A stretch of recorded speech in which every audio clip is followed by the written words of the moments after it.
And we are live. Hello, everybody, and welcome to Forever Sports. It is Heritage Day, people, and welcome to our Heritage Day stream.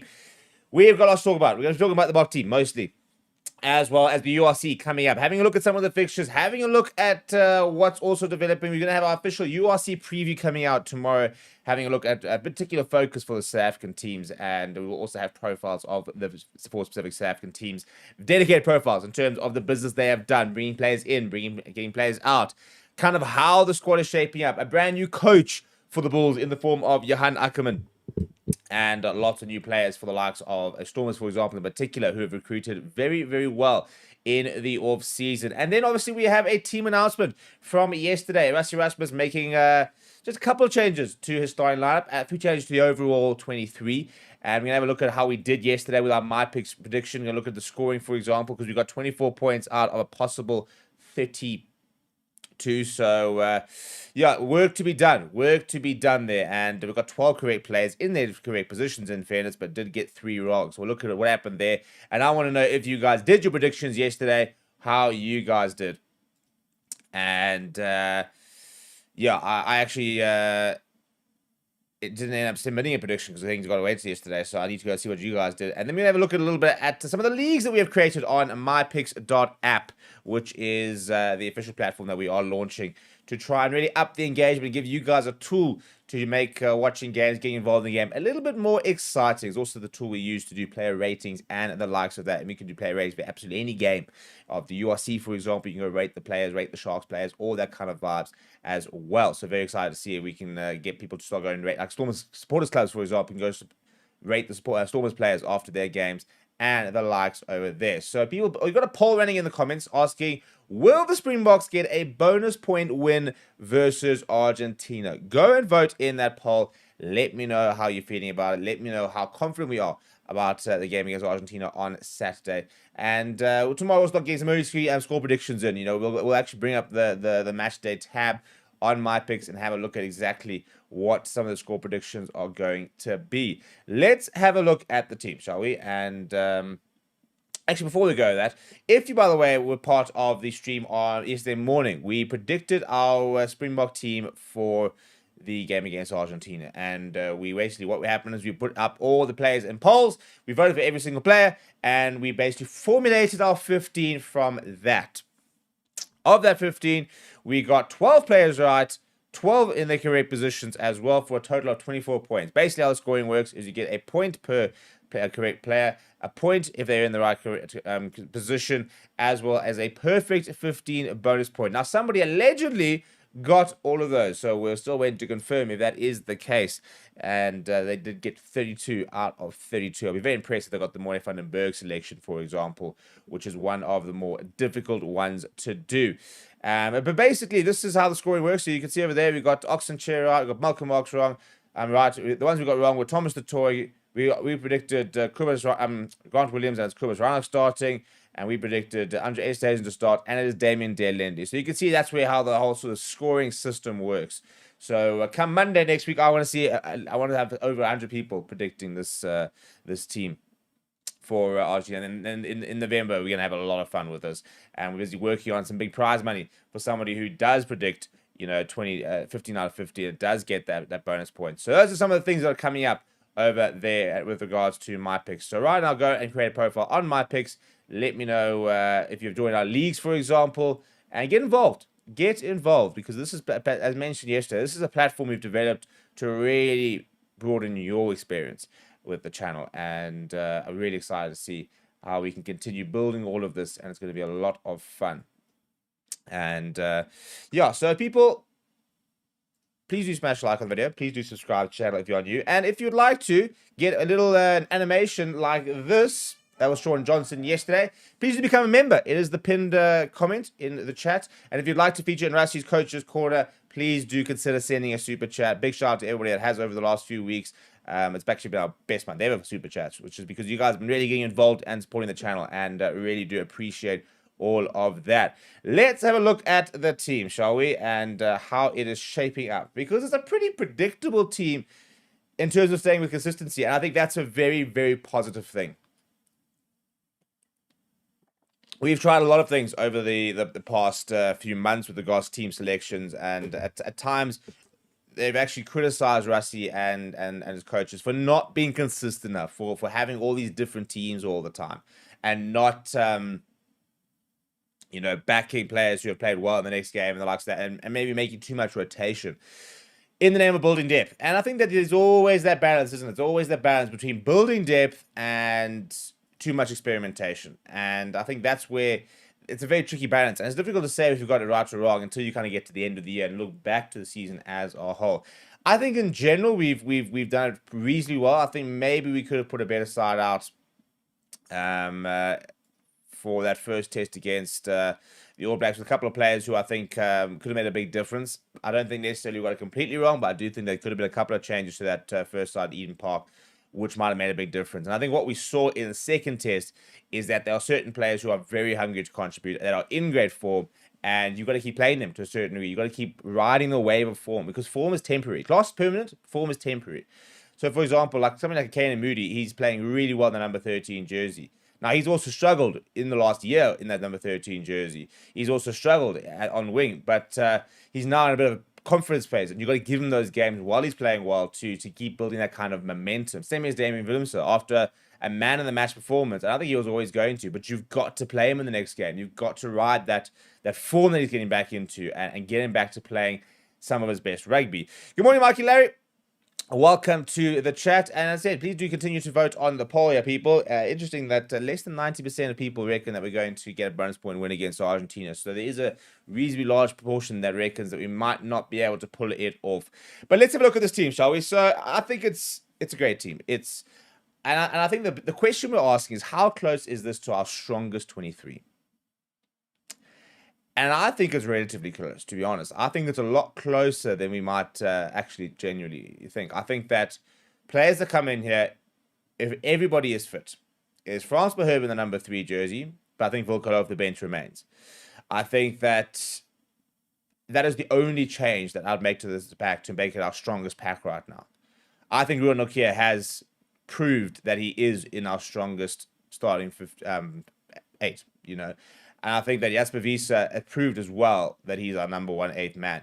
There is room for Cameron Honacore maybe down the line to really push him and potentially vie for that spot. But I think right now, Jasper Wiese has that jersey on lockdown. If we look at the back line, I think Damien Willemse for me still remains our first choice 15. To be honest, and that's nothing against Apple Fassi. I just think Damien Willemse has a higher threshold. And I think if they both play to their best abilities, I think Damien Willemse is a better player. I think that we probably go Curtly Orense in the number 11 or the number 14 and move Shares and Colby. So at the moment, we've got Frans Beherb, who probably gets into that starting 15 if this was like a World Cup final. We've only got Curtly Orense, who probably goes into that number 11 jersey. You probably go Creel right now, but I think there's a big case for Kane Moody, the way he's playing. So I'm going to go 2.5 at the moment. 19 combination. I tell you what, if you want Grant Williams coming off the bench, I think Kobus Reinach is probably our locked-on starter right now. And then it's a big question mark at 10, isn't it? I think World Cup final, you probably have Pollard, but with the way we're trying to play, I do think they are trying to make sure, trying to get Sash to be our number 1. So I think we are about 3 to 4 players off what would be our best 15 we could put out in a World Cup final situation. In terms of the bench, I think that in a year's time, I think that Jan Vessels could genuinely be our bomb squad hooker. Maybe Marnus van der Merwe makes a bit of a push, but I think he could generally be our bomb squad hooker. So I'm not necessarily saying that Bongi is our strongest there. So I think Jan Vessels is potentially there. Bone Fenter would probably drop out for Gerard Steenekamp. So that's one change you'd probably make. I think Wilco Low would remain. I think Arke Snyman would remain. I think Kwaka Smith would remain. I think you'd probably have a Grant Williams in for Morne van den Berg. And then you'd probably have a Andre Pollard as an insurance policy if you are going to back Sasha ahead of a Marnie Liebach. Although having said that, the way Marnie Liebach played at Wellington, that could also change. My point is, on the 23, I think we are about 5 players, question marks, away from what potentially could be our strongest team we can put out. And that's exciting because it means that our Project 2027 World Cup is really starting to take shape. We're really starting to identify and understand which players make our best side, which players are going to be involved, and which players we need to start giving game time, and combinations we need to start building the likes of that. K3S says, happy Bra Day from Edinburgh. Durban has not always been a happy place for the Boks, but if this team is going to be compared with the great All Blacks teams, we need to believe the boys can get the W and bonus points. Completely spot on, as always, K3A, one of our Forever Sports members and one of our constants in the chat. It is Bra Day. And how are you celebrating Bra Day? Because I am going to back-to-back bras. How's that? I might be the Heritage Day GOAT, because I'm going from one bra to another bra. And I hope they've coordinated, because I need to have different selections at these different bras. I need to have different bra brokkies at the different bras. I need to have a different meat selection. I need different starch selections. I need to whack it all. You know, we've got to make sure that the potato baker is operating at one, and maybe a potato salad or something at the other. The salads need to be slightly different, you know. I need to have different meat options. So, yeah, I hope they've coordinated. But, Joe, the Heritage Day GOAT is going to be tucking into a lot of Bri Flakes today, which is going to be a lot of fun. So let me know how you guys are celebrating Bri Day down in the comments. Let me know if the beers... It's just a miserable day in Joburg is the only problem. It's not a particularly nice day for Bri Day. It's just, you know, the weather just can never play ball, can it? Absolutely ridiculous. Bri Day, and it comes out with this crappy weather. I mean, it's... Hopefully it'll burn away a little bit later, but it's not supposed to. It's supposed to be overcast. And in fact, we're supposed to even have rain potentially today and tomorrow. So, not ideal. But how are you guys spending Bri Day? Let me know in the comments below, and keep voting on that poll. As I said, if you'd like to feature in the Rusty's Coaches Corner, please do consider sending a super chat. And if you'd like to become a member, it is the pinned comment over there. In terms of the selection, in terms of what excites me, I think the Damien Day Lindy, Kane and Moody selection as a combination is an interesting one. And I think that it'll be very interesting to sort of see moving forward how much we sort of tweak our centers versus how much we kind of stick to combinations. You know, like for example, Damien Elindi and JC Creel are a pretty locked on combination. They understand each other. They're the most capped Springbok center pairing ever. But now we've got new faces in the forms of a Caden Moody. I think Andre Esterhuizen's got a much bigger role than he did a couple of years ago because he's just playing so well. So you got to try and bring him in. And then Damian Williams has also made a genuine push for that centre position with the way he performed at Wellington before he went to move full back. So there's a lot going on in the centres at the moment. I also think that Ethan Hooker has another opportunity to start really cementing himself. You know, I think it was always interesting that they kept him in all these different squads, but he wasn't getting game time. And then all of a sudden gets back to start against the All Blacks. And I don't know if that was basically a ploy by Rusty Erasmus to sort of not give him enough information and then release a player that is maybe a bit of an unknown factor, and it really did pay out because he played tremendously well. But you've also got players like an Evel van der Merwe, for example, and all of a sudden he's been pushed aside to accommodate a Ethan Hooker, and that's an interesting move in itself. So I think that, other big selections, Eben Etzebeth, Ruan Nokia, I think that's probably our strongest lock combination right now. So it's going to be interesting to see how they're going to basically keep developing, and what the other replacements are going to be, other lock combinations could be. And I think that we might start seeing, a Lord Diago Arcus Neyman combination, maybe moving forward. And we might see a Arcus Neyman Frank Monster combination. Are we going to see Salmura come back into the mix at a time? But yeah, so Mikey Larry says, raining here in PE as well, but we're going to bra. You have to bra. K3A says, it's 6 degrees here at the moment, 16 degrees later, but the sun is out and it's not predicted to rain. Who knows? It's Scotland. And Dorian says, great weather for Bri Day here in Cape Town. Well, there we go. At least Cape Town's enjoying the weather. Boks by 20 says SVG. And Vardo says, nice quiet day at work here in Zim today with SA being on holiday. Yeah, well, have a beer for the SA lads. And enjoy Heritage Day, people. I mean, it is... Heritage Day is basically a celebration of what makes South Africa, and that is our diversity. And so it's so appropriate that we're talking about the Springboks on Heritage Day, because it is that diversity. There's different cultures, the different ways of life down in South Africa that makes South Africa so unique.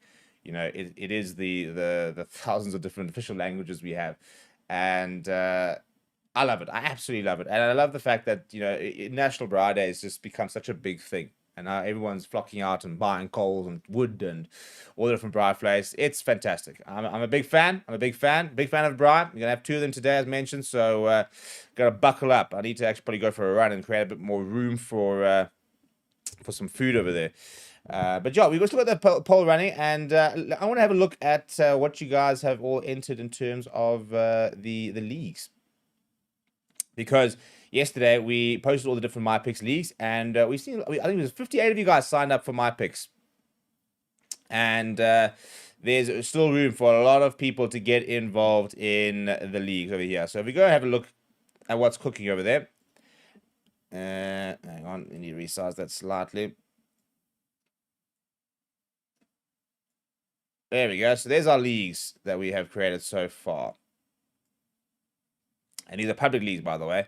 So you can go and create any of these, join any of these leagues. So this over here is the SAURC Conference, which is basically only the South African teams. And there is currently, it's actually a bit more than 9 members. But there's basically 2 leagues to go and join. I'm going to drop the link to it now. And I want you to go and join potentially the SAURC Conference League, which means you only have to predict those 2 scores, as well as the URC League in general, which is the general URC League. If you haven't already, make sure you go and join our Boks Score Rugby Championship League and get involved in the other ones. So you've got lots of different leagues over here, and there's also lots of people who are creating their own leagues, which is really cool. So you can see those are Forever Sports leagues. Then you've got the general leagues, which are My Picks leagues. That's somebody creating their own league, for example. And these are all the public leagues. If you join a private league, it won't show up here. But if you want to join create a public league and get more people involved, then you can. You can. And then you can go to My Leagues and have a look at the leagues there. And we can go look at the URC conference. So basically, this is the URC Conference League. And those are the people involved. You can see there's me. There's me, little Stevie P involved. But this is our community one. And basically all you got to do is go and predict the scores for the different South African games this weekend. It's that simple. It really is that simple. To go and predict all the South African fixtures. So you've got to go predict Stormers versus Leinster, for example. Glasgow versus Sharks. Bulls versus Ospreys. And Cardiff versus the Lions. Make those predictions, lock them in, and see if you can meet. But people, I need to get these leagues up here. We need to get those numbers up. I want to see 100 members in that URC league by the end of the week, and I think we can do it. We're gonna go up to 1,000 members, 1,000 players, and that's because we are Creator Plus. If you have got a basic membership, you've got a cap on your leagues, but you can upgrade. It's a nominal amount as well, so it's really not a lot to get involved in those leagues over there. So people, I need you guys to get involved in My Picks. We, as I said, we had 58 people that signed up. So to answer your question, Mike Larry, I'm actually going to bring up a full screen. I mean, let's go through My Picks and show everybody what they're getting involved in, because I think that it's going to be a tremendous amount of fun. This is My Picks, okay? So basically, go to the dashboard. My Picks is a all-inclusive sort of prediction and rating system, where you can do things like rate players after games, where you can predict scores, and you can predict teams. So, for example, as we saw earlier, we went and predicted our Springbok team, and it scored, and how many points. And you've got leagues for that as well. So you can then go up against your mates and see how well you can try and guess Rassie Erasmus's team. You can do the same thing for URC, for example. We've got the Premiership. We've got lots of different leagues. So these are all the different matches, for example. Then you can also predict the score. And the nice thing is, is that we can go lock in a score. So let's say we need a bonus point win. So let's say we're going to get 31. I'm going to give Pumas 14 points. We can lock in our picks. Because I'm a premium user, I can actually edit that. And that's the reason we're going to do that.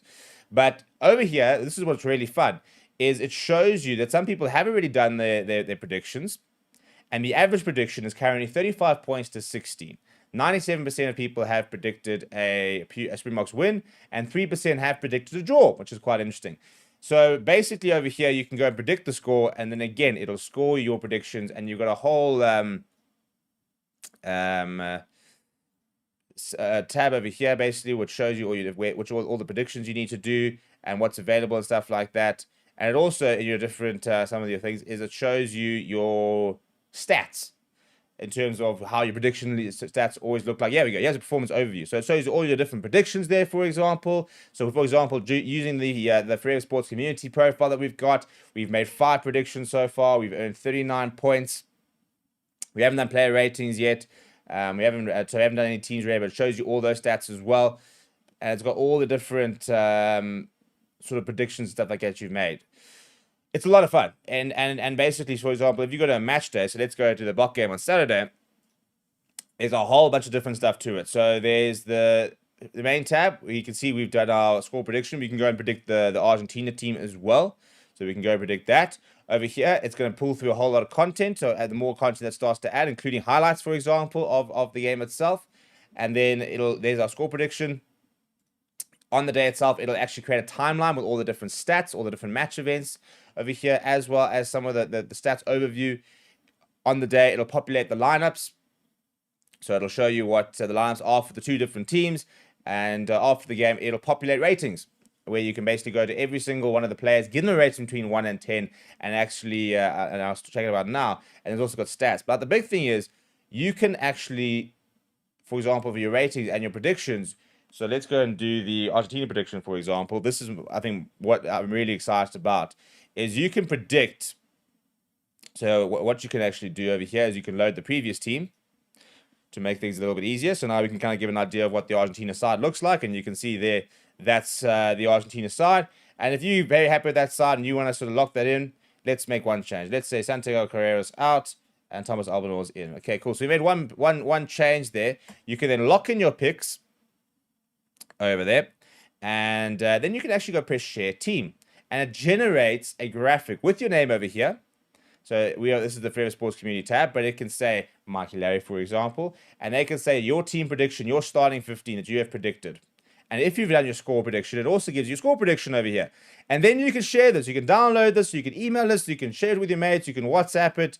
And so all your rugby groups, I know a lot of you guys are on rugby groups. That's what I want to see. On your rugby groups, I want to see you guys dropping these predictions, dropping your player ratings. I think that's, for me, it does the exact same thing. So when you do the player ratings, you go back and you can you rate all the different players. And again, you can generate an image which has your rating, what you gave every single player between 1 and 10, as well as the average fan rating, as well as what your man of the match is, and the score. And you can, again, share it in all your different rugby groups, share it in your Super Brew groups and the likes of that. You know, we need to get you guys all on the system because it's so much fun. It's so powerful, and it's going to really up the ante for what we do as Forever Sports. So yeah, I'm really excited to launch it, and we've had a big uptake so far, close on 200 users, despite only having really pushed it once or twice. And we're going to try and get that to 1,000 users by the end of the week. I think we can do it, to be honest, but we need your guys' help. Because at the end of the day, there are 30-odd people watching. If you guys all go sign up, and if you guys all refer 2 people, that's almost 100 people in just today. So if you're not on it, it is mypicks.app. And we need you guys to get involved in it. I'm going to drop some of the tabs to the different leagues over here. So this is the URC League for SA Conference. I'm going to drop that in the comments. And I'm also going to drop the...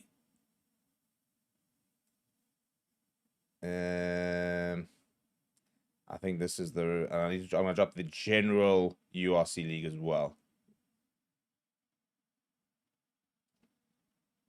which is this one, I think.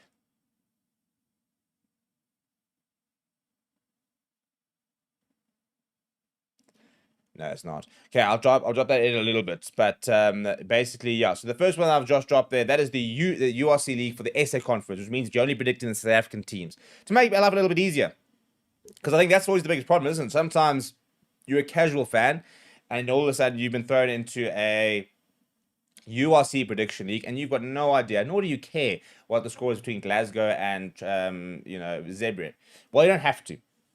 These leagues you can actually customize. So when you go and basically create a league, I'll show you. You can go to your leagues over here and create a league, and you can decide what the league name is. So let's say the FS Community, and you can add a description. And then you can decide, do you want to be a score prediction league or a team prediction league? So, for example, if I'm a Lions fan, I can create a league with my Lions fans, and I can make a private thing, and I can select a sport, a competition. So I can go URC, select a season, and then you can actually select a team. So you can go select an individual team, for example, and you can say, right, we're going to do a Lions prediction league. You know, if we go and do a score prediction league, then we can go and decide, do you want to do a all teams league? So do you want to predict scores for all the teams in the United Rugby Championship? Or maybe you just want to do a few, and you can do a Scottish conference. You can do a Ireland conference. You can do just a Lions. You know, you could just do Lions prediction league, for example, if you want to. You could just do a Storms prediction league if you want to. And that for me is a very big thing. So I think there's so many times where you're in all these different leagues and it just becomes too much to do. Whereas, for example, if you're just doing Lions team once a week, that's easy to do. Having to do, predictions for 10 different games, that's more complicated. Now let's have a look at, and I'm going to use my picks to do it as well, because it is URC season, people. It is the kickoff this weekend, and some very interesting fixtures. Very, very interesting fixtures. So let's go have a look, and we're going to use my picks to do it, because we can. Because we can. So these are all the different fixtures. You can see over here, we've got the Prem, which has been loaded, as well as the Rugby Championship. But what you can do is you can filter it. And we can go filter by, where we want, URC. And there we go. Those are your URC fixtures for the weekend. So we've got Stormers versus Leinster kicking us off on Friday. What a game that's going to be. By the way, we will be live for that game this weekend. And I think it's going to be interesting to see what that Stormers side's going to look like. Leinster, we're going to do a bit of a preview, see in terms of the players that they've sent down. Jacques, about having signed a new contract. And then we've also got two other 9 o'clock games. Ulster versus Dragons, Glasgow versus Sharks. So 2 South African sides getting involved and getting their campaigns underway on Friday evening. Saturday, then we've got the Bulls versus Ospreys at 2 o'clock. Zebra versus Edinburgh at 4 o'clock. Scarlets versus Munster, 6:30. And the 2 late games, we've got Connacht versus Benetton, and then my boy Lions playing at 9:15. And I'll tell you what, get off to a winning start there, Lions, because that's the problem. We've always had a slow start to the season, and then I've never been able to catch up. So that's what the URC is looking like for this weekend. Pretty exciting. Only 1 home game for the South African, 2 home games for the South African sides. Bulls at home as well as the Stormers. I think we'll see a big turnout for the Stormers on Friday night, which should be quite a lot of fun. And I think we'll see a reasonable turnout for the Bulls ahead of the Boks game as well. We will endeavour to try and do this Bulls game as well. People, we're going to wrap up there. Mikey Larry says, anyways, I don't know about you guys, but Argentina looks like a much better team than Aussies, and they play so well. I don't think we should underestimate them at all. Important game for us. Argentina looked like a good side, but their result and at the end of games, it's just not reflecting the way they're playing. And look, maybe it's a matter of time when that will. So I don't think you can underestimate them, but I also think we have to be very honest about the fact that they are there for the taking, as far as I'm concerned. Because they have been buckling. They have been letting down a lot of good results in being in good positions, and they need to get a lot better at doing that. But people, I've got a Heritage Day to go and enjoy. I've got to go to Bryce to go lighten the likes of that, and we've got a bit more content to sort out for you guys for the rest of the day. So please do smash a like on the video on the way out.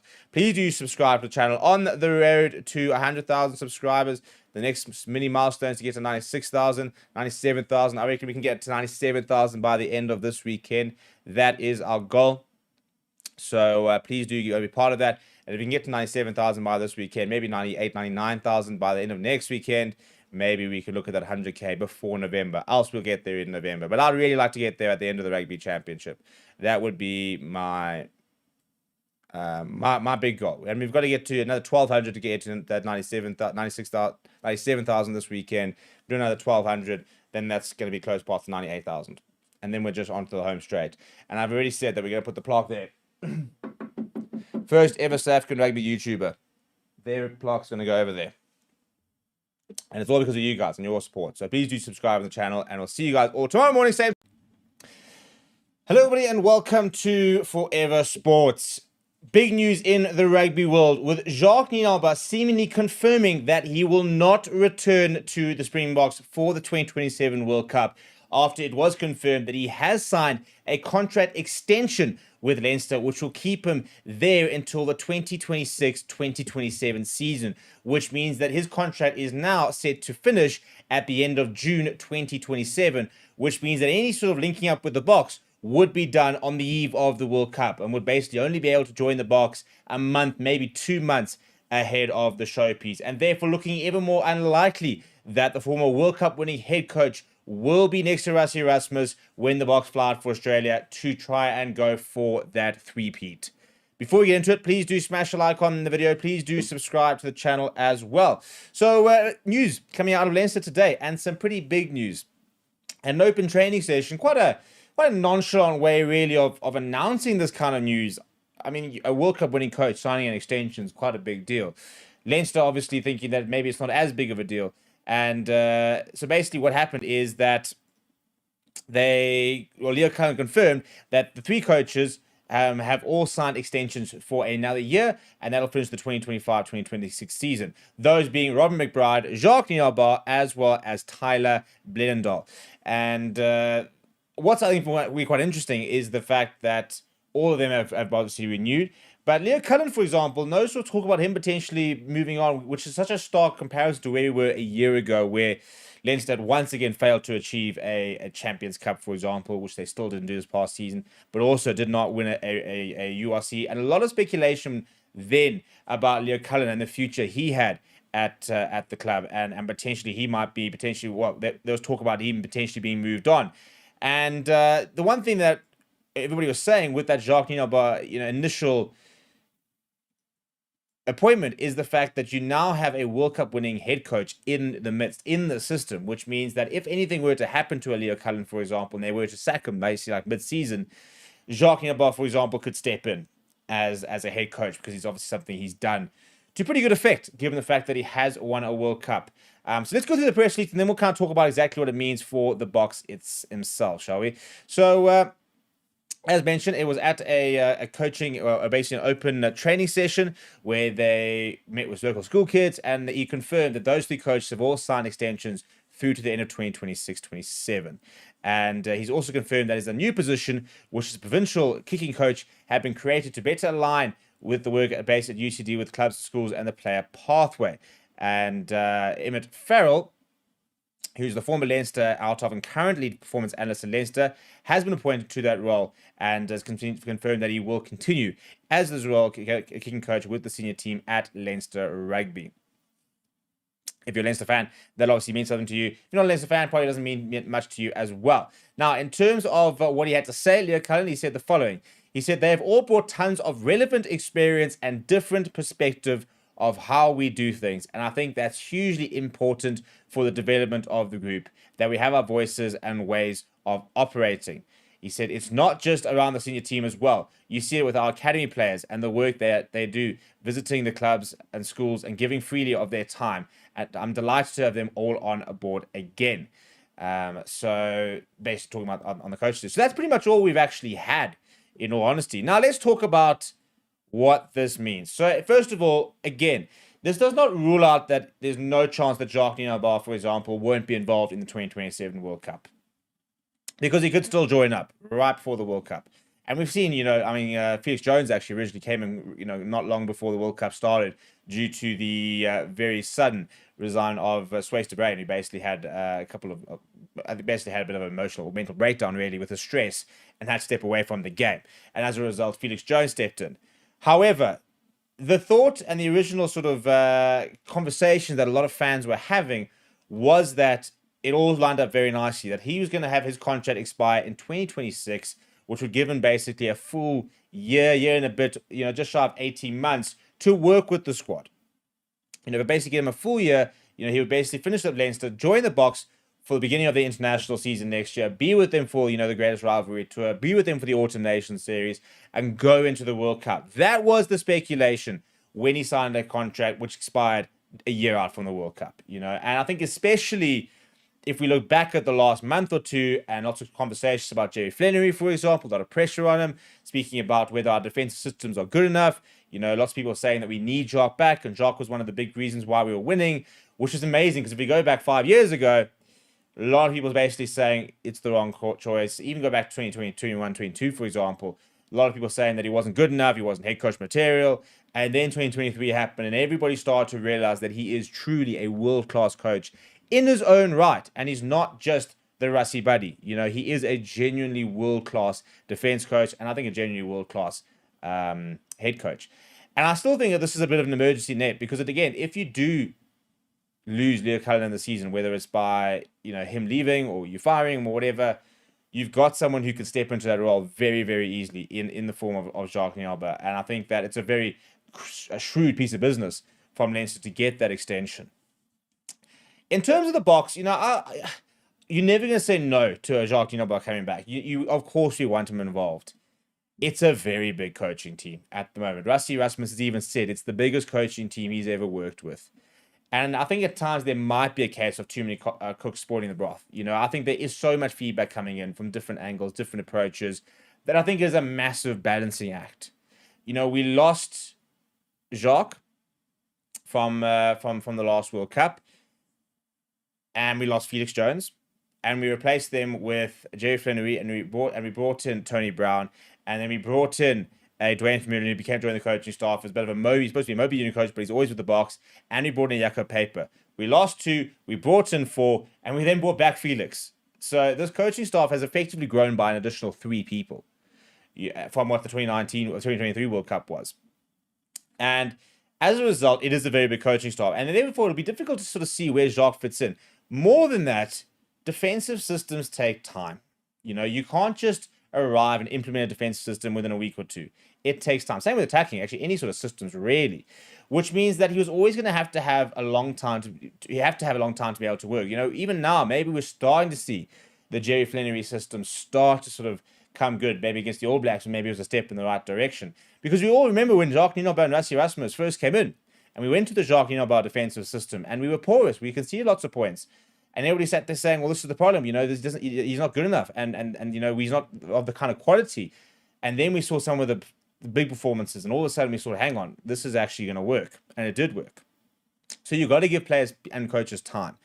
And I think it because always in a difficult situation if Jacques were to come in a June just before and have a year to now potentially change the defense system to what Jerry was doing and make it work for the World Cup. Him coming on as a consultancy basis might still work. Maybe he might be able to sort of look at exactly what's kind of being done and be able to give feedback. I still think it becomes a very big coaching team, but you can never say never. The question is, how does this affect the Boks? Is this a huge blow? Is this something we can deal with? Do we need him? Do we not need him? Let me know what you think in the comments below. Smash a like on the video. Subscribe to the channel as well. Thank you very much for watching. My name is Steve. I'll chat to you soon.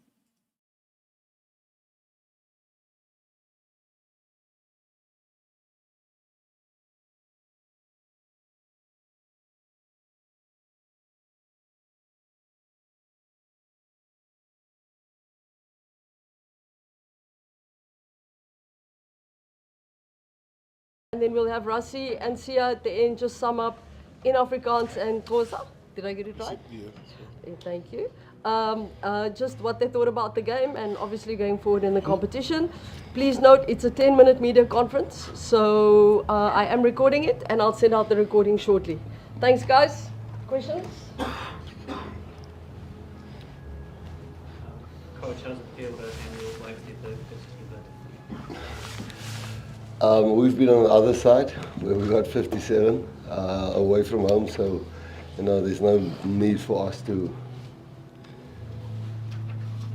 celebrate too much because the respect we have for them, they've given us shots many times, so we're just glad we got 5 points and we're in the mix in the Rugby Championship. Obviously, people are going to talk about the record. Last week they kept the record at Eden Park and they didn't put it into our faces, so the scoreline is nice, and for the guys to hang in there is nice. It's more for us what we're trying to achieve. So I know what it feels like in that change room on the other side. So it's nice, but I don't think we have to dwell on that. Rassie, congratulations on the win. There was a lot of talk this week about your backline, potential of having a new generation feel about it. You obviously empowered and entrusted them with a lot. With the response from last week, can you just talk to what the performance you saw from those young backs and how much they stake their claim to be part of the future of Springboks rugby? Yeah, I think firstly I must say, we always try to say this, a couple of realities. It's opposition reality, our reality, and what the world's reality is, and then there's the truth. And the truth were, they had 8 players with less than 10 caps, and we only had 2 with less than 10 caps. So, we always saw it that way. It's that we've been building and giving guys chances at certain stages. And we're very happy with the performances they had, but the way the guys who didn't play this week prepared them for this game, because they played last week against the All Black team who, at one stage, they were really giving us shots. So we're happy to say that, we've used 40, I don't know how many players. But yes, guys put up their hands and they showed that they can do it at this stage. So it's nice to know that we had a lot of injuries today in this match. I'm not quite sure what the extent of those injuries are, but it's more know that the trust from the older guys who did not play to prepare the younger guys is very nice. But New Zealand played also with 8 guys, less than 10 caps. So that was our reality going into this game. Rassi, the Boks and yourself got a fair amount of flack the last couple of weeks. Does the team go out tonight to prove a point? No, not at all. We wanted to get, first of all, it always works like that. You know, the belief in the team is the most important thing. And when you chop and change, and which we have done the whole year, you know, I don't know. I think we're in the mix of 1 or 2 in the world again. So you know, it's a long season, and we've got an Argentinian team that really played well and are young and exuberant, and which we'll face in a couple of weeks of time. But we never do it to prove people wrong. We do it to people keep on believing in us, because we believe in South African. And I'm not saying to be soppy and all wishy-washy. We feel what South Africans do for us, and we reminded ourselves, even after the haka, we had a quick chat about that. That there's hundreds of millions of people back home who trust in us to give our best, and we gave our best, I thought, today. And so no, we never want to prove people wrong. We want them to keep on believing in us. Congratulations. Actually talking about belief there, you guys obviously have a lot of belief in your side. Did you expect a scoreline like this? I mean, 36-0 in particular in the second half is pretty impressive against any All Blacks. No, well, we were just focused on the job in hand, and I think where our coaches, I feel, is so good, all our coaching staff, is the freedom that they gave us today, the freedom that they gave to the backs, like shoot your shots and don't be afraid if you make a mistake. There was a couple of times where the ball went out or it was a knock-on where we had like an overlap. Nobody panicked and we just stuck to our guns. Like that gives us the kind of freedom, because this was a big game, whether we like it or not, and coach was willing to back the guys that haven't played a lot, and he showed us the belief, and then he just told us we must just keep on believing in each other as a team. And I think that was really important. Like what he said, the guys that didn't play, the pictures they showed us, you become the opposition, in the week. And I think that was really special. And that's what keeps us so tight as a team, is all those guys that don't play, the effort that they put in, and it helped us a lot today. Again, congratulations with the result. Just talk us through the character and the courage shown by the team with 4 first-half substitutions. Yeah, we always say, it doesn't matter who plays in the team. We don't panic. And if someone gets hurt, like for me, I was finished by that time, and most people were like, "Oh, why are you taking him? Can't go anymore." But I'm not worried when I go off, because I know when Kwaka comes in, he brings something different to what I have. So that's the trust and the belief amongst each other as a group, because the efforts we put in the weekend training sessions, every guy that's chosen, we all have belief in each other, because we've seen what we can do in training, and our trainings are intense, and this week was different. So yeah, that's where we get it from training. Rassi, we spoke to Durban earlier, and you also dedicated today's week to the native 14. Just talk us through how the team processed his passing, and he's someone you know very well. Yeah. Look, there's many players that I played with, Joost van der Westhuizen and James Small, Ruben Creer, Hannes Strydom, we can Chester, we can mention so many. But then in a week like this, I'm not quite sure the guys would even know Bevan really well, or Jan Boland really well. But for me, it was a bit emotional. I mean, we won the Currie Cup for the first time in 29 years, and Bevan was a boy we signed from SWD. So for me, it was a bit more emotional this last day. But we didn't talk about that, to be honest. We just said that bring what you come from and where you come from to the party, because that's what.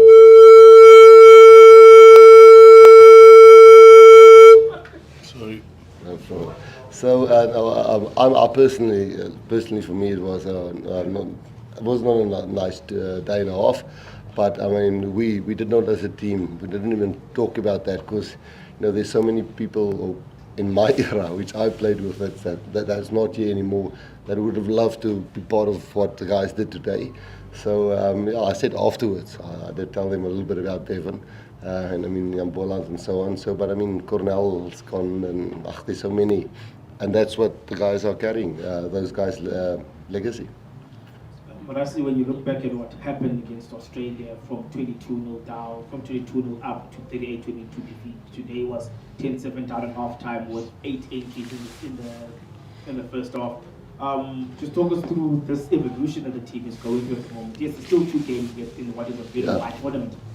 Yeah, I mean, I think we spoke in the change room, we've achieved nothing. We're in the mix for the Rugby Championship, but Australia and New Zealand will sort each other out, and we have to play a really energetic, well-drilled Argentinian team in a couple of weeks' time. What's your question? The evolution of the team. The evolution of the team.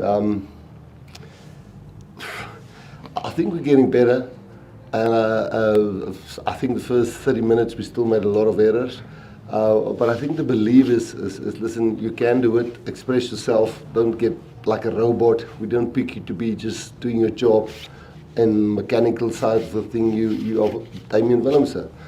I mean, I remember Damien Willemse ran down Caleb Clark in Mbombela. And I sent him a video last night and said, remember this?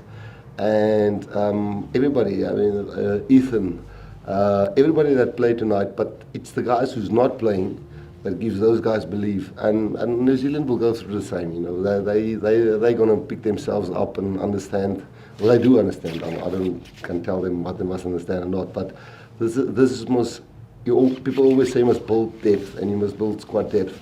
But then some people say, you know, you're taking chances. It's a 24-hour job, keeping confidence. Nowadays with social media and what people say, you have to 24 hours like tell yourself, hey, believe in yourself, believe in your teammates, believe in your coaches, and believe in when you announce a team on a Sunday evening before New Zealand where they smashed us last week. It's a 24-hour job to keep belief and if you want to fall on your own sword, you know, don't start pleasing people. And when you start pleasing just the people in the change room and the South African people, we got to the other side. And yes, our average age, I think, was with Kobus was 35. Our average age was 27 of the back line. The forwards were a bit older. But Elrich is not here, Cameron's not here, Salman's not here, Gerard Steenekamp's not here. You know, Evan did not play. So hopefully we are building and people can see that we're building. But the next game's results is again going to determine where we are really. Rassie, you told us this week that this team can beat the All Blacks here, but did you think 43-10 would be possible? As I said, they gave us 57-0, you know, so once you got all, it's nice, it's satisfying. But the reality is tomorrow they'll regroup and Argentina will look at our attack and our scrums and our lineouts, and then it's the next game again. So we're going to enjoy tonight. We're going to flip and definitely enjoy tonight, no doubts. Yeah, I will have a good time tonight. But you know, when we're back on the plane and land in South Africa, then it's back to reality again. Then we second on the log in the Rugby Championship. I think we're lying pretty well in World Rugby on the log. But then the next 2 games will determine that again. So, no, New Zealand didn't rub it in our faces last week when they got the Eden Park record and they kept it there. So for us, it's nice to have a winning margin like that. But reality is tomorrow, it's a new day. It's relatively tight, you know, throughout the first sort of 50, 55 minutes. Did it feel like a big turning point, the line-out steal on their own line in Willems that goes with the scores? I think big turns were when we were on the try line and we scored a try and we felt maybe the ball was knocked on by them at the breakdown. That might have been a big turn where we lost belief, but we didn't lose belief there because we were 7-0 up there, and we, you know, you kind of, when you don't capitalize, when you go into the 22, you go, we're again not capitalizing. And I think that was the big chat after the haka and in the change room is that let's fire shots. Eventually it's going to come. And it did come eventually. So you need a few things to go your way for the belief to get there and to click and guys to start believing. And yeah, I think that was a big moment, you're correct. Okay guys, just for the local media back on.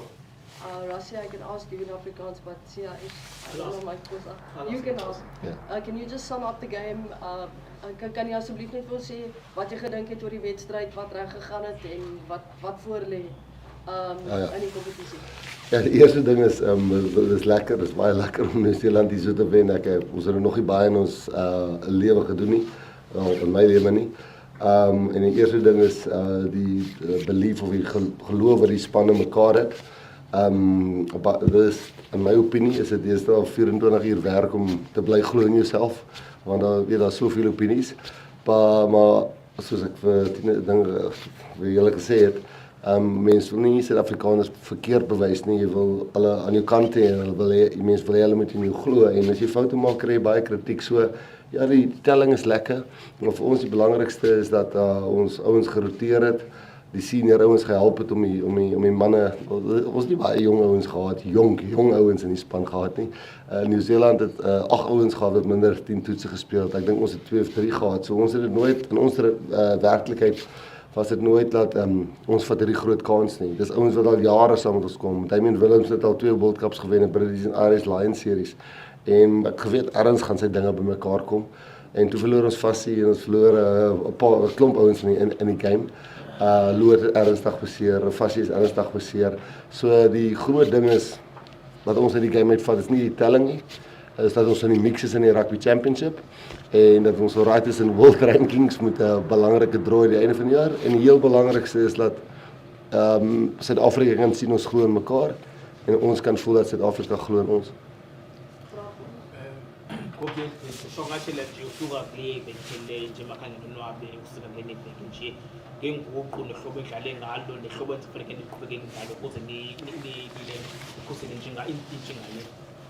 No, bekunzima kuleve kuphela and inhloko zethu zonke bezijonge la umphefumulo wethu ubuhlile kancane, but besiyazi siyakwazi uzijika izinto and sisebenze kakhulu and khasifunde kakhulu into ezithethwayo paphandle.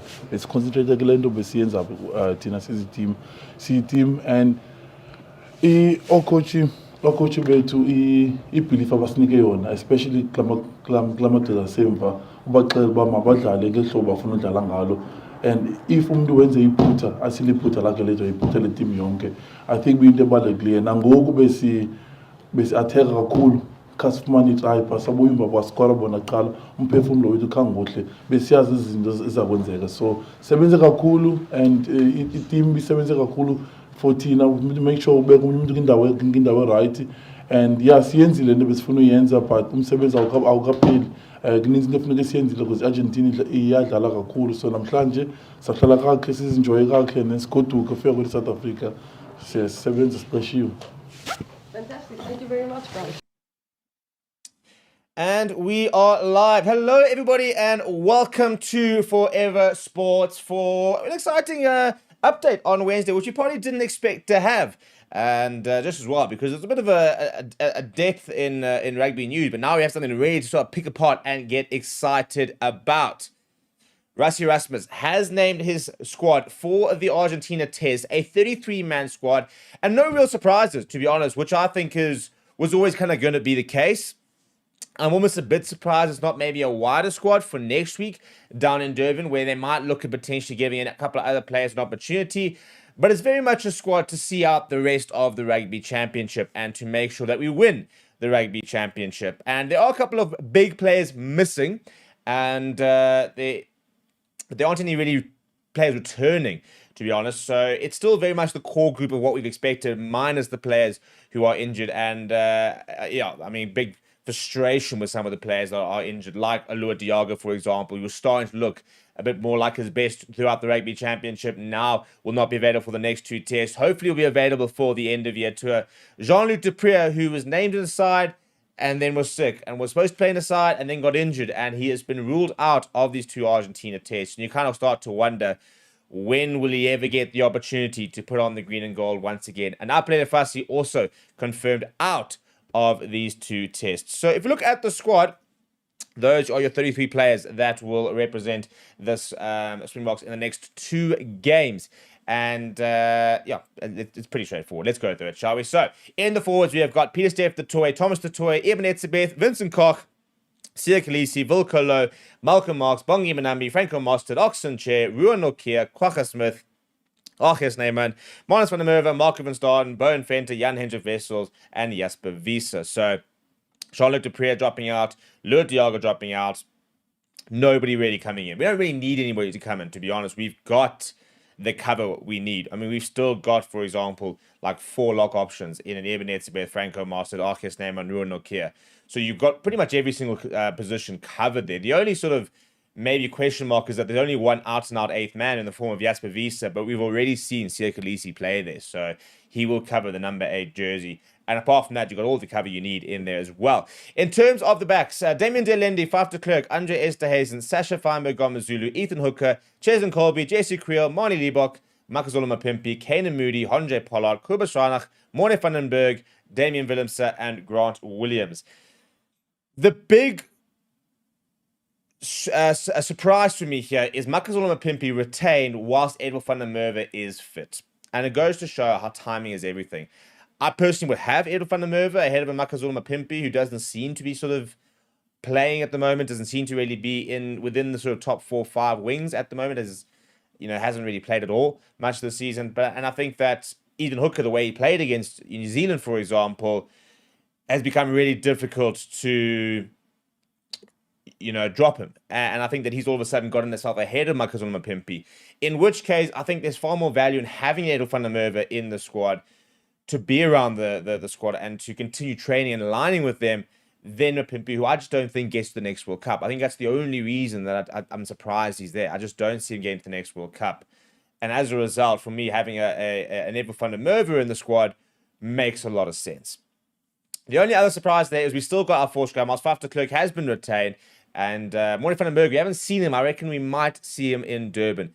And I think that it'll be a big opportunity for him to potentially play with a Sasha, for example, maybe play with a Marnie Liebok. I do think we'll see him within the next 2 tests, as well as potentially Faf de Klerk, because we look at something like a Vincent Koch. We have not seen Vincent Koch yet in the Rugby Championship. We have not seen Faf de Klerk in the Rugby Championship yet. Bongi Manambi, I think he's moved down to almost even 4th choice hooker at the moment, because Jan Hendrik Wessels is an option at hooker. You've got Marnus van der Merwe, who I really rate. And all of a sudden, you've got to look at, planning-wise, where does Bongi Manambi fit in? Is he there for experience and as a safety net, or is he still pushing for the number 1 or 2 spot? And I think what we saw against the All Blacks is a lot of these players taking their opportunities. And as a result, they're becoming quite difficult to leave out. But this coaching staff almost feels like they don't want to phase out some of maybe the older players. Like for me, Vincent Koch, I don't think, he's somebody that we could replace within the squad. I think Mapimpi could potentially be replaced in the squad. I think Manambi, for example, doesn't necessarily need to be in the squad. And we're looking apparently about taking about 30-odd players over to New Zealand. So very interesting to sort of see how that all kind of pans out and what the plans are with regards to our next 7 tests, the final 7 tests of the year. And we're going to go into what Rassie Erasmus has to say about the test tour. So in terms of injuries, for example, the immediate ones from the initial squad were Lourdes Diago, Jean-Luc Dupré, and Apre Lefassi. He then lists Gerard Stennekamp, Frans Boerber, Samrat, and Kurt Lawrence on the injury list. So, for example, somebody like an Ntuko Tunu, for example, is fit and available, but not picked. Edwin van der Merwe is fit and available, not picked. Asante Tlabakanye is available, but they're not picking him until he sorts out his sort of whole defense with the doping charges at the moment. So they're basically leaving him for there. So there's 18 forwards and there are 15 backline players. They will meet in Durban and start with the camp. So basically, I think the medical assessments on Thursday, which is obviously tomorrow. There are further 3 players could be added to the group later in the week, with a group up to 30 players set to travel to London. So I think if we look at those 3 players potentially, going through medical assessments, I wonder if an Edwin van der Merwe is one of those players, for example, in terms of he's back and played apparently a preseason game for the Sharks. But is he fully fit? Can he be added to the squad? Is he sort of ready there? I'll be interested to see who the other 2 players are. Maybe Ntuko Tunu is one of those players, for example. Or maybe it's somebody like a even maybe a Lua Dialgo, maybe they're having a reassessment, for example, with regards to. But my gut says no. They've announced that he's not playing. They've been ruled out of contention at this stage, so that kind of makes it seem as if they're completely out.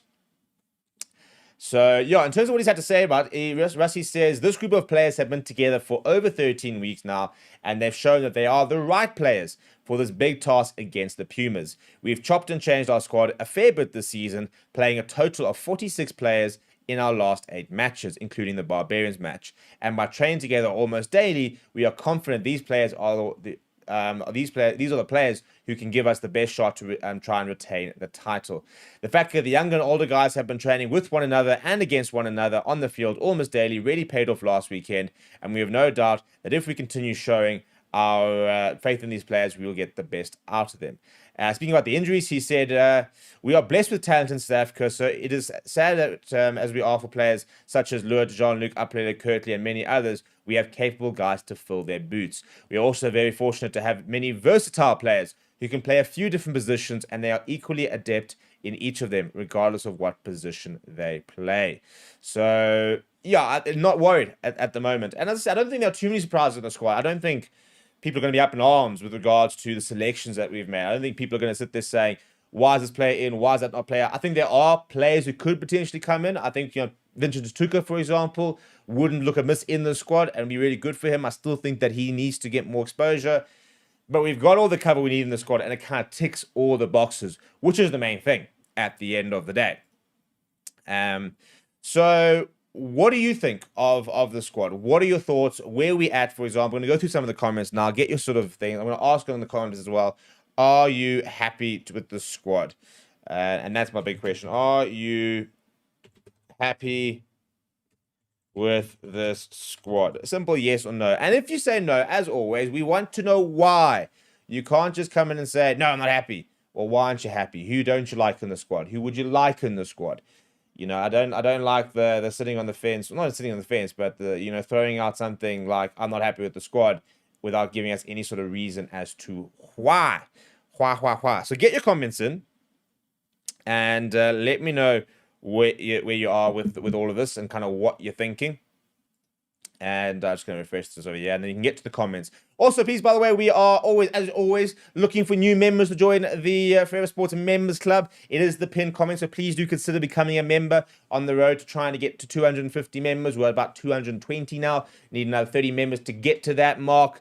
And, if you'd like to feature in the Rassie's Coaches Corner at the bottom there, please do consider sending a super chat. Drop some hot takes, people. Drop some hot takes. And mentioning over there the fact that Willie is out of the squad, and I was going to get to that now. I think he'd become a bit sort of surplus to requirements, to be honest. I think that, again, we're looking at injuries. I wonder if Quinn Horn isn't going to be involved in the squad on coming after Thursday, or else we have to wait and see exactly what Willie LaRue is going to have to say and whether he's going to be involved in the squad. So, I don't think there's too many surprises in the squad. Really out, I don't think it's that big of a surprise, in all honesty. I don't think that he is ahead of, for example, a Damian Willemse. And again, we have to wait until Thursday to find out who's going to be the additional players to add on to that. My gut says he'll probably be one of them, but you've got a Sasha Famagoma Zulu covers 15, for example. Damian Willemse covers 15. So that is where we're kind of with that. So let's go through some of the comments and see what we have to say. And Bradley says, I think Pollard and them boys get another chance. Ultimate Sharpshooter saying the one big change of the team is the absence of Willie LaRue. W says, unfortunately for JL, his chance is gone. At some point, Harnicom and Alo will be available for number 8. The Incubus Visa at second row for depth. 7-year wait for test continues. Josh was saying, Vincent Tuka, I wanted him in the team. And Ultimate Sharpshooter reckons surely Morna gets his start next week. King Power reckons Mpimpy is likely for experience, like Willie LaRue may not even play. And Double says, I'll be annoyed if Bongi gets time over Marnus. Evan says, Bongi likely to get a chance to prove himself for the Northern Tour. Ray reckons that Quan Horn will definitely be on standby, 100%. Kid Senecal says, reckon Quan would have been in the squad if he weren't involved in the Currie Cup final. Well, he could still go. I think they're only meeting up on Sunday, or or gathering on Sunday to start preparations on Monday. So in theory, he still could. And it wouldn't surprise me if he does. For example, I think that he does get involved in that. So Evan says, happy, yes, but would be happier with Tuka, another 8, Van Heerden and Horn added in. Tyler Hale saying, Pimpy might get a start in Durban on his home ground as a potential last start for him and then see him being phased out. He's still playing at a high level, but don't see him making 2027. Yeah, I kind of agree with that. I don't think he will make 2027, to be honest. So that is a legitimate concern. And that's why, as much as I love the man and I love what he's done for us, and we owe him so much. I mean, he scored our first ever try in a Rugby World Cup final. I just don't see him making the next World Cup. And as a result, kind of give us opportunities to Neville van der Merwe, give us opportunities to an Ethan Hooker and the likes of that. So MC for Dizzle says that I would like to see Horn and Vince to be included, but this is solid. Can't complain. And Mass123 says, I think at the end of the year, tour squad might look different. I don't think it actually will. And I'll tell you why. So I've done, a couple of years ago, I went back and looked at all the historic end-of-year squads, mid-year squads, what Rusty Rasmus tends to do. We don't tend to experiment at end-of-year squads. We might more this year because we've got an additional test. We've got a Japan, and we've got 5 tests. So we might take a bit of a bigger squad. We might look at taking like a 36-man squad over, maybe even a 40-man squad.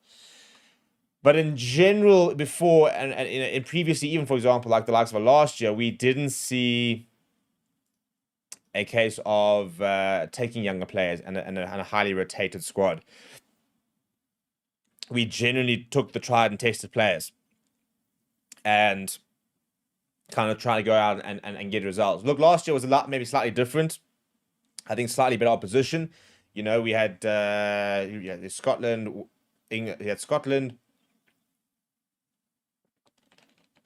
England. We didn't play Ireland last year. Scotland. It was a Grand Slam. Scotland, England, Wales, and Italy. I think. Was it? Yeah. Didn't play France last year. Didn't play Ireland. So yeah, and even then we didn't take a particularly rotated squad, despite maybe playing a weaker version of a tour that we got this year, for example, which is much better. So, Akari, to answer your question, is the squad for the 2 Argentina tests. And, well, it's the squad for the first test. And then they will be basically reducing down to a 30-man squad, or up to a 30-man squad to go over to London for... They might actually take more, to be fair, if we win next weekend, for example, and we might be winning the Rugby Championship in London, because I think there's a bit more incentive to have the players there to celebrate with the trophy. Hensel says, not happy with the squad, needed to pull 2-3 young guys in, even if it's just to be around the squad. Well, I think there are young guys, in fairness. I mean, new people to the squad that weren't playing a year ago. Bowen Fenter, look at how much of a role he suddenly had in the squad. Jan Vessels is a young player. Marnus van der Merwe is a new player in the squad. Ruan Nokia is still a young player in the squad. If we look at the backs, you've got a Morning van den Berg who's new in the squad. Sash van Mgomazulu, Ethan Hooker. Kennedy Moody's still young. So I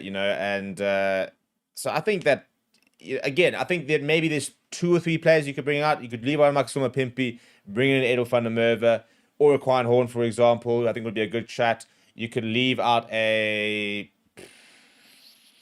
could probably leave out a Bongi Manami, but for who? I don't think there are that many hookers who are banging the door down at the moment. So I think you could probably leave him out and bring in a Vincent Tuka, for example. That for me would be a decent decision to make, because we've got 3 hookers in the form of Marnus van der Merwe, Malcolm Marks, and Jan Vessels, which means you don't necessarily need to have a Bongi Manambi in the squad. But I think it's very interesting to see how this is all starting to shape up, to be honest. And at the end of the day, also, I think what for me would have been interesting is, had we lost that second test, how much would this have changed?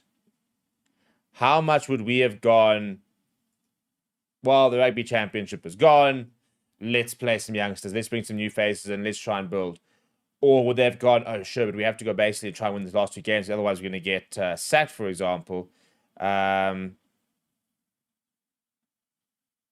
But the fact that we did win that test means that at this stage, we are very much in the running to win the Rugby Championship. And as a result, we've picked a squad to retain the title, in Rassie Rasmus's words. This is not a squad to just go and play 2 tests. This is a squad to go and win the Rugby Championship. And I think we'll probably see 2 very strong sides going out against Argentina to try and get this.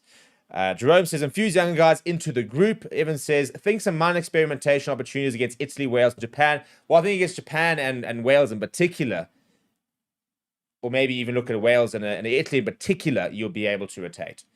We've obviously got the two, and the tour set up so nicely in terms of Japan, then I think it's France, then I think it's Italy, and then I think it's Ireland, or Ireland and France swaps, one of those two. But we basically go a tier 2 nation, tier 1 or top 4 nation, tier 2 nation, top 2 nation. So we've kind of got the opportunity to almost sort of rotate strong team, and then you can basically do what you want with the final game, which I'm 99% sure is Wales. So we can really, really change up our squad at the end of the year. So it's a really good position to be in. But I think that the main thing, our goal for the next 2 games is not necessarily squad building. I think that for these 2 games, it's about winning. You got to go and beat Argentina twice, hopefully with a bonus point twice, and win the Rugby Championship. We win with a bonus point next week, for example, and either Australia or New Zealand win without a bonus point, we will be at least tied at the top of the log. And that's where we want to be. And that means that we go to London, for example, with our fate in our own hands, and a bonus point win with a decent margin ensures the Rugby Championship title. And that's got to be the objective at this stage. You know, I don't care about rotation in these next 2 tests. We can rotate against Wales, we can rotate against Italy, we can rotate against Japan as far as I'm concerned. These next 2 tests have almost become the most important 2 tests of the year. Obviously you've got Ireland, obviously you've got France. But we win these next 2 tests with bonus points, for example, we get a trophy. And I'm a big fan of chasing the trophies. We've always been really bad at not winning enough trophies in between World Cup cycles. This has been better because we've won the World Cup in 2023. We won the Rugby Championship in 2024. If you go and win the Rugby Championship in 2025, then that means if we go look at 2019 onwards, you've won 3 Rugby Championships, a British and Irish Lions series, and 2 World Cups in a 6-year period. So that is essentially 6 trophies in 6 years and 6 major honors. That is a really, really good period. Then we could talk about this being possibly the greatest sort of period of Springbok rugby, because we're seeing actual trophies and not just previously where we kind of won a rugby championship here and there. But even beyond that, we've got the Freedom Cup and we've retained the Freedom Cup. You know, getting the Nelson Mandela Shield and winning stuff like that. You know, there's a trophy against Argentina. Even those sort of small minor trophies, for example, are important. You know, it's important to learn to win games that mean something. And we've been doing that. And then next year, we've obviously got the greatest rivalry tour, which I assume will be contested for the Freedom Cup. And we've got 4 tests next year against the All Blacks. How cool is that? 4 tests against the All Blacks. So next year, we've got an opportunity to really ramp up our World Cup preparations by playing and trying out certain tactics against one of the best teams in the world for 4 tests. And that doesn't, and we don't even know who's going to come in mid-year. If I had to guess, I reckon Scotland's a decent shout. We haven't had them in a while. We haven't had France in a while, but we don't really want France. They don't really send their best players down in mid-year. We've obviously had Ireland recently. We've had Wales recently. We haven't had England in a while. So I think we're going to see either an England or Scotland incoming series, or else we'll see a sort of Fiji, Japan, Samoa type of thing, which wouldn't be great. I'm really hoping Scotland for me, Scotland and England. An England series would be really good, because we haven't had them in a while, and they're getting their act together. So I think Scotland and England will be a really cool series, incoming series next year. I really hope we don't have another Wales series, for example. We're not going to get another Ireland series, and I don't foresee a French series. Maybe we might see a French series, but I'd be surprised, in all honesty. Going to some of the comments again. Adrian said, I don't like the squad because Krappies and Hooker is allowed to learn on the road with the squad. I would like to see Troki, Ruan Fento, or Renzo also gradually being exposed to the system. Yeah, I'm a bit surprised that Renzo du Plessis, somebody they've mentioned they want to get involved. But I think he might go at the end of the tour, to be honest. They've spoken about the fact they really want him to get an opportunity and to get a cap. Because that's somebody that they obviously rate. He's had a great Curry Cup as well. But he's a bit of a Curry Cup specialist, old Renzo du Plessis, isn't he? Didn't have the strongest URC campaign. In fact, JC Pretorius was keeping him on the bench. And fair. I mean, I've never really had a problem with the fact that JC Pretorius was being back, because he had the most turnovers. I think he won some of the most turnovers in the URC. So But yeah, there are certain players who I think obviously could be added to the squad, but I think there's time, and I think it's a big URC campaign coming up for Quan Horn, Ruan Venter, a big championship season coming forward, talking from Jean Augustus, because it's now or never really in terms of that 2027 World Cup selection. Vincent Tuka, for example, he starts winning man of the match performances week in, week out at URC level. It becomes difficult to leave out. Evan Lewis, I think, as well. Although I do think he's had his opportunities in the squad, and he's just never really been able to take them and been able to force himself to be a big part of that squad. So it's an interesting situation. I don't know what to say about the Evan Lewis situation. I keep saying that I just think that whatever reason, I just don't think they rate him particularly highly, and that's the reason why he hasn't played all these games, despite being one of the top performance players of the last few years, one of the top South African players. In fact, in the first year of the URC, he was the URC player of the season in South Africa. So it's a lot of speculation with regards to what he's done. K3AC Scotland was supposed to be an SA in 2020. Yeah, so we're overdue a Scotland tour. I'd love a Scotland tour, and I will leave you for a watch along because I've never watched Finn Russell live because I had food poisoning during the World Cup and I couldn't get there, and it was one of the most heartbreaking moments of my life. I couldn't get to the Scotland versus Ireland game, so I will go to a Scotland game next year if they come. I don't care where it is. I'm going. I have to see Finn Russell play it in my lifetime. I have to see it happen. Russell Pollard says, we do need to build more depth at tight head lock. Can't just rely on Archie and Eben, who are generational talents. There needs to be someone stepping up to the plate. Well, interesting was the fact that Ananto was quite disappointing, got injured, because Lourdes Diaga starting there over the weekend would have been an interesting experiment, because if he had coped and he had done a very good job there, then maybe we would have a bit more of a relaxed situation. Salman Murat is the other option there, as well as a Kubus Visa. Both of them, I don't think, have really taken an option. Look, Kubus Visa, I don't actually think he's ever started in the number 4 jersey. But he is a big option there. And Sensible Tom Fully says, not to mention the Qatar Airways Cup. Oh, yeah, I mean, that is... And I mean, nobody else has ever won the Qatar Airways Cup. That is basically just nicknamed it the Springbok Cup, because no one's ever won it yet besides us. Can't forget it. Evan was earlier saying, think the current squad contains the spine of the 2027 squad. Good age balance that will be improved upon between now and then. Yeah, it is a good age balance because, again, Vincent Koch, Maximo Pimpi, I don't think necessarily make it. Big question marks about a Franco Moster, but he hasn't played that often in the last few games. I think he still has something to offer us right now, whether he'll make the next World Cup, not entirely sure. Bongi Mnimbe as well. But that, for me, the main thing is that we beat... And in the last 2 games, we didn't have Vincent Koch playing. We didn't have Bongi Mnambi playing. We didn't have Franco Moster playing. We didn't have a Bongi Mnambi. So I say Bongi Mnambi. We didn't have a Maxwell Mapimpi playing, for example. Now we're not going to have a Willie LaRue playing. So we are seeing the next generation come through. We're so quick to say there aren't enough youngsters, but then when we talk about the players who aren't actually involved, you actually take a step back and you almost go, oh, actually, hang on. We are actually rotating, and we are looking at new players. And this actually is we are seeing a phasing out, because, as I said, we're already not seeing Mapimpi with a big role. We're not seeing a Bongi Manami with a big role. We're not even seeing Frans Maher because he's injured. We're not seeing Vincent Koch. We're not seeing Nava Leroux. We're not seeing who else did I mention? Franco Mostert. So that's already 6 players. Who else is injured at the moment? Now Lourdes Diaga is going to be injured, but he has been involved. But these are players who are all big parts of Jaden Hendrickson, for example. I mean, not different generation, but he's had to be replaced by Morne van den Berg. So there are new players. I mean, if we look at that squad, the players that haven't been to a World Cup yet, or didn't play in the last World Cup: Thomas du Toit, Wilco Low, Ruan Nokia, Marnus van der Merwe, Bowen Venter, Jan Andrew Wessels. So that's 6 forwards.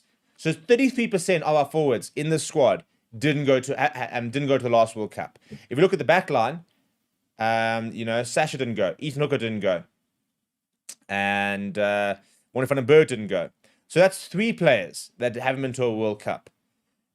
And in terms of age profiles, the only players who are older, in inverted commas, over there are Kubus Reinach and Maximo Pimpi. Kubus Reinach is one of our top players, but everybody else are fine from an age profile. There's question marks maybe around a Damien Delendi and sort of maybe a Jesse Creel, Ches and Colby. But everybody else from an age profile point of view in the back line and a 5 to a point are actually fine. So I'm not worried at all. I think this whole idea that there aren't young players is a complete fallacy. We can't have 45 under 25s. This is not an under 25 team. This is a Springbok squad at the end of the day. And I genuinely do think that we are seeing a brand new look within the Springbok side. You just have to look at it holistically to see that, because there are changes and there are movements. So it's a great squad. Talk a lot of shit. So Steve, you can't honestly believe that Finn Russell is better than Marnie. I think Finn Russell's the best far half in the world. Yeah, I'll stand by that actually. Who's better? Remain Intermac on his day. Pollard on his day, maybe. Bowden Barrett maybe on his day. I still think he's the best fly half in the world. I think he's so talented.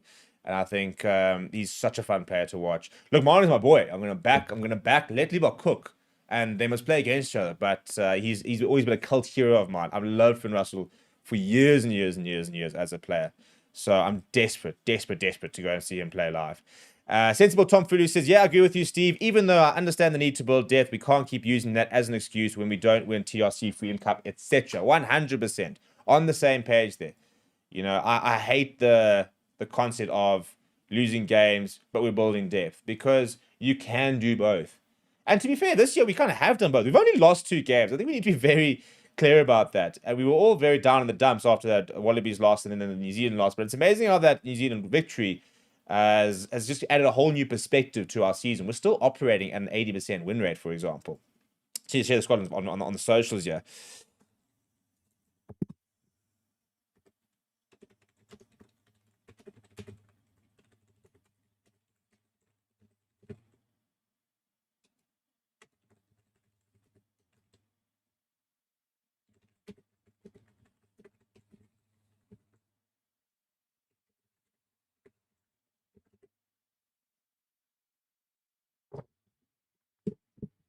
Right, there we go.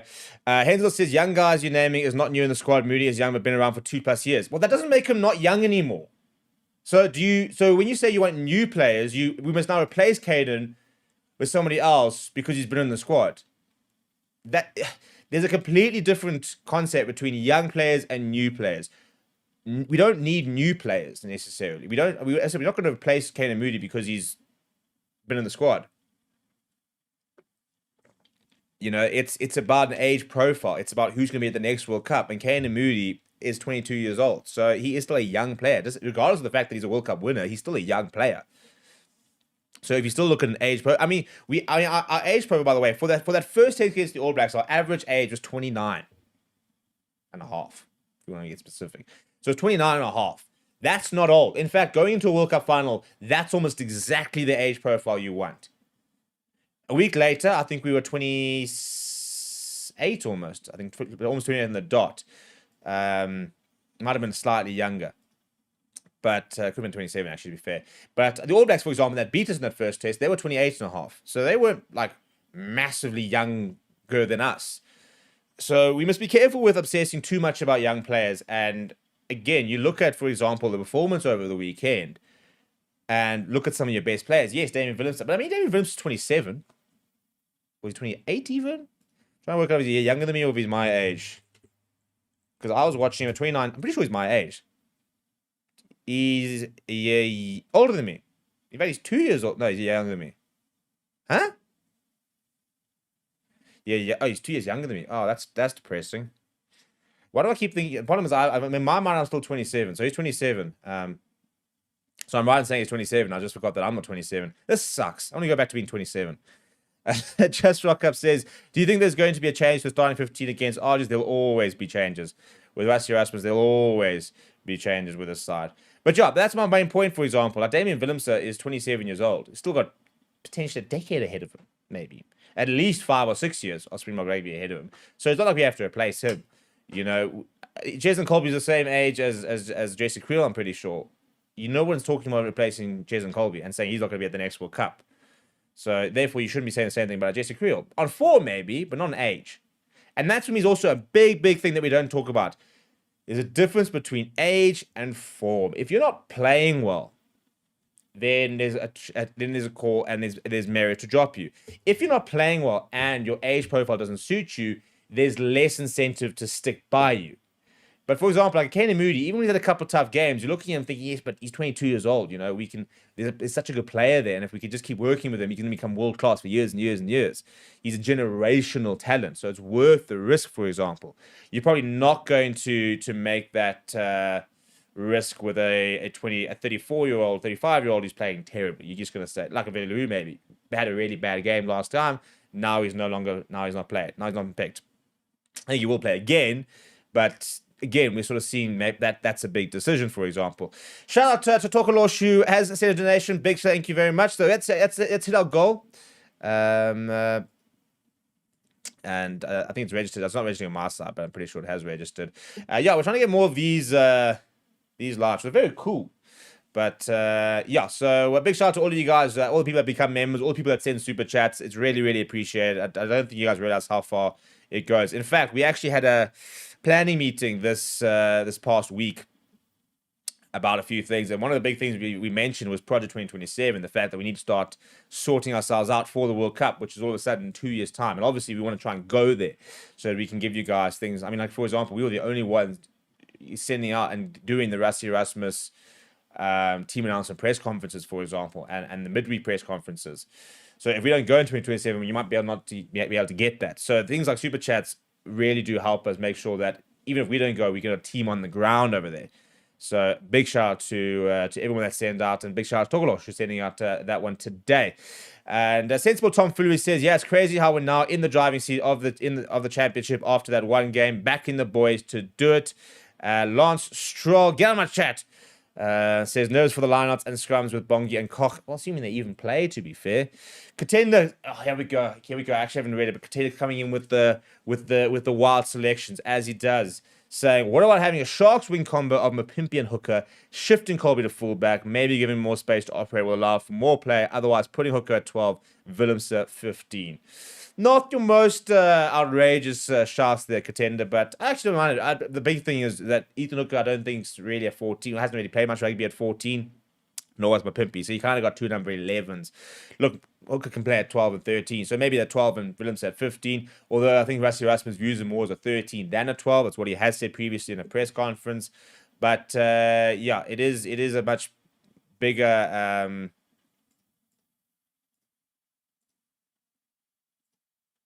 more likelihood of that kind of second selection rather than the first one itself.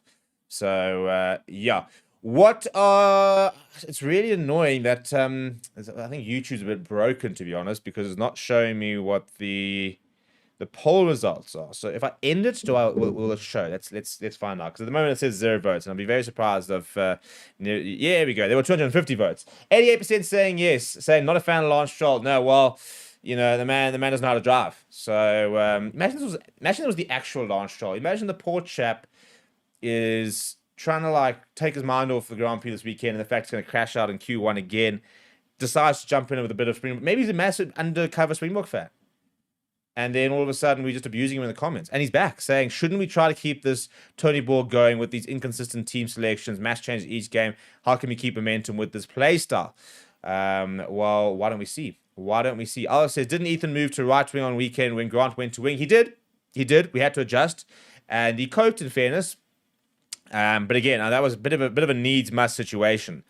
Just like he hasn't played there often. He could do it. Maybe he could do it. I mean, to be fair, I was surprised that he played at the wing. I would have thought they would have. They talked about him being more of a centre than anything else. So it is a surprise for me initially that they actually backed him on the wing.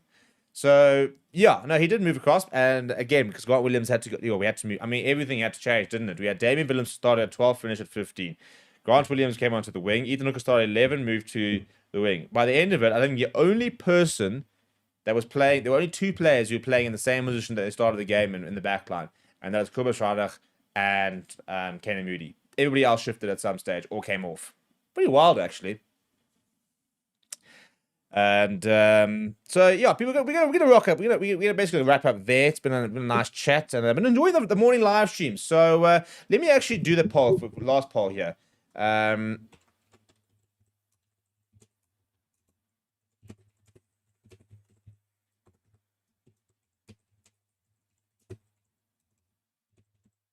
I'm gonna do the ones that I can commit to be honest, because the evenings just are a problem.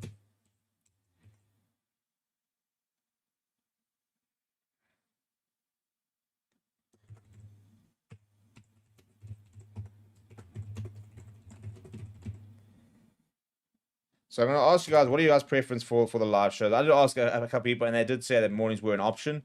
Lunchtime show.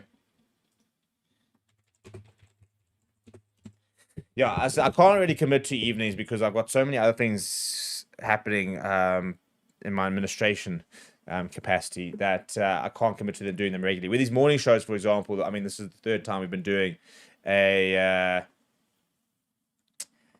a morning show. I delayed it for an hour because we were expecting the squad announcement. Otherwise, we would have been live at 9:30. I've been quite enjoying the 9:30 slot. It's quite nice. I wake up, I go for a run, get some work done, whack on the show, chat to the buggers, and then I got the rest of the day. So I'm quite enjoying the morning shows. Late morning show will be kind of this time, your sort of 10 o'clock, I suppose, 10:30 kind of vibes. So maybe this is the golden hour. Go and vote in the poll. Let me know. I tend to like the morning shows better. I think that's kind of working for us a bit better.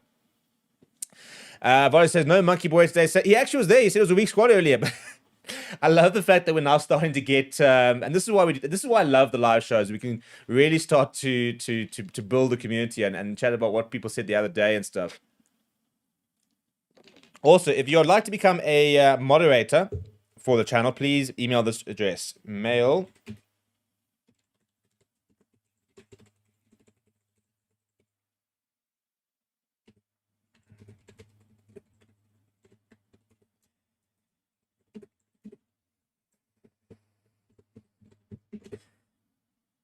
Yeah, we need some more mods in our life to help get the chat going. For example, ask some questions, monitor the chat, especially during match day when things get very, very hectic. So please do, if you are a constant appearer on the channel and you'd like to get involved in the channel, please do send that mail. I mean, if we can get a couple of a bit of a team of mods just to coordinate some live streams and ask questions and make sure that everything in the chat is running smoothly and there's no abuse or anything like that. It's obviously quite difficult for me being one person to sort of check what's going on there. And so some moderators will be highly appreciated. So I know a lot of you guys do come here quite often. I'm not saying that all of a sudden you have to sign up and go to every single live stream, but a lot of you guys are on here anyway. So it just means we can make you a moderator, and it means that you guys can help run the conversation. And also if there are any dodgy things happening, you can kind of cut that out as well. So yeah, keep voting on the poll for the live show. I'm seeing that late morning show maybe, and I don't know what late morning is. I mean, 10 like this time. Are we saying this time is the golden hour? Because I'm very happy to do a 10 show. That works for me quite nicely. So maybe that seems to be the thing. I suppose maybe people can get into work, they can do their own work, and then they can know at 10 we chat rugby. And we'll be keeping doing this during the URC as well. There's a lot more to chat about than just the Springboks. Obviously, that kind of dominates our lives and our rhetoric and the likes of that. But URC is coming up. Lots to talk about with regards to that. We're going to be kind of building up to it next week. Can the Lions finally get to a URC playoff? You know, that cheap is they have to. My mental health requires it. But we're going to win the Currie Cup on Saturday. So life is good. Life is good. There was something else I wanted to chat about the squad, and I can't remember what it was. It'll come to me. In terms of the weekend, so obviously we're going to have the Currie Cup, but we're going to have it on Monday's show in terms of predicting the team. But hopefully by Friday or Saturday, those of you who have been around have been using my picks a little bit, I hope. But we want to do a big push for your team predictions. And basically, the entire system means you can go and select your starting 15. We still don't have benches at the moment. That's becoming very complicated. But at the moment, you can go and predict your starting 15. And you can share it with your friends. You can download it, you can share it, and you can predict the side. So we want to try and see if we can get 100 people to predict their teams. We'll be dropping the link. Obviously, now we've got a squad. We can put it all together. We'll wait until Thursday to finalize exactly who's going to be in that squad, because there might be a couple of additions, apparently. That's what they said. They said they're going to assess a few people, and then there might be a few additions. But we want to try and see, can we get over 100 people to predict their Springboks side? And again, you get to download it. You can share it with your mates, for example. And we can really sort of start to see what everybody has to say and what all the chat is. Matt says, I always feel that we play better when Sia is captain. Yeah, I think there's a lot to that, to be fair.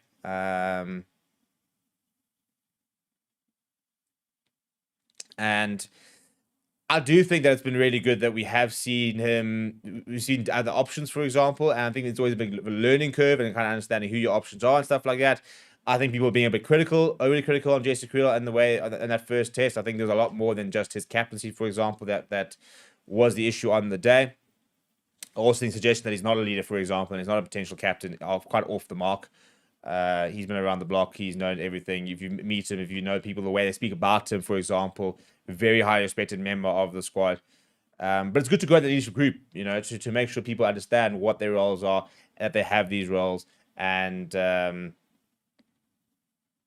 we're going to wrap it up there, people. Thank you very much. As I said, please do mail us if you are interested in becoming a moderator and joining the team, for example. We want to have more of you guys involved in the channel. At the end of the day, we had the tagline almost 10 years ago now, where we said, for the fans, by the fans. And all of a sudden, lots of people seem to have that tagline.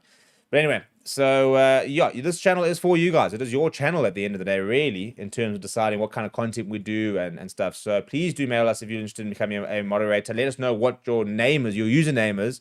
And we're probably going to create a bit of a Discord group.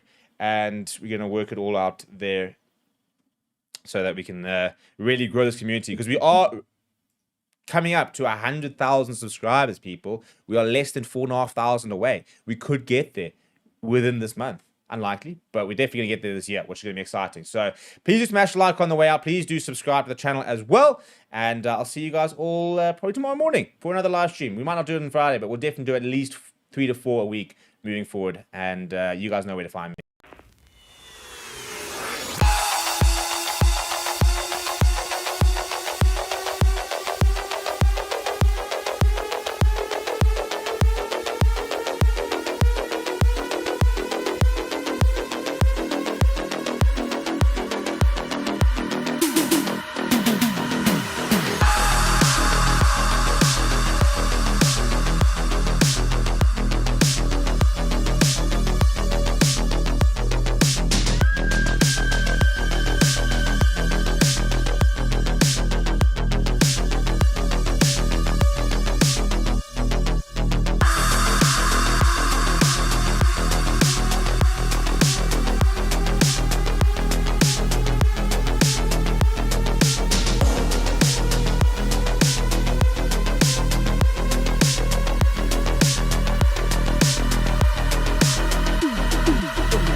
Hello, everybody, and welcome to Forever Sports. And we are a day out later from Rassie Erasmus' squad announcement. Lots to pick through, lots of discussions yesterday. The big one, obviously, centering around Villaroo and the fact that he has not been included in the squad and has not been listed as one of the injuries. In fairness, there are 3 players today who are apparently undergoing some medical assessments and might be added to the squad depending on what those results are. So we wait and find out exactly who those 3 players are, and we might actually get a squad update either today, if not, hopefully, before the weekend.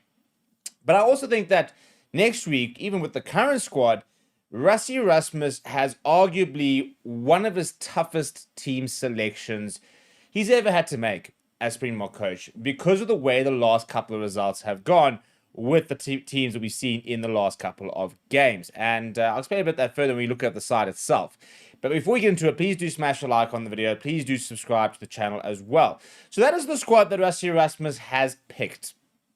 And it's a very strong squad. It's a very familiar squad. You know, there's absentees and no Louis Diaga, no Jean-Luc Dupré, no Apele Fassi. But there's also a couple of a big name missing in the form of Villaroo, and everybody else kind of being retained. Now, the question is, and this is the big question, is what sort of team do you pick for Argentina next week? Now, we are playing at home against Argentina next week. So, in theory, next week is your, I want to say easier, but in theory should be a better game for the Boks in terms of having that home support, knowing the conditions. It's kind of more suited to a Bok win, for example. Going up to Twickenham, I do think we're going to have a very big away support. I'm not saying that Argentina aren't, but I do think we'll have a big Safa brigade over in Twickenham, and I think it'll basically feel a bit like a neutral game at a World Cup, for example. I think it'll be 50-50 at most, to be honest, with regards to fans for Argentina, fans for the Springboks as well. But it probably is a more difficult game to go over to Twickenham, for example, play in maybe different conditions to what we're used to. And as a result, we've now got 2 games to decide on 2 different teams, and where does Rassie Erasmus go? Because we saw a team of the usual, more experienced players, sort of your more regulars, for example, come short at Eden Park. And then we saw a team that was rotated with youngsters and new centre combinations and, very different looking backline in the second half. All take the opportunity to put on a record victory against the All Blacks. So I think the concept of who our first choice players are starting to change a bit. And we are seeing a new generation start to filter through. Damian Willemse, for example, next to Kane Moody, looked like a genuinely world-class centre combination. Damian Willemse expected to go to fullback now with those injuries. But Andre Esterhuizen played very nicely again next to a Kane Moody. You had an Ethan Hooker who really took his opportunities and is there.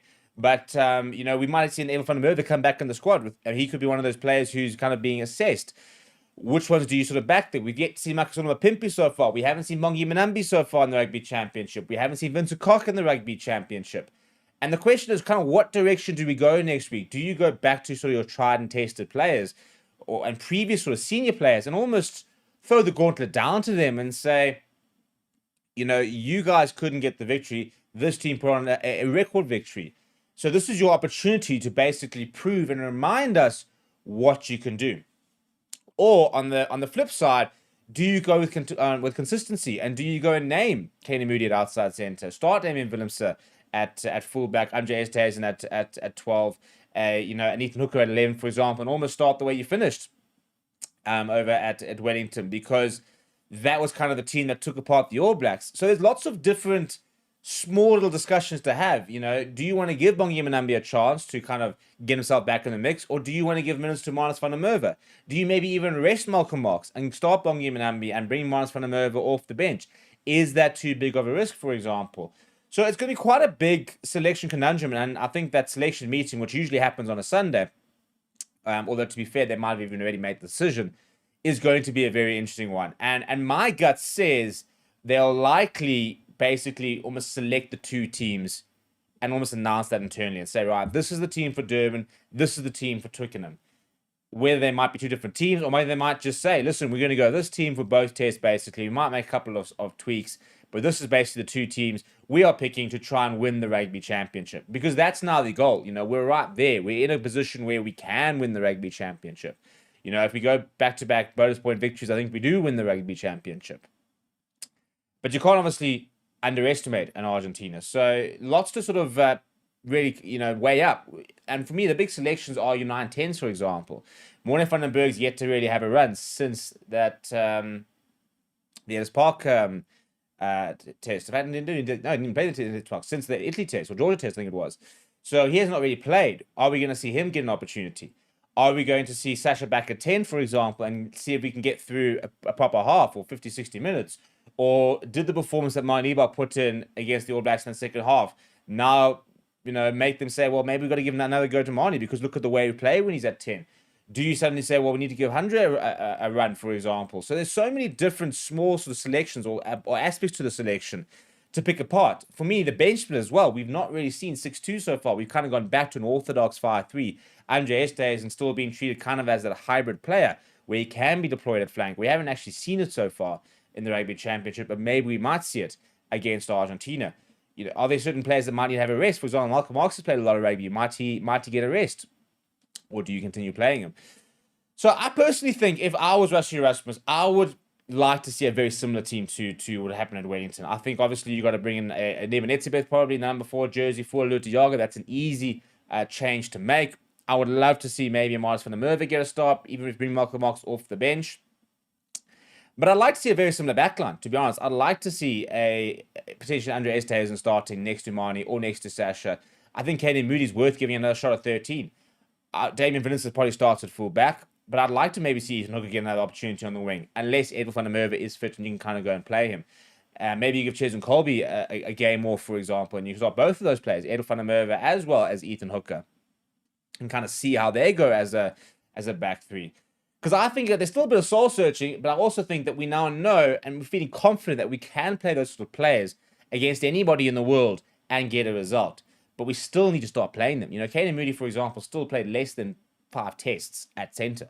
So he still needs to play there quite a few times, hopefully before the next World Cup. And this is an opportunity to keep playing him. Because in the end of the year, then I think we've got the big decisions about who plays against the Ireland, who plays against the Francis, for example.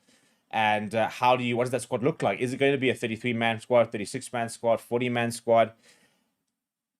And again, do you try and give some of the older players that one last go, for example, or almost an opportunity to remind the people? Or are you backing the youngsters in terms of these are vital test caps to give them to them? And that's the continued sort of weighing up that Rassie Erasmus and his coaches have to do every single week. And there's no real right or wrong answer, I don't think. There's merit in all the different options. The question is, what is the right option right now? And for me, the right option is whatever's going to win us the Rugby Championship. I want us to go and search for 2 bonus point victories and give ourselves the best possible chance of lifting that trophy at Twickenham. What would you do? Let me know down in the comments below. Smash a like on the video. Subscribe to the channel as well. Thank you very much for watching. My name is Steve. I'll chat to you soon.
And we are live. Hello, everybody, and welcome to Forever Sports. It is team announcement day, and Rassie Erasmus will announce his side, take on Argentina down in Durban this afternoon at about 3 o'clock. And today, we're going to be picking our team, the Forever Sports community team that we would like to see, the 15 that we would like to see take on Argentina this weekend. And basically how this is going to work is we're going to put some polls up in the comments, and we're going to vote for every single position and basically build our sort of 15. And it's a fun exercise, because then what we can do later is when the team officially comes out, we can then actually rate our team. We can actually go back and see how many points we got, how many players we got right, for example, and see how close we were to the final thing. So people, if you haven't done it already, please make sure you go and predict your team.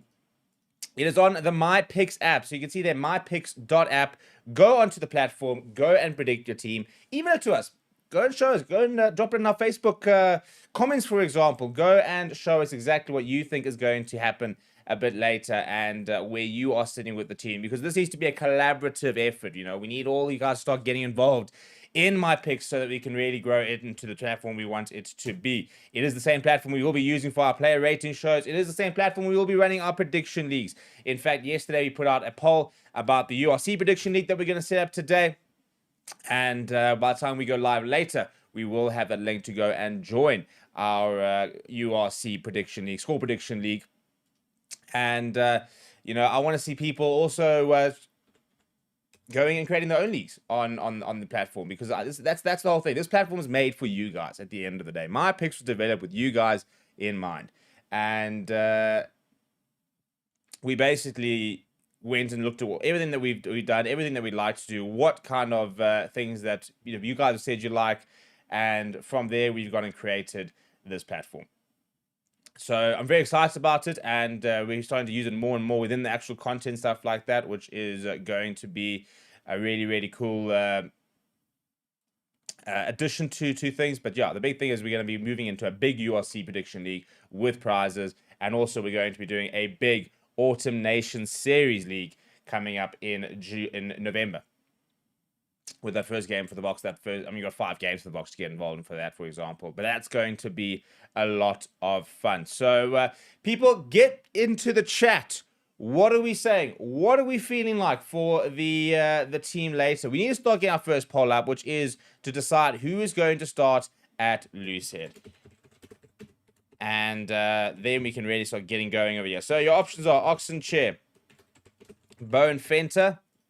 I'm going to put in Jan Hendrik Vessels, which is, by the way, JHW. Let's make things a lot slightly easier, shall we? And I'll throw in a Thomas Totoy, who can also start at loosehead. So let's get voting. Let's go and see who you are backing to start in the number 1 jersey. We've got just shy of 50 people in the chat, so please do smash like on the video, by the way. Let's get that up to sort of 10, 20 likes, and let's try and see if we can get to over 30, 40 votes on every single poll before we add it to the team itself. So as mentioned, we're looking for number 1. That is the way we are starting, 1 through to 15, and then you can generate an image basically, and we'll have a look at exactly what we've picked. And then later, as mentioned, when the team comes out, we will then go and score it, because that's the whole thing. You get scored on how many selections you got right, whether you got them in the right order, for example, or the right position rather. And you can score points like that. And then again, you can actually have a go against your mates and see who's the best at predicting teams. And then on Saturday, the same match, you'll then be able to go and rate the players, for example. And this is all going to feed into the different sort of content that we do here on the channel. And yeah, a big shout out to you guys for making it possible to be able to do these sort of things. So yeah, get your votes in and let me know who you're starting in the number 1 jersey. You've got 14 votes. Need to get a bit more than that here, people. Got to get at least 20, 25 votes before we lock that selection in, and we can start building our team. So Oxenshire currently leading at the moment. Interesting that Jan Ninja Vessels is in second place. He's got 17 votes. Let's get up to 25 votes. I think that's 50% of the people watching. Surely it cannot be that hard to get to 50% of the people that are watching. In the meantime, if you'd like to join the Rusty's coaching corner over there and have your hot take or your comment featured in that chat box, then please do consider sending a super chat, and also please do consider becoming a member. You get a very cool little animation with the name on the back of a Spok jersey. It all pops up on the screen. It's all lots of fun, and all your support with the super chats, with the becoming members, and all the likes of that go into us being able to do what we do. At this stage, unfortunately, we probably won't have the Rusty Rasmus press conference on the channel. We are working on it and trying to see if we can make a plan, but our man on the ground only gets to Durban on Thursday. So we will have Argentina stuff on Thursday, and then we'll have the full match build-up Friday as well as Saturday. So apologies for that, but yeah, unfortunately, personal things have happened, and we've had to adjust as a result. Right, there we go. We can name our first player into the team because we do have a result. And I'm then going to ask the next question, who starts at number 2? Options are Malcolm Marx, Marnus van der Merwe, Bongi Imbanambi, as well as Jan Hendrik Wessels. So let's go and throw those options in the number 2 jersey. Let's get voting for those. And in the meantime, I'm going to add Oxen Chair to our side. So that's now what it looks like. We've got our first man into the side. And Ox, one of the best loose heads in the world. And had a very, very good game. Just so consistent, isn't he? You know, so he's just one of those players that week in, week out provides the same level of performance. It's insane, actually, how consistent he is. And to think that, you know, he was part of that team that lost in Washington all those years ago to Wales. But he's managed to ride the wave. He's come back stronger. And look at him now. You know, I think he could have been in the World Player of the Year conversations last year. He was playing so well. But anyway, people, let's get up to let's get to the 30 votes mark here. By the way, it's looking pretty close as well, which is quite interesting with regards to the poll. Now a bit of a favour starting to come through. I have no clue. Saying, what do you think of the current Curry Cup season?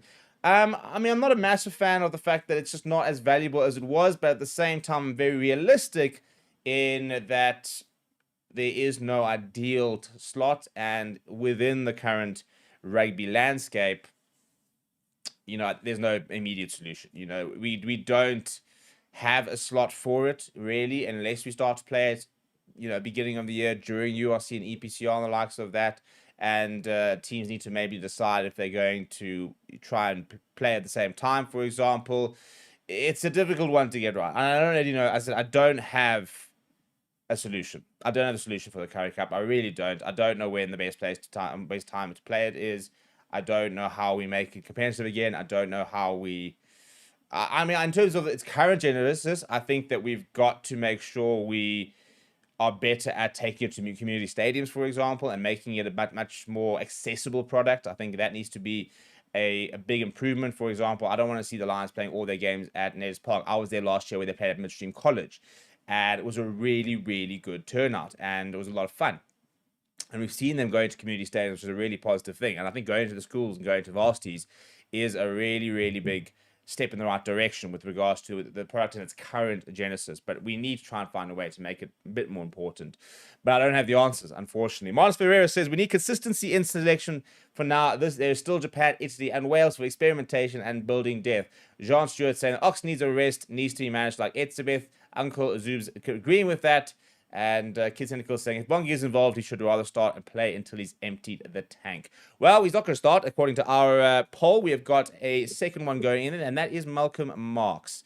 So the next question is, who starts at 3 as our front row starts to take shape? The options are Wilco Low, Thomas Tatoy, who has been the usual sort of starter. We're going to do a Vincent Koch as well, and those are your tight head options: Wilco Low, Thomas Toy, as well as Vincent Koch, who starts at 3. And we need to then add Malcolm Marx into our starting lineup in our predicted team. There we go. Well, yeah, your guys' predicted team, really. I still need to do mine a bit later. And oh, come on. Why is it taking so long to set the poll out? YouTube has not been happy the last couple of weeks. It's a lot of bugs. They're busy rolling out their brand new additions and creative tools and the likes of that, and it's not appreciating it, to be honest. So we have to try that again. Who starts at 3? Volko Low, Thomas Du Toy, or Vincent Koch. Those are your options. Let's see if it posts this time. There we go. Dorian's saying, if your man on the ground in Durban is going to be at the match, it could be fun to compile one of those game day vids. Yeah, so he is going to be at the match at this stage. So we are working on it. We'll hopefully have the Boks arrival, for example, that we'll live stream on the ground. We'll have lots of different build-up packages and build-up for you guys. So, yeah, basically... get involved. Get involved and subscribe to the channel, because we are going to have a lot of very cool things happening out there, and very much looking forward to exactly what we can bring with you guys. So make sure you subscribe to the channel, because we do. I still believe, I think we bring some of the best live coverage, match coverage out there, and you guys continuously watching and stuff like that means I think you guys agree. So exciting times on the channel, because we are also approaching the big 100,000, and that's going to be a big moment for us when we do get there, and really excited to get to that landmark and to find a place to put my plaque up. We're going to have a plaque, and how cool is that?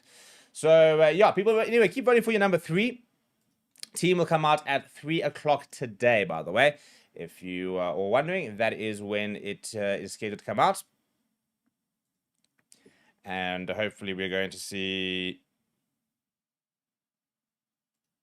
a very competitive side is going to go get a bonus point win. That is the main thing that we want to see later, is a team that can go and get all 5 points. That's the only thing for me that matters this weekend. It's all 5 points. Anything after that, whatever, I don't really care about, building depth right now. I don't really care about even the performance, to be honest. I know we need to start building towards 2027 and the likes of that, but for me, the next 2 games are very simple. It's all about getting the results. It's about winning the rugby championship. That is the only thing I care about right now, and I think that is pretty fair, to be honest. I have no clue, Sam. Do you think that the Mzansi Rugby League is a viable option for players that aren't in the system? I mean, look, to be fair, I don't know enough about it. In fact, I might actually, when we've got a bit more time, we'll probably try and see if we can get Ronaldo Bosma on the channel, which I'm sure we will jump on, and maybe chat about it and see what that's going to look like, and exactly what they're trying to do, and why it's considered a breakaway league. For example, they are very much getting a lot of resistance from SA Rugby, and basically SA Rugby have said that any players who get involved will be banned from playing in URC sides and the likes of that. So there does seem to be a bit of almost sort of gatekeeping to a certain degree. They're definitely not sanctioning the league, but I think that we don't really know enough about the league itself and exactly how it's going to look and what it's going to be like. So I think we need to understand more about it and where it sort of fits into the rugby ecosystem. I think it's obviously being the first year. I think it'll be a limited product, but only time will tell really with regards to how viable it's going to be and how important it can be and where it kind of fits in within the rugby ecosystem. But almost found 50 votes there. We're going to add Wilco Low into our side. He hasn't been starting the last few games, but you guys are reckoning he will start. Who starts at number 4? Question mark. That is a big question mark in fairness. Eben Etzebeth is one of the options I'm going to put in there, as is a Archia Snyman, as is not Lua Diaga, but as is a, I mean, let's just put him in there. You won't start at 4, but let's put a Woodnock here.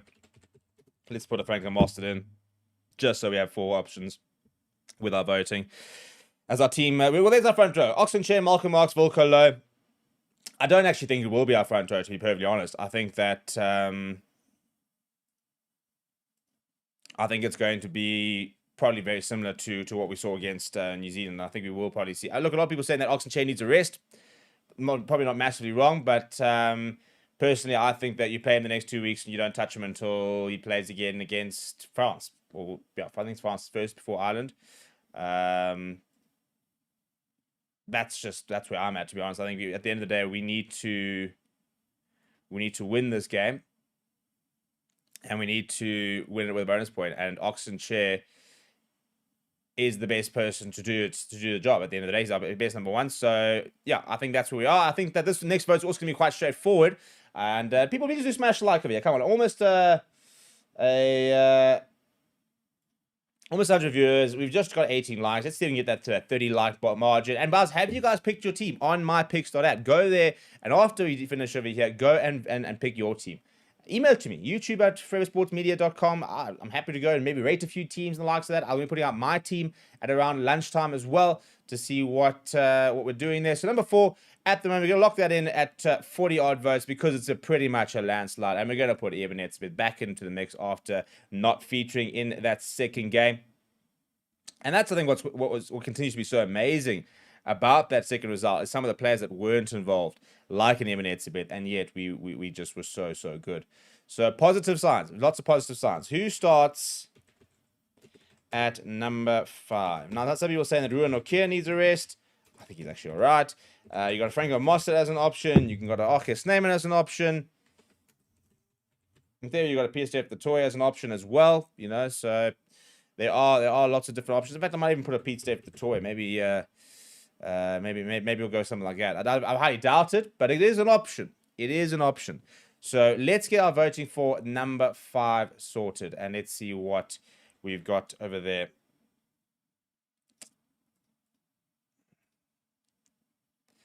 Contender says, I think Ox deserves a rest, but Kings Park is his home ground. If he is rested, we will put Fenta on the bench with Vessel starting, give Sos a start, have Marco off the bench, good for breakdown.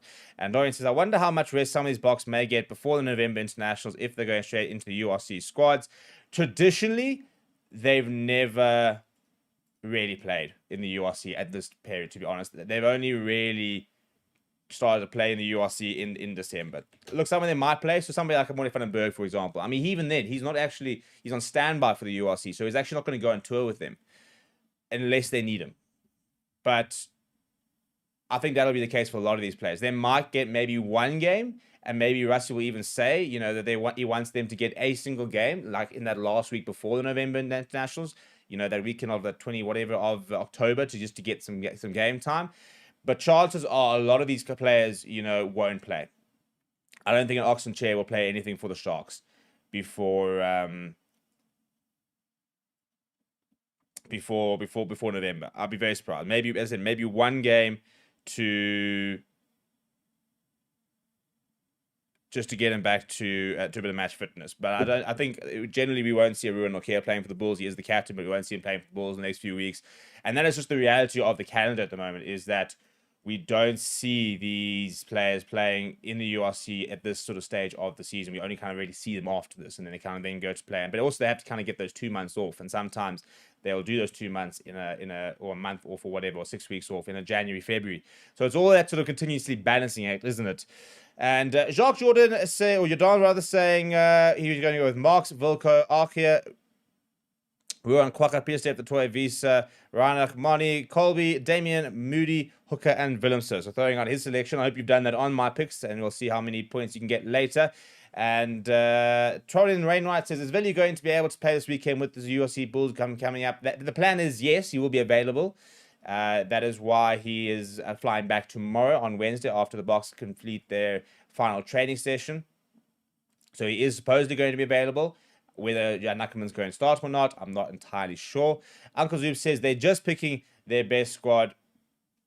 Hey, it's you guys at the end of the day. I can't tell you guys what to do. You guys got to pick the squad, and that's why you guys get to go and pick your own squad if you want to. And so go to my picks and pick your squad. But Ruan Okia is going into the side. And we're starting to get our top 5. Our top 5 is sorted. Yeah, the next poll we're going to have to is who starts at number 6. Obviously, you've got Circlisi as an option. You've got Marco van Staden as an option. And then you've also got Kwagga Smith as an option. So you can go get voting over there. And K3A, one of our regulars, says Ruan is like an old school Hilux. He'll go forever. You're not wrong. You're not wrong. Contender says, will we try Sasha at 10 again versus All Blacks? Game wasn't promised, and progressing with him at 10. Maybe giving him another go will give him confidence. But Pimpy starts at 11. Hooker 13. Estays and 12. Willemser 15. No Moody. That's what he reckons. Adrian says, what do you think about Rassi's contract negotiations? I don't see him leaving earlier. Looking at the landscape of talent in the country. I mean, at this stage, if it's not broken, why would you fix it? I think that's kind of the main thing. You know, we're playing well. We're number 1 in the world still. So you're gonna sit there and kind of think, well, why would we replace him? You know, why would we find somebody else? And I think that's probably the big thing at the moment that people that we're saying. So I think he will sign a contract. I don't expect him to leave, for example. And why not? Why not at the end of the day? Over 100 people watching, people, yet not to hit the 30 likes again. And if you would like to feature on the Rugby Coach's Corner, please do consider sending a super chat to feature over there. Please do consider becoming a member. We've got to pick our number 6 for this weekend. There's 43 votes. Let's get it up to 50 before we lock that in. Eric's saying, Bulls have a massive tour playing times 3 URC matches overseas and then a Champions Cup match also overseas. Need all their Boks in October, November. Unfortunately, they won't get them. They won't get a lot of them. Well, there we go. Sean Johnson's become a member, and that's the animation you see. The trumpet is back. Your name in the back of a Boks jersey. Spent a lot of time doing that, by the way. That is all custom development because apparently I'm a programmer these days. So yeah, big shout out to you for becoming a member. And if you'd like to become a member, please do. It's the pinned comment over there. So shout out to you, Sean Johnson. And yeah, if you'd like to become a member, you know how to do it. If you'd like to send a super chat, then you can feature in the Rusty's Coaches Corner over there. We are trying to get to 250 members. That's our members goal. Trying to get to 100,000 subscribers. It kind of shows you how few people are members of that 100,000. But we'll work on those ratios. We're up to 50 votes, though. It's a pretty simple selection. Sirklis is going into the number 6 jersey. The next question is, who starts at number 7? Peter Steph the Toy, Quacha Smith, or Franco Mostert? I think there's any really options there. So those are your 3 options. Go and get involved in the voting. And we're starting to start, our pack's almost done. To be honest, we need to be a bit more original, I think, with our selection, because half the time this team starts to look very similar. And remember, we're trying to pick what Rusty's going to do here, not what we want, what Rusty's wants to do here, because then we can score it and see that that they are how close we are. Eric says, Steve, you think Greek Quiz must replace Lions in the URC since they beat them in the Currie Cup final? I mean, we beat the 3 other URC sides. So if you're gonna replace someone, go replace Western Province, go replace Charles, go replace the Bulls. You know, at least we took the Currie Cup seriously. You know, we're keeping the Currie Cup going single-handedly, really, these days with the likes of a Greek Quiz. So yeah, I mean, if we're gonna go promotion relegation, we can. But RIP Western Province Rugby, because their Currie Cup was pretty despicable, to be honest. And don't give this whole thing about the youngsters and the likes of that. You know, it's not like the Lions played their URC squad throughout the entire thing. They very much mixed it up. I think they got the balance right. Couldn't get over the line at the end of the day, and I'm pretty heartbroken for that. However, it happens. It happens. Josh says, hopefully we get a performance like we had last year. And Firefly said, we need more depth with our flanks. Unfortunately, Alwick and Cameron is injured. Well, that is the problem, isn't it? Look, there is Vincent Tuka, who is sitting in Durban right now. Wouldn't be surprised, actually, if he trained a couple of times with the Boks this week. And although I suppose actually I think they're actually flying out, so maybe not quite. But I'm surprised he wasn't involved. I think he's somebody he should be getting more game time for the Boks. In all honesty, we've hit that magical 50 mark, and Peter Steph the Toy is going into our side, and we now just need to complete our pack with our number 8. And we've only got one out and out number 8. Although Quacha is essentially out and out 8 these days, really. Don't see him playing too many other positions. So we've got Quacha Smith and we've got Iaspavisa has an option for the number 8 jersey. And then we can get into our back line. Malabongwe Malinga says Khaleesi is a must start at 6. Marco off the bench, maybe. And Jordian Wolfhard says, has Edwil and Jaden fell out the pecking order? I think Jaden has. I think Edel van der Merwe is still involved. I'm very surprised he's not involved this week. And I think that he should have been involved, in all honesty. I don't really understand that. I think that, you know, he's not had a bad game for us. I understand that Ethan Hooker was really good against New Zealand. But I think Edel van der Merwe is a fundamental part of our future. And as such, he should be featuring. So let's get voting on the number. Kiwi Rob says, stop giving Argentina no chance. I'm not going to listen to a Kiwi, man. Just because they beat you doesn't mean they're necessarily going to beat us. So, and if you actually have a shred of sense, you know that we're not giving them a chance, but the expectation we beat them with bonus points. That's an expectation.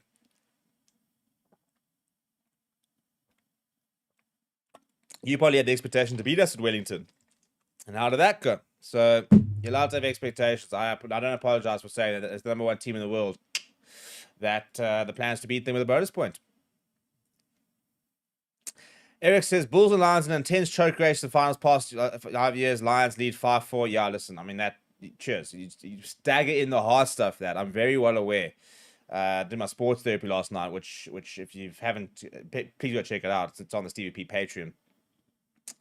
And it was emotional. Vote for our scrum off, shall we? Because at the moment we need to sort out our number 8. So keep getting those votes in for the number 8 jersey.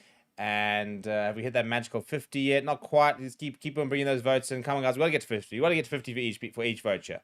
There needs to be a fair reflection, you know. And 50 is about 50%. Kid Cynical said, I'd love to see Marnus, Quaka, and Marker all in the field second half, really contest the slow down Arch ball. Eric says, where's Jason Pretorius? Still injured or overseas? For some reason, he's not traveling. I'm not entirely sure why. He's on the standby list for the Lions. I don't know if that means that he's recovering from an injury. Maybe he's not quite match fit. But he's not going over. It's a very weird situation. I don't know what's going on. I'm not a massive fan of it.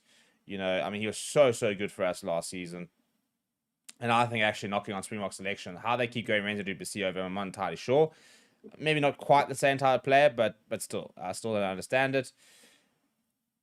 But yeah, he is on the standby list for the Lions at the moment for their tour. We have hit 50, I think, and 98%. That is a definition of a landslide. And Jasper Visa goes into the number 8 spot over there. Right. Who starts at 9? This for me is where I think things start to get a little bit more interesting. Grant Williams, Kobus Reinach, Faf de Klerk. I actually wouldn't be surprised if we saw Morne Vandenberg get a start well, it's announced, start the Saturday, announced this afternoon. But that's our pack, people. It's a pretty strong pack. I think it's pretty, I wouldn't be surprised if I think Thomas Latoy potentially at 3 if they continue with consistency. But I think that's reasonably close to what I think we are going to see later. I don't really see why we'd change too much of that. And that covers all your bases, which is obviously one of the main things. But yeah, so if anyone's been follows me on Instagram or the likes of that, you'll see that I've got a Patreon, newly launched Patreon. Then we do sports therapy basically, which is where I rant and rave about the past weekend, and it becomes quite emotional. And if you'd like to go check that out and show some support, you can check out the Stevie P Patreon there.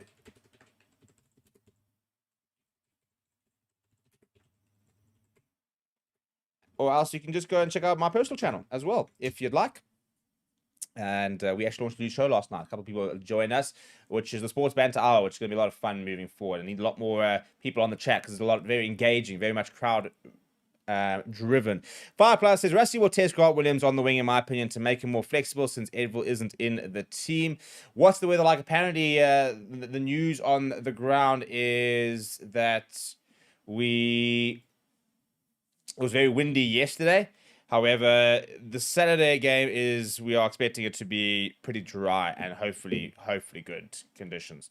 So not entirely sure. This is a very close race though at the moment. Grant Williams winning, but everybody else has got a couple of votes. So let's get that up to the magical 50 votes margin and then we'll lock it off. But Grant Williams at this stage being backed to start. I still maintain he's better off the bench. I think he's our number 1 scrum off, but I'm a big fan of him off the bench, and I think the way we use him off the bench is really, really good, and Matt's a huge part to that second half kickstart, you know, to sort of really run tries. I think that he's also a very versatile player where he can come onto the wing and the likes of that. So we're going to lock up the poll there because it's at 50 votes. And Grant Williams will start, but it was relatively close, to be fair. I mean, he was fairly ahead, but how's that for a bit of consistency? And we've got 40% for Grant Williams, 20% for the rest of them, all of them. So we're going to put Grant in at number 9. And the next one we got to start, and this is also going to be an interesting one. Who starts at 10? The options are Mani Libok, Andre Pollard, Sasha Famigom-Zulu, and I'll put in Damien Williams because he is technically an option. So let's go lock that in, people. We have got our backline, we have got our scrum off, we've just got 5 more to do. And then we are done. And very interested to see how this goes after the last couple of games, because I don't think this is going to be as close or as I don't think it's gonna be as clear cut and dry. Maybe it is. Maybe I'm talking complete nonsense. I would love to see Monty Bok get another go. To be honest, I see Sasha is winning the early. I think they probably will go with Sasha, especially given the fact he didn't manage to. He only got so many minutes against the All Blacks. But I just thought the way Monty came on and just completely took control of the game, made much better decisions, guided us to that victory, was a huge part of that. I would like to see him get another opportunity. Personally, I think I'm going to put him in the team that I would like to see. But yeah, see, it says Faf has to retire along with Polly and the backline fogies. Yeah, it's fighting talk, that. And Kiwi Rob still bitching and moaning about our win in 2023. You know, it's funny because, like, if this was the Webb Ellis, regardless of what actually happened on the night, I'll still be holding it. So, yeah, at the end of the day, we are the world champions. Huzzah. And, you know, this whole thing, we get lucky, blah, blah, blah, blah. The Webb Ellis trophy sits in Cape Town at the moment, and nobody else can do anything about that. Eric says, Pollard at 10 should not even be a debate, he reckons. Leighton says, Grant is our best 9. Who would you start if you wanted to come off the bench to impact games? Well, I think on recent form, probably Kobus Reinach. I think that moving forward, long term, I think Morne van den Berg is the option. And I think that's a nice combination. I mean, those two can be on scrum off combo for the next many years, to be honest. And I think that Morne van den Berg, for example, has a very good kicking game and he's very good technical scrum off, which means you can afford to kick off 9 if you want to from a box kicking point of view. I think he's probably a bit better than Grant Williams in that respect. Not quite the same attacking nature with the sniping, the likes of that. But so that's kind of where I think long term, I think you'd see Morne start, you'd see Grant Williams coming off the bench. Fly half vibes. Again, you could have Sasha, for example, Pollard as an insurance policy. You could have Sasha at 15, Monty at 10, David Williams at 12. Stop it, I like it. That's kind of where I am. And it's not the Piston Cup. It's actually my beer pong trophy for my birthday a few years ago. We actually took that out and drank out of it. It's about the closest thing I'm going to come to winning a trophy these days. Right, we're going to lock that in, though. We've got 54 votes and a clear winner. Very interesting. Who would have thought that a month ago when we had Andre Pollard with a man of the match performance against Australia, less than a month later, he would be third in our poll for who starts at 10. Kiwi says, you've had an easiest season so far. I mean, we weren't the ones playing against the France B team, having 2 games at home against the All Blacks. You had to go to Argentina, who's the lowest ranked team in the Rugby Championship. By definition, you have had an easier season than us. You're just crap.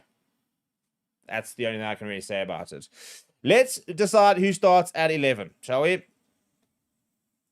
Who starts at number 11? And I'll be interested to see if we might see him a Pimpy, given the fact that it is his home ground. I'm going to put in a hooker there. I'm going to put in a Colby. And I'm going to throw in... Who else can I throw in? Who else can I throw in? We've only got 3 wings. Yeah, Fuss is injured. We didn't call up Edville.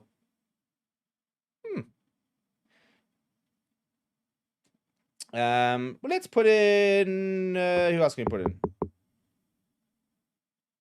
Leave it at those 2, I think. Leave it at those 2. I'm happy to leave it at those 2. You guys can decide who is going to be on that wing. I wouldn't be surprised if we do see him a Pimpy, to be honest. Given the fact that it is a home game for him, for example, especially if he's moving towards retirement, this is a nice sort of capping off for him. Troyden says, how are red cards are enforced these days? Does the red card player still go off for 20 minutes and can then, in the Rugby Championship, it is a 20-minute red card, which I absolutely hate. Yeah, I think it's so bad. I really don't understand the 20-minute red card. A red card's a red card's a red card's a red card. You know, it's not hard. It's not hard. It's not broken. We don't have to fix it. And right. So we've got 37 votes. Let's get to that 50 votes. And Leighton said, it is calling for Pollard to retire. If there was a final tomorrow, Pollard starts at 10. No debate. I love the other boys, but in a final, there's just no one else with Pollard's BMT and experience. Eric reckons a banner at 11. Fireflies plays gone with Grant Williams. And Stanley Peterson says, any idea when Malherbe will return? Only in the new year. So, yeah, he is back and starting to sort of get back into the gym and the likes of that, but we will not see him this year, unfortunately. We'll also not see Albert Lowe this year. We will also not see Cameron Harnicorn this year. So, unfortunately, for us, that is a big blow. And I think Frans Malherbe, for me,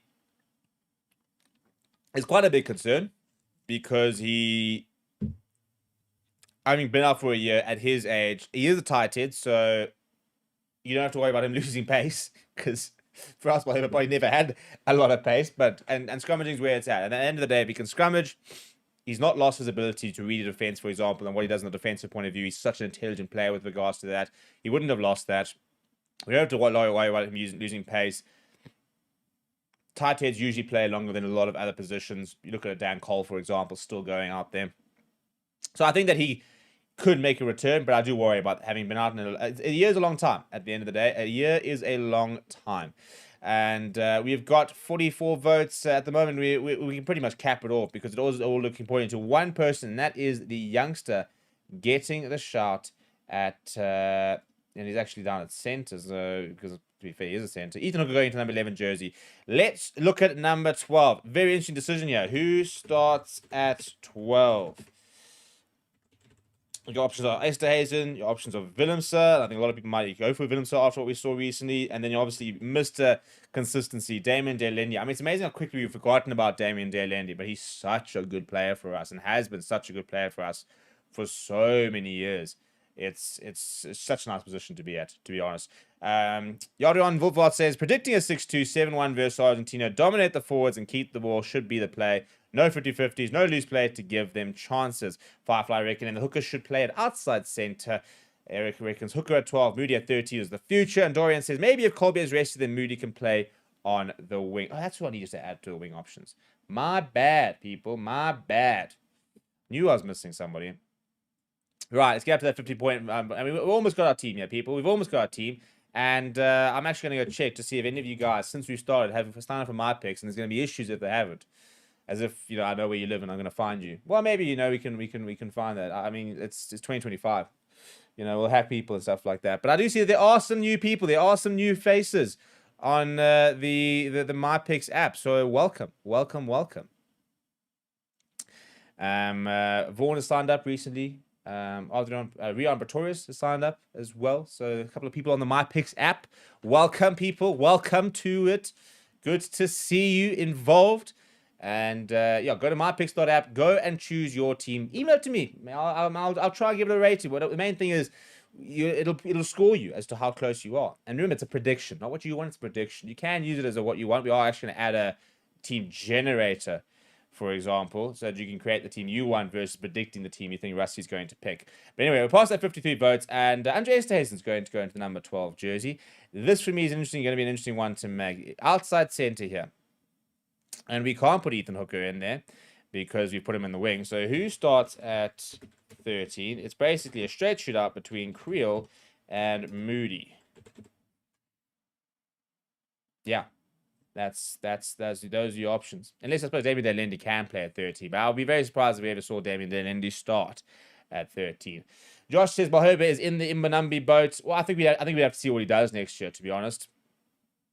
And yeah, we are going to be talking about the whole rugby championship situation and what it's going to look like, for example. Very interesting updates coming out regarding that, and talks about the fact they're not going to have one until base 2029.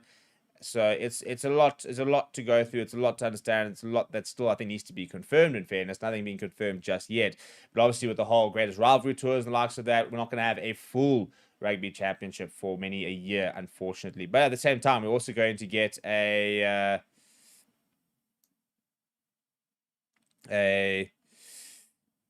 what's it called?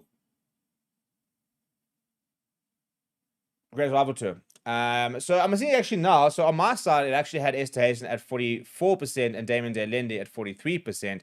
And now that I've completed it, it's 43-43. And once again, as per usual, actually no, that actually does under 100. So that doesn't help my thing at all. So we have to have a think of a coin. Actually, we probably have to revote this. To be fair, thanks JP for letting us know. Well, once we do then we'll just do a stretch. But to be fair, it was Vim's got 40%, so we'll have to do a stretch shot. We'll do a quick stretch shot, 20 votes. We'll tap it off there. This is quite a close vote, in fairness. Now Moody's taking a bit of a lead over there. So let's put in Kane and Moody. And in the meantime, we're going to do a straight shootout for who starts at 12, because it has updated after I closed off the poll. Straight shootout between Esterhuizen and Damian de Allende. First, after 25 votes, goes in there. Right, we'll Kane and Moody at 13. We have to do a very quick shootout, people. If you fight for your man. Fight for your man. Go and fight for who you think is going to start there. Eric says, Andre Esterhuizen and Moody is two lock centers. Equals huge stuff. And Kid said, "Because is URC still a permanent red for deliberate or dangerous foul play, isn't it?" I need to actually go check the final decisions on that. Christian says, "We still play TRC in World Cup years, usually a truncated version, but I heard we're going to have a full URC in 2027. Yeah, nothing has been confirmed from a rugby championship point of view.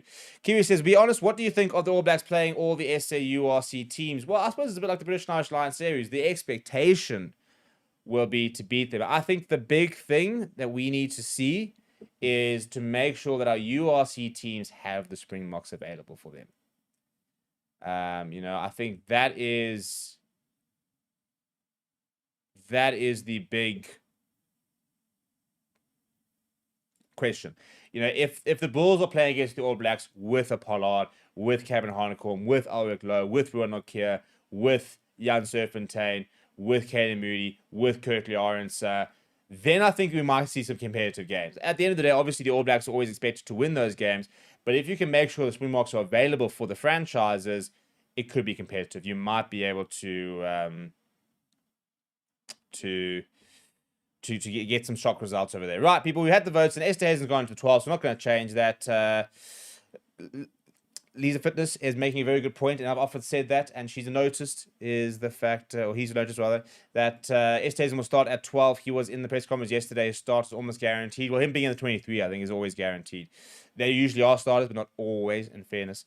Right, finally, let's go. Last two positions. Who starts at 14? Eric says, Henkoff and Vake must move to the Bulls to link up with David Creel. It'd be another great box center pair option. You behave. Behave. Options at 14. Kane Moody, Cheslin, Colby. I put Mapimpi there, but I don't think he's ever done number 14 jersey in his rugby career, which is a long and proud one. So let's get those final last two selections in, slap it all together, and then we can end it over there and reconvene at 3 o'clock to see how close we actually were, which is where the fun gets involved with this platform. So, yeah, people need to make sure you go and check out my picks. Big shout out to everybody who has so far.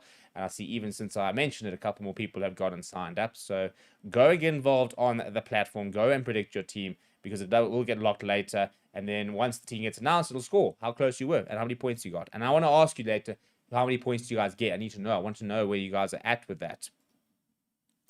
And Auntie says, Archie was at the Eden Park press conference and wasn't picked, so not clear. Sean says, please not let the Lions play. The All Blacks will be a cricket score. Back the lads. Back the lads. At Edis Park, we'll come out in our numbers, and we'll throw hands. We'll throw hands. No, Kuhn Horn's not going anywhere. Don't believe everything you say. I messaged him and I said, Kuhn, no. And he said, okay, cool. So he'll stay. So there's no stress about that. I'm not worried at all that he's going to the Bulls. Why would he go to the Bulls when he's already just becoming just an absolute go to the Lions? 45 votes, looking pretty clear. We're gonna throw Ches and Colby into the number 14 jersey, and then probably the easiest decision of the afternoon is who starts at 15. Given the fact that we've got Sasha, it's pretty much only Damien Williams who's even an option anymore. But we're gonna throw in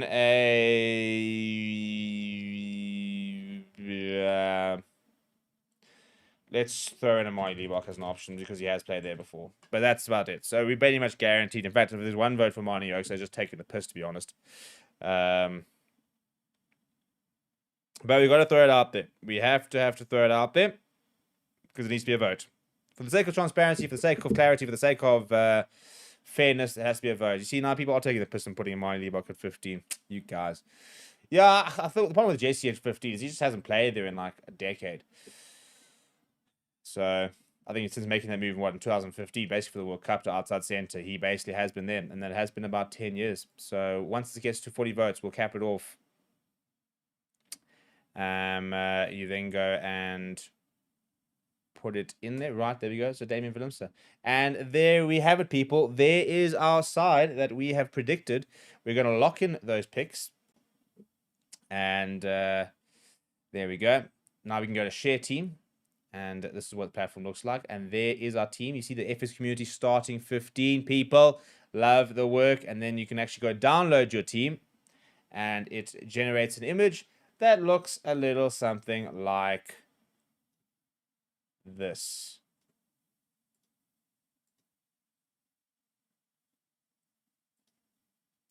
Aha. There we go. So that's what happens if you go and do it on my picks. So shout out to all you guys for getting involved. We have predicted our team. As you can see there, Boks versus Argentina. It's the FS community starting 15. You can go predict your own on mypicks.app. Go and get them in quickly, people, because it is going to lock soon, given the fact that it is being named at 3 o'clock. So thank you very much for joining me in the morning. We'll see you all this afternoon for the official team announcement at about 3 o'clock. Smash a like on the video. Hello everybody and welcome to Forever Sports. And some interesting news with the Springboks confirming that Villaroo will travel down to Durban and train with the Boks for the first part of the test week, which kind of maybe gives you a bit of information about what his current role is within the side and the fact that he's not done with the Springboks. But I think it's also a bit of an indication as to where he stands and kind of the fact that we are looking at life kind of beyond Villaroo and life after Villaroo. And I think what's going to be quite interesting is seeing at the end of the tour whether we might see kind of a bit of a, not like a testimonial game, but a final game for Villaroo, whether he might announce his international retirement and get that one last opportunity to sort of pull on the green and gold and play for the Boks. We've also got confirmation of what the week's going to look like for the Springboks itself. So before we get into all of it, please do smash a like on the video. Please do subscribe to the channel as well. So I got a press release earlier this afternoon, and we've got, in addition to the Springbok squad, we thought we might actually have a few more, to be honest, because in the original squad announcement, they said that there were potentially 3 players that might join the squad pending the outcome of the medical assessments, which we assume have all taken place. But nobody else has been officially added to the squad. However, they have confirmed this afternoon that Villaroo will join the squad on Sunday, and they will train with the team until Wednesday. Basically, the team will have sessions on Monday, Tuesday, Wednesday. Thursday is an official off day for the side, and then they have their captain's practice on Friday. And basically, Villaroo will train Monday, Tuesday, Wednesday. Wednesday is their big session. That is usually where they play a bit of almost a mock match type of thing, and that's their sort of key session that they have.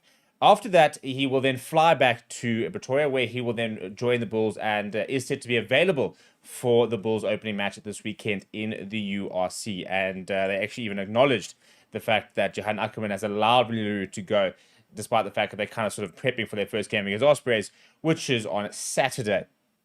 So if we look at the press release, and this is what Rassie Erasmus had to say. He says, Villy is a member of our wider squad. Now, that in itself is a very important quote, our wider squad. So right now, he's probably not in the core 30-man, well, literally not in the 33-man squad right now. But he said, we feel it will benefit us to have him train with us early in the week. Villy is... we try to train the way we play, and by having him in camp, it will allow us to improve the quality of our training sessions ahead of this vital match. Every point will count in the next 2 games if we want to win the competition, so it's essential that we get the most out of our training time to be as sharp as possible when we take the field. He then says, I would like to thank Johan Ackerman and the Vodacom Bulls for releasing him to train with us, and we wish them and the other South African teams the best of luck for the opening round of the Vodacom URC. Basically, I think that the big reason that he's been brought in is to be a Jean Cruz Malia, for example, or even but basically it's about giving pictures. You know, we'll talk about giving the right pictures, and the fact that what they've done for the last week and a bit is analyzed Argentina, and now what they do in training sessions, they basically try to emulate the way Argentina play, so that you can almost sort of create pictures. Hello everybody and welcome to Forever Sports Rugby. It is live. We have got the Springboks against Argentina today in a pivotal rugby championship match. Folks, could it be any closer after New Zealand's win today, 33-24 over the Wallabies? The Springboks and Argentina are poised at a pivotal game here. The winner likely to be tied with New Zealand at the top. However, a bonus point win for the Springboks today will see them go to the top of the log and be favourites to hold that title come next week, Saturday, at Twickenham in London against Argentina again. Kickoff today at 5:10, and wow, folks, it's an exciting time. Can you believe how close this rugby championship has been this year? I, for one, cannot. It's just been absolutely fantastic, genuinely, to watch. After losing to Australia in that first game, wow. truly, no, I don't think anybody saw that coming. And then coming back to win 30 points, 22 in the next game, then to go to Eden Park, which I think most expected the Boks to, hold their own and perhaps get a win there. But a poor performance saw them go down 24-17. And then to bounce back 2 weeks ago the way they did in Wellington. My goodness. That was something special. It was something spectacular. It was something that nobody could have ever expected. And you know what? Winning that game 43-10, handing New Zealand their biggest loss ever. And to that, Booker, cheers. Folks, welcome. Let me know in the comments, what are you drinking today? I've got myself a Windhoek. It's my favorite beer. It's truly just a fantastic, it's crisp, it's sweet, and it's a wonderful beer to watch the rugby with. But if you've got a Castle Light, if you've got a Brannus, if you've got a water or a cream soda, you may not drink, and that's okay. But you know what? For me, I'll be having a beer, enjoying the game with you today, covering it live. Now, let's look at the recent form and momentum, and what can we watch and expect from the teams today. Bokke riding huge with confidence after that massive win against New Zealand, like I said last week. It underlined the Bokke's physicality, their strength, their speed and agility in attack. The running rugby introduced by coach Tony Brown. Wow. Love to see it, a bit of Tony ball. Argentina, however, what can we expect from them? They're also in excellent form, having beaten both the All Blacks and the Wallabies in this rugby championship. They're certainly not going to be a walkover today. They've reinforced the fact that they are a team that are here to play and are not to be messed around with. I think the Boks would be truly ill-disciplined to think that they can easily walk over the Argentina's team today. Argentina, they're battle ready, they're fearless, and they're here to take on the Boks. If we were to harken back a few years ago, Argentina, in fact, have beaten the Springboks at the very ground we're playing at today. I've heard that there's some people in the comments saying earlier that Durban, the Shark Tank, it's not the greatest venue for the Boks, that they seem to have some tricky results there, and almost like Wellington for the All Blacks. I don't think it's quite as bad as Wellington for the All Blacks. I mean, anytime someone plays at Wellington, it's almost like an away game for the All Blacks.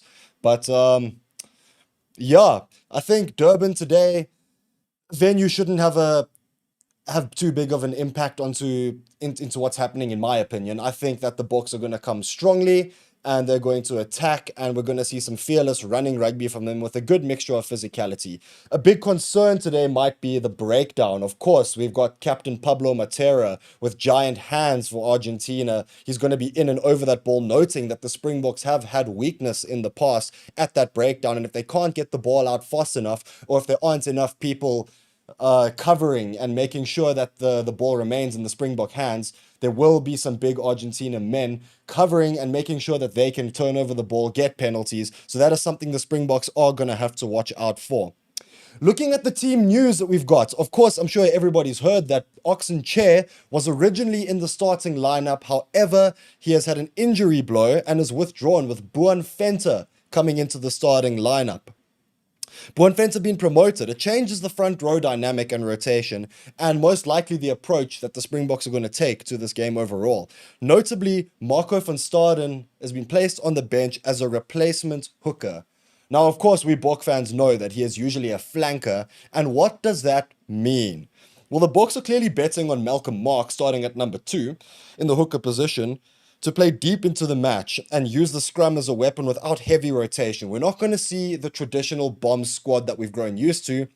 However, in recent games, that has tended to be something that we have seen, where the bomb squad itself is not something that we are seeing as a consistent thing now, but rather with the 5-3 split, having a few more backline options, and not just backline options, but the versatile options, like Andre Esterhuizen. He can come in and play in the center. He can come in and play on the flank. I like the fact that we've got this versatile option on the bench. So effectively, we could be playing a 5-3 with 3 backs being Mone van der Berg, Mani Libbok, and Andre Esterhuizen. But it could also be a 6-2 with Andre Esterhuizen coming on as a flanker if necessary. With Marco van Staden on the bench, though, I think it reflects the coach's confidence in Malcolm Marx's durability, assuming that he will be playing deep into the match. The reason I say that is because there's a bit of a dynamic shift that happens when Marco van Staden comes on. Not to disrespect the man, but at hooker, I do believe that his line-out accuracy is not quite up to the standard that is Malcolm Marx. And we can expect the Boks to favor quick taps or scrums and rather reduced line-out complexity when Marco van Staden comes on. The upside, however, is that if Van Staden does feature, effectively we have 3 fetchers on the field.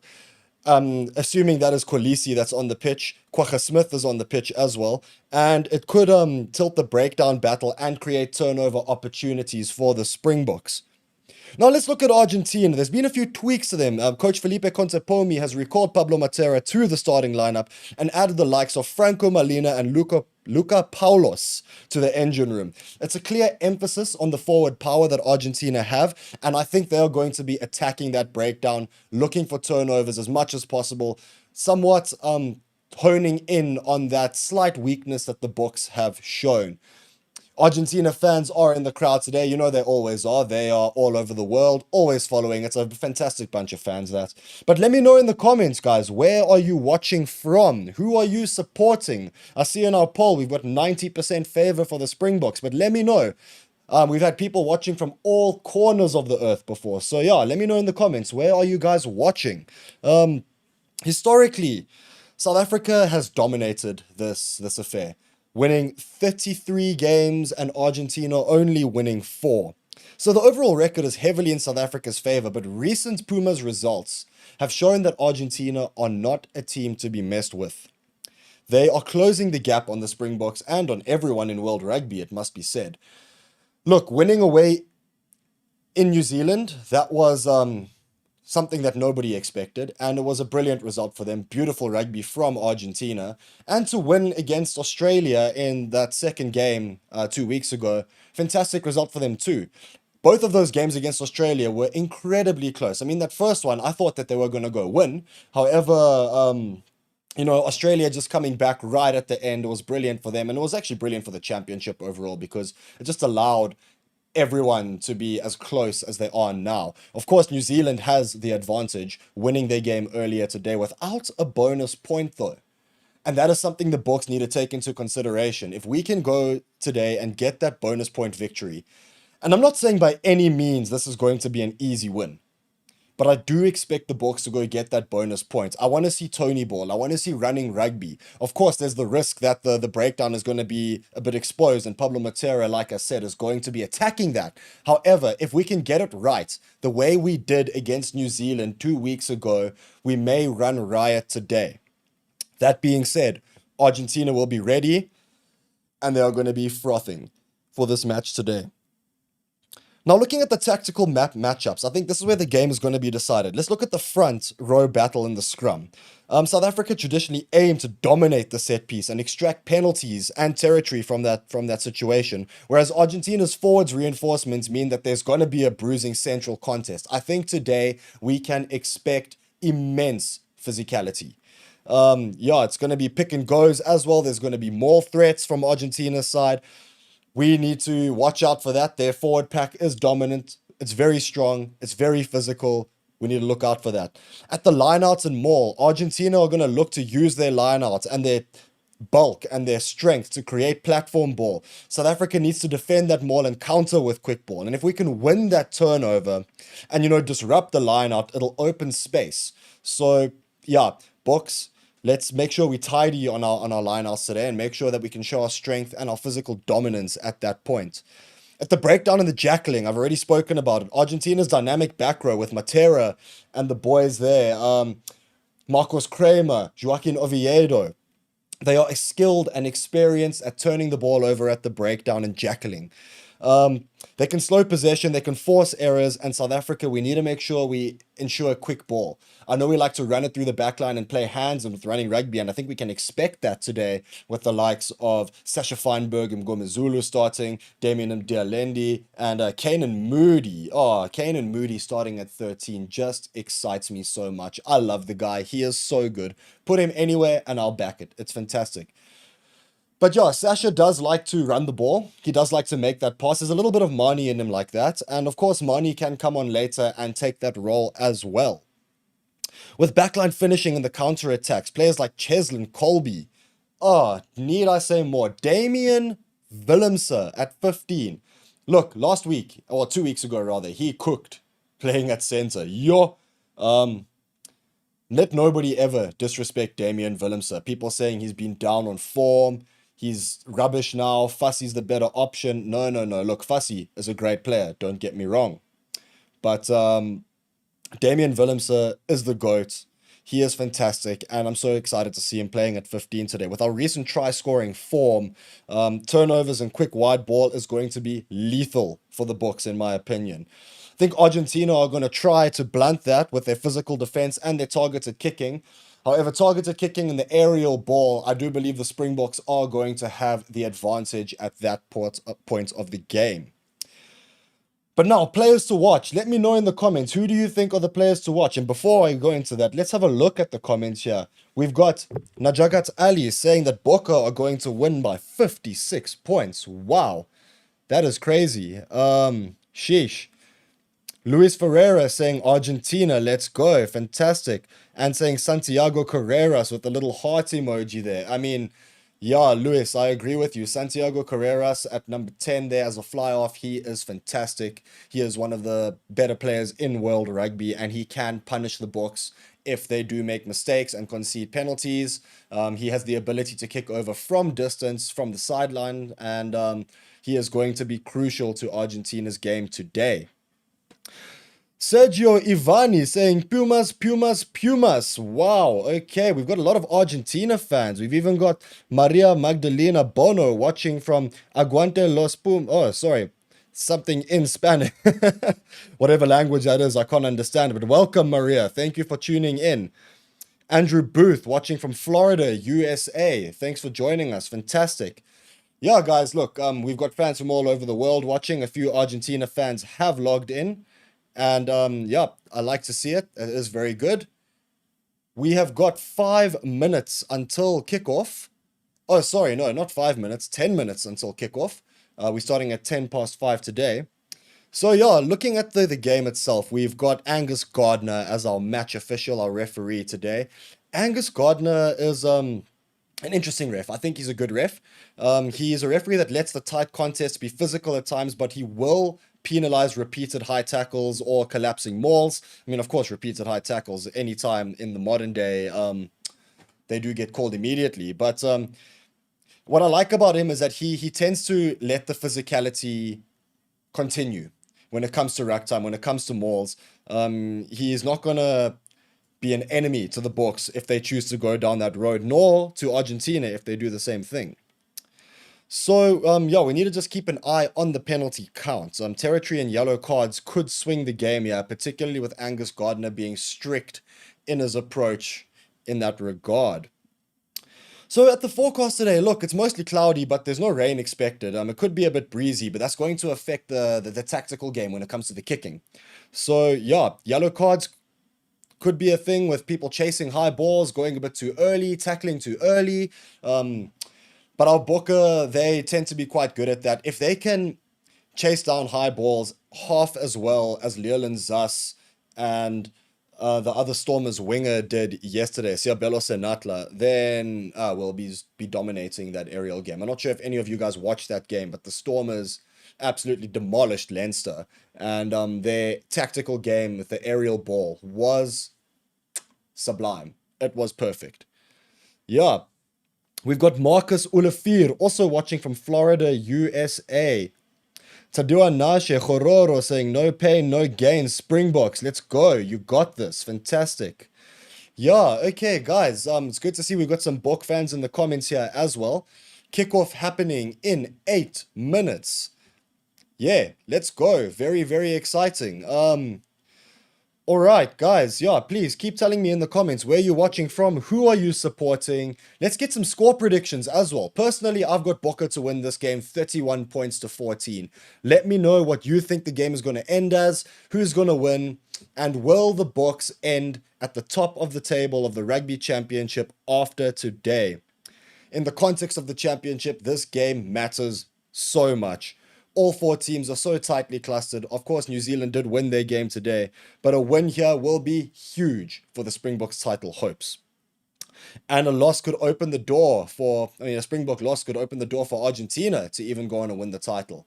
Now 5 points behind New Zealand on the table.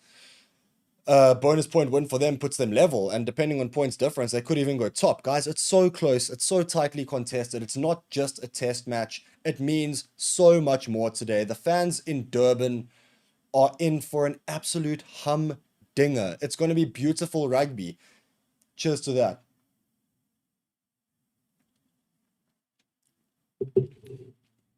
Well, folks, ladies and gents, let me know in the comments who you think is going to win. We've got Sela saying 42-10 for the Amaboko Boko. I love to see that. Yeah, 42-10. That's very close to our 43-10 against New Zealand a couple of weeks ago. So yeah, it's a good call. Like I said, I've got 31-14 in favor of the Boks.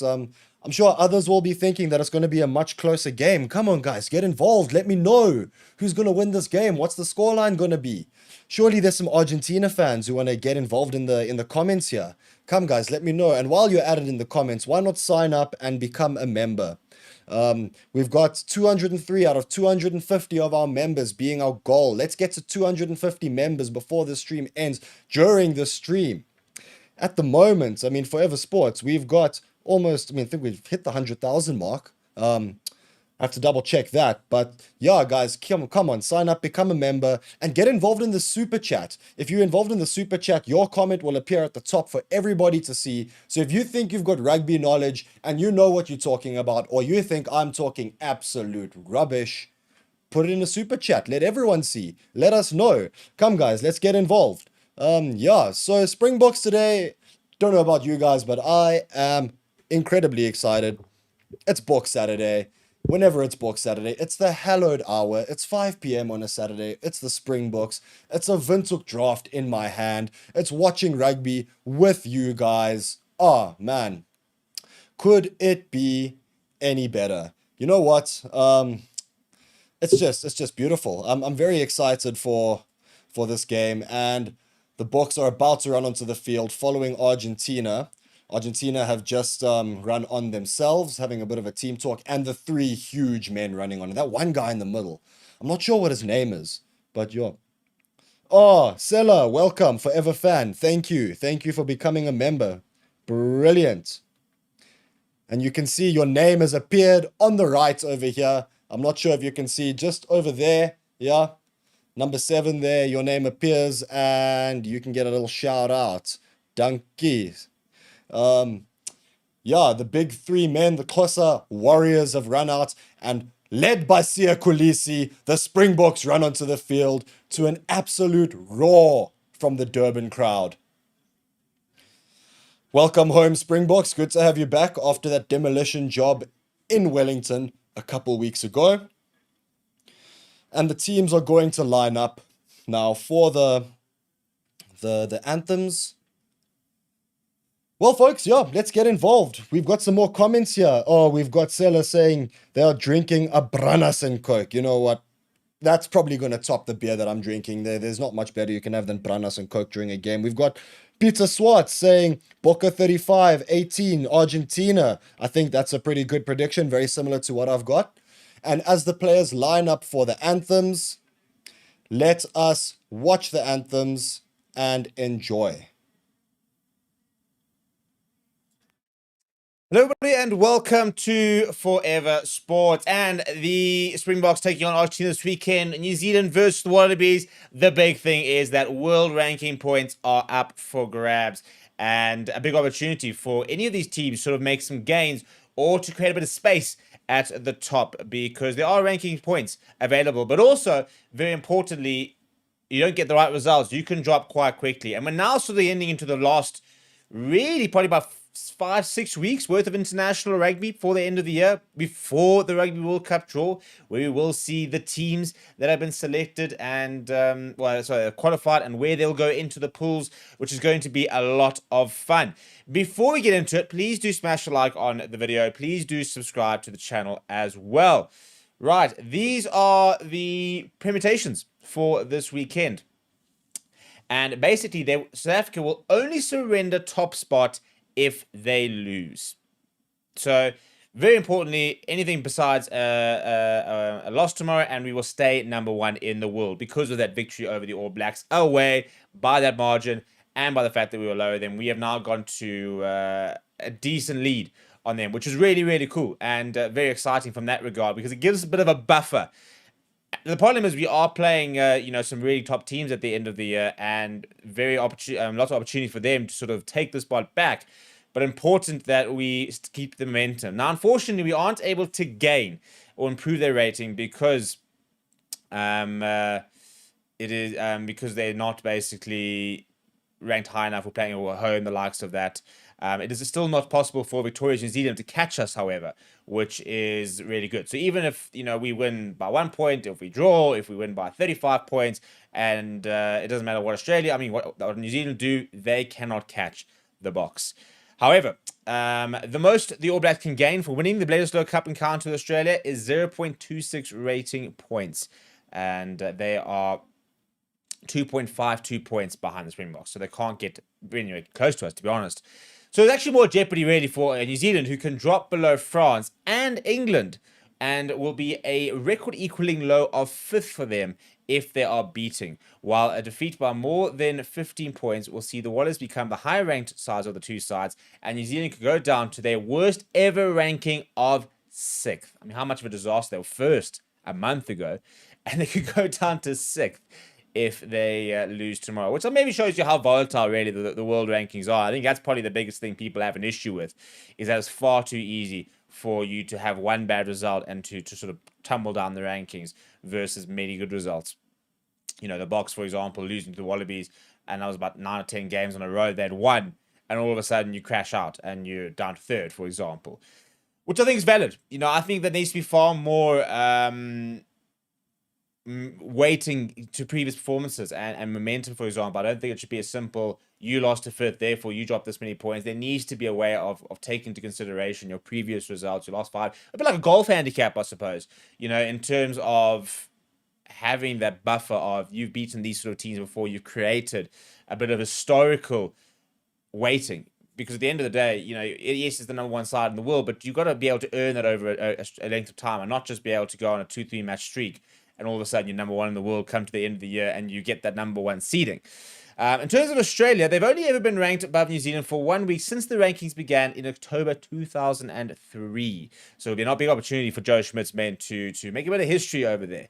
And they beat them by 12 points in the World Cup semi-finals. It's such a marginal defeat, combined with a win for Argentina and South Africa, would see New Zealand slip a further place to 7th, and outside what will be the band 1 for the men's World Cup. So all of a sudden, if the All Blacks were to be at 7th, they would be in band 2 in the rankings or in the draw at the end of the year. So this is kind of where, it's very unlikely, but this is where the jeopardy comes. Because if you don't pitch up and you...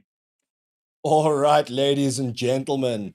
Sorry about the fact that we didn't have the audio for the anthems available. You just had to listen to Stevie P and his fantastic analysis and the permutations as to where we currently stand. As he said, the only way that the Boks can, seriously injure themselves today is if they lose. So Boks, go ahead, win this game, get a bonus point, and let's be top of the log, and we can go to Twickenham next week and, put our hands up and put a big effort in and win this rugby championship. Kickoff is about to start. The fans in Durban are here. They are involved. They are super keen. Not often they get a book game down there, and they are absolutely frothing for this game. Just as I am, just as you are. Now let's look again at the comments that came through during the anthems and our predictions. Like I said, Peter Swartz got 35-18 in favor of the Boks. And we've got Liesel Bartman saying 50 points to 7 in favor of the Boks. Now Brian Captain has countered and said, is everybody sure that Argentina won't cause an upset? You know what, Brian? That's a very good point. Argentina are here to play. They're not a walkover anymore. They're a good team. And I do believe that they really could be here to cause problems. So, yeah, look, we've got to We've got a good game of rugby ahead of us. Kickoff is about to be taken. Santiago Carreras with ball in hand. And we are underway at Kings Park. Let's go, Booker. Jasper Visser collects in the 22, takes it into contact. Just outside the 22 we are now, so it will be taken back. Won't be able to kick it out directly. Kobus Reinach lining up for the box kick, which he does, being chased by Ethan Hooker. And it's a bit too far, but he makes a legal tackle. Juan Cruz Malia collecting, and Argentina keep possession, taking it into contact on the halfway line. Oh, was there a knock on there, ref? No, he says no, there was not. It looked like it went forward a bit. But, there was a knock on. Thank you, ref. I thought you missed that all, Angus. Angus Gardner does agree there. There was a knock on the halfway line, trying to just shuffle the ball out. It was the Argentine number 3, Joel Sclavi, who was trying to put the ball out so his scrum off could collect. However, knocking it on, and the Boks have a scrum on the halfway line, pretty much at the center point. And let's see how it goes for the first scrum of the match. Boca just edging Argentina in terms of the weight of the front three, 370 kilograms to 371. So that's interesting. Let's see how it goes for the first scrum here. Kobus Reinach to feed it in.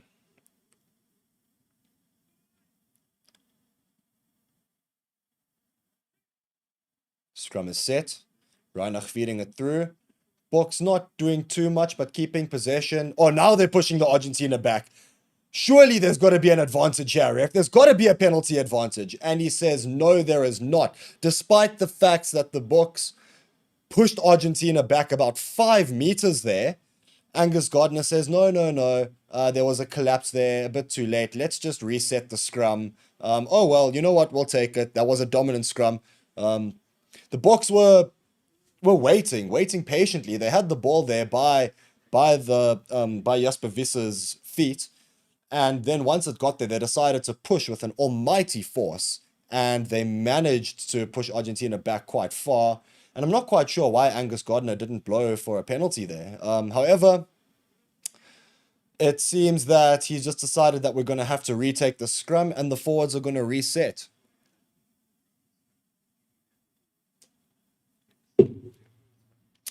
Everybody who has just joined after the kickoff, welcome one, welcome all. My name is Ali De Block, filling in for Stevie P today because he is at one of his good friends' weddings. And yeah, I'm very happy to be here with you today. The scrum is set. And it has collapsed again. And thank you, Angus Gardner puts his arm out. Boks do have the advantage. Penalty advantage. Sasha Fanberg and Gumazulu. Cross kick to Cheslin, who gets it. Pops it back into Damian Dealendi, who gets himself over the 10-meter line inside the Argentine half. Still have penalty advantage to the Boks. Now they're doing a bit of... Sasha Feinberg puts it through on the boot. He chases it, collects, and he's knocked it on, unfortunately, and they'll take it back to where the penalty advantage was from. Ooh, that was sneaky from Sasha. Wow. Just put it on his boot, chased after it, and the Argentina player got in the way, distracting Sasha, who just knocked it on there, and will go back for the penalty in favor of the Springboks. Penalty coming from a collapsed scrum from Argentina. And yeah, illegal scrummaging, meaning we will get a penalty just off the halfway line. And Sasha Feinberg in Gomazulu says, you know what, coach? I'm going to take a shot at Pauls. It's points on the board in a test match. Yep, just off the halfway line. I do not think that distance will be an issue here for Sasha. He is, we know that he's got an absolute almighty boot on him. So, yeah, let's see how Sasha goes. From the halfway line, 50-meter kick here. It is fairly straight, though. I do believe he should be getting this. Oh, it's lovely to see a packed Kings Park, eh? Wow.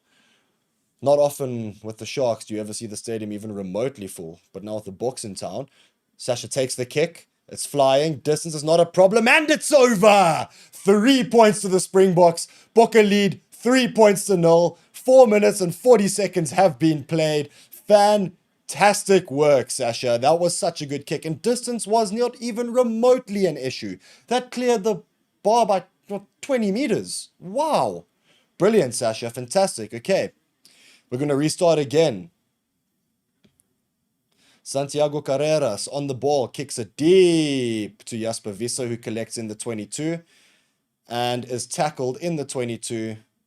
What this does mean now is that we can reshuffle from the 22 and perhaps kick for touch, look for a bit of a territory gain. Kobus Reinach looks like he might be setting up for the box kick here. Oh, and he is.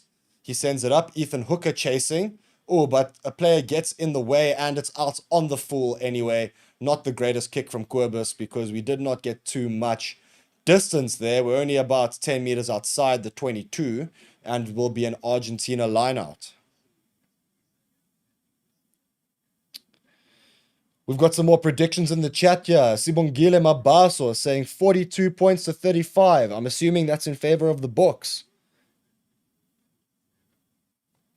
Cabo April, yeah, hello, how's it, man? Good to make your acquaintance. Anyway, Argentina win the lineouts and they have it just outside the 22. Pablo Matera takes it into contact and he's driving forward, gets himself into the 22.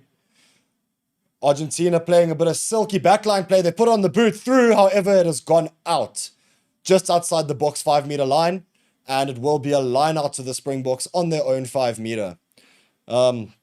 Although it is our ball, we must be very careful here. If we remember 2 weeks ago when the All Blacks had a line out on their own 5 meter line and we managed to win it and go score a try from there. So Malcolm, let's see if we can win our own line out here. And we do. Ibn Etzebeth collects, pops it back to Malcolm Marks, who takes it into contact but is tackled on the 5 meter line. Reinach, busy setting it up. Pops it back to Feinberg, who steps the player charging him down and gets into more space to take the kick. Does not find touch, however, and Argentina are going to play it from there. Malia taking the ball, running it a bit, and he gets about 10 meters outside the 22. Argentina still in possession, running through the back line, and we know how dangerous their back line can be. We've seen it against Australia with some elite tries scored by the men in blue and white. They're playing quick ball, Argentina. Quick passes. Has that been knocked on? No, the ref has said it's been knocked backwards by the Argentine player. And quick ball again from Argentina. Matera takes it into contact. Again, you're very quick out the ruck here, are the Argentinians. Very, very quick. But they're not making too much ground here. Going the reverse angle now is Gonzalo Garcia. Again, they're keeping it just outside the 22. Not making any ground at all. Staying stagnant in one position, one spot. Carreras takes a big hit into contact there and is driven quite far back. Oh, and there is a deliberate, what looks like to be a deliberate knockdown from the Springboks. And as such, Argentina have a penalty.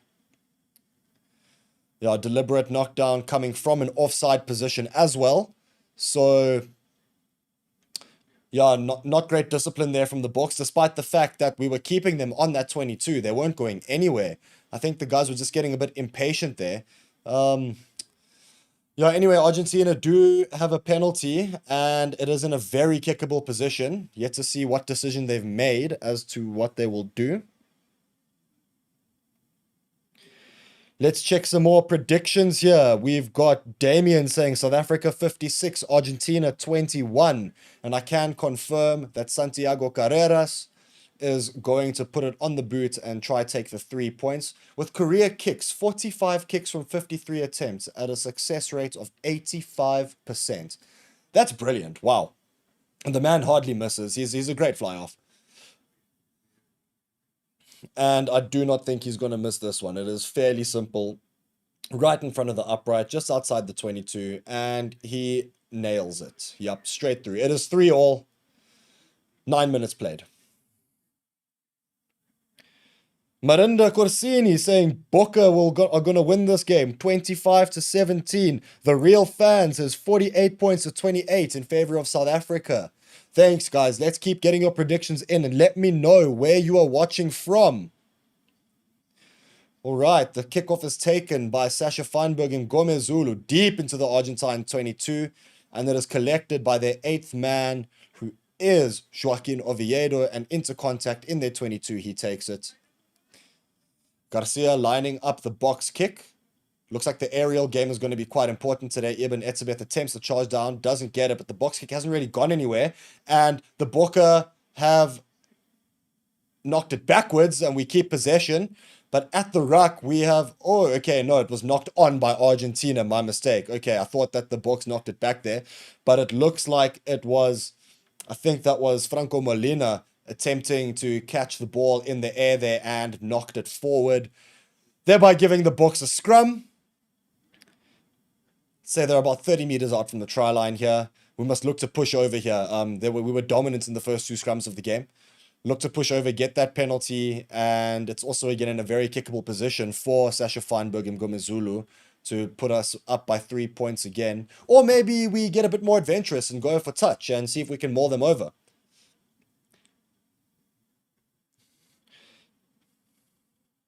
Marinda Corsini, welcome, watching from South Africa. And we've got Waven Redcliffe watching from Baghdad in Iraq. Wow, welcome, Waven. That's fantastic. Tony Horn saying that the Boks are going to win this game 24-14. I think that's a good prediction, Tony.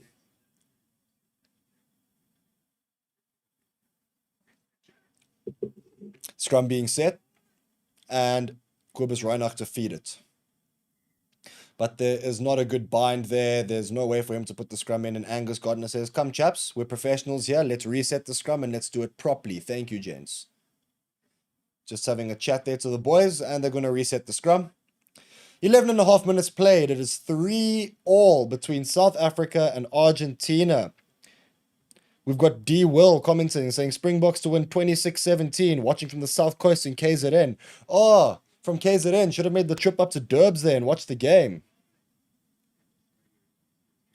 Warren watching the game. He says 33 points to 17 in favor of South Africa. The scrum is taken and it's collapsed by the Springbok props, and Argentina have a penalty. Oh, that is unfortunate. After the start that the Boks had with the scrums, now we've collapsed it and gone down to the knee too early, and it will be a penalty for Argentina taken by Santiago Carreras, and he kicks it deep into the Bok half.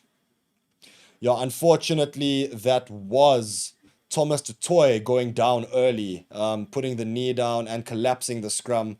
Correct call from Angus Gardner. Frustrating from a Bok fan perspective, given that, you know, we like to dominate in the scrums. Argentina on the attack here, taking the line out. And they've won the line out, and they're not setting up the maul. They're playing backline play here. Taken into contact, but they've knocked it forward and we get possession. Now we're going to run it. Svanberg Gomezulu kicks it into space. It's being chased down. Bounce of the ball is kind to the Argentinian covering. That is then number 14 right wing Rodrigo Isgro. He takes it into contact and just goes over the halfway line. Argentina now playing crash ball. Number 7, Marcos Kramer. Oh, and now South Africa have been caught offside and Argentina have the advantage, still in possession. No, man, Boks, this discipline has been shocking today, boys. What's going on? Argentina still in possession. They're running it through the back line and they've knocked it on in the centers. I think that was Santiago Chocobares knocking it on. And it doesn't matter because Argentina did have the offside advantage. And again, this is in a very kickable position for Santiago Carreras. A man of his caliber should be able to pop it over from here. And it was Buan Fenter caught offside there. Yeah, Buan, you got a really good opportunity here. Let's not mess it up, boy. Yeah, unfortunately, while the Argentines were busy sorting out their backline, Buan Fenter ran a bit too early, getting over the gain line, and was caught offside. So Argentina are opting to kick for 3. Right in front of Poles, it's about a 45-meter kick here. But again, for the likes of the man with the skill of Santiago Carreras, I do not think this is going to be an issue. And Argentina are likely to take the lead for the first time in the game. Matt Hill saying, Kiwi watching from Sevilla, go SA. It's hard to find a screen anywhere. Yeah, I'm sure watching in Spain, that must be a problem, but you're welcome. Thanks for joining us today, Matt. Nathan Buck watching from Yen Bai City in sunny Vietnam. Good to have you with us, Nathan. Carreras takes the kick, and he's got the distance, and it is over the Poles. And Argentina lead for the first time in the game, 6 points to 3. Just about 15 minutes played, and yeah, Boca are behind. D Will saying, go Boks, we can do it. I completely agree with you, D. It's just been a bit of a slow start here, some ill discipline. And the kickoff taken deep by Sasha Feinberg and Gomezulu into the Argentine 22. But Peter Steph du Toit is there to make the tackle. It's cleaned up by Gonzalo Garcia, the number 9. He's looking for the box kick, and he's going to take it. It's quite deep, though. There's no one truly really challenging from Argentina. Willemse picks it up to Peter Steph on the wing. Peter Steph always finds himself on the wing. I love Tony Ball. This is great. Buonfenta now into contact. Playing quick ball in the ruck. Yes. Jasper Visser almost losing the ball, but keeping it. Well done. Taking it into contact twice there. And yeah, Sasha has it now. Through to Kanan Moody, who is brought down in the challenge. Sia Kolisi there to cover. And we go backline ball again, about 40 meters out from our try line. Again, playing some backline magic here. Sasha Feinberg puts it up. There's a challenge there. It's in the 22. Ethan Hooker going up for it. Ethan Hooker collects and he drops it. Oh no, that is unfortunate. He's knocked it on. Got there first. Held onto it for just a moment and then knocked it on at the crucial moment. And there was no one in front of him, folks. If he just held onto that, that would have been a try for Ethan Hooker at his home ground in Durban, the Shark Tank. Oh man, unfortunate Ethan. Very, very close there, boy. Very, very close. But it will be an Argentine scrum.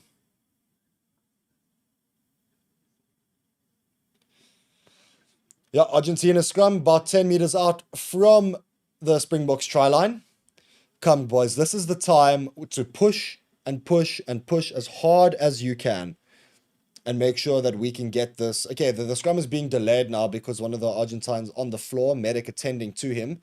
It is number 13, Lucio Cinti, who is on the floor. I think he's been...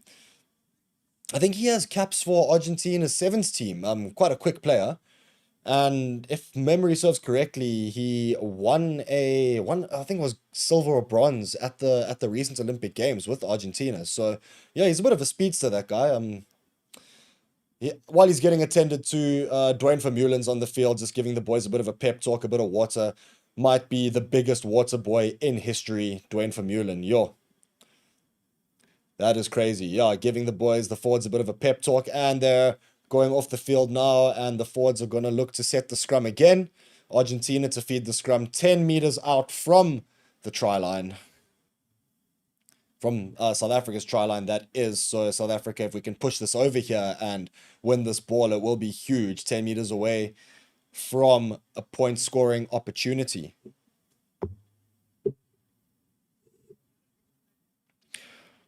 Juan Lamparas in the comments saying, come on, Pumas, vamos. Good to have some Argentina fans with us too. Cheers to you. But unfortunately for you, I do believe the Springboks are going to pip this game.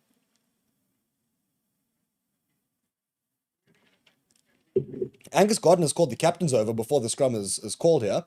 I just want to see why. It looks like when Jasper Visser was juggling the ball, he went into contact and Matera went high. Oh, that's interesting. That's shoulder to the head immediately. And we know how that's dealt with in the modern day. That's always a penalty. I just want to see if the TMO is going to award a penalty here. They have. Angus Gardner puts his arm up. South Africa have a penalty in a very kickable position for Sasha Feinberg and Gomezulu. It was shoulder contact straight to the head. And Jasper Visser earned South Africa a penalty there. And Sasha, this will be daily bread kick for him. Should kick this over with consummate ease and make it 6-all. Yeah, thank you for that, Pablo. Good for you to give us a free 3 points here. Appreciate that, Chief. Very much so. Thank you. Sasha lining up the kick. 33 meters out, directly in front of the poles. And with absolute ease, he puts it over. No problem. It's 6-all, folks. 18 minutes played. All right there. 6 apiece in Durban. Wow. That's a good test match so far.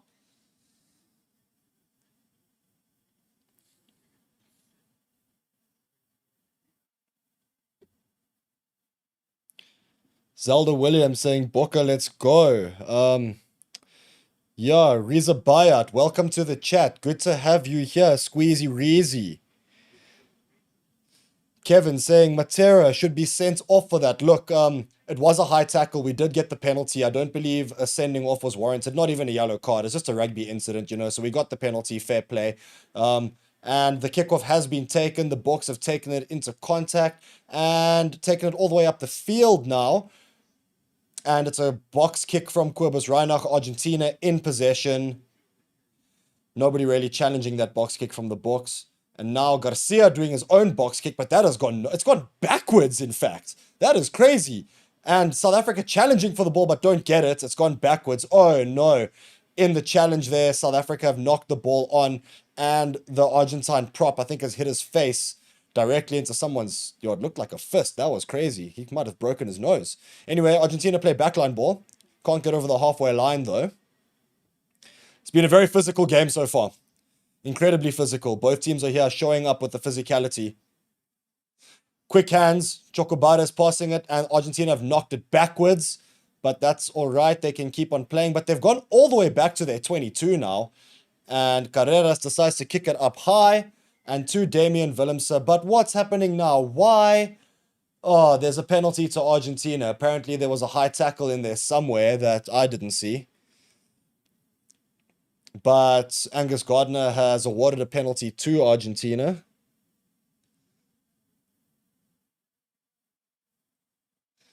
Oh, it was Thomas Dutoy. That comment I said where the prop was grabbing his face. It was Joel Sclavi. Yeah, unfortunately, Thomas Dutoy did go in high there. And that's why he was grabbing his face. I thought it was a hand or something, but nope. It was a high tackle. And Argentina have a penalty on the halfway line. And Carreras is likely to take this kicking opportunity here. Thomas, I mean, Springboks discipline has not been great today, hey? Conceded quite a few penalties. And these penalties are turning into points.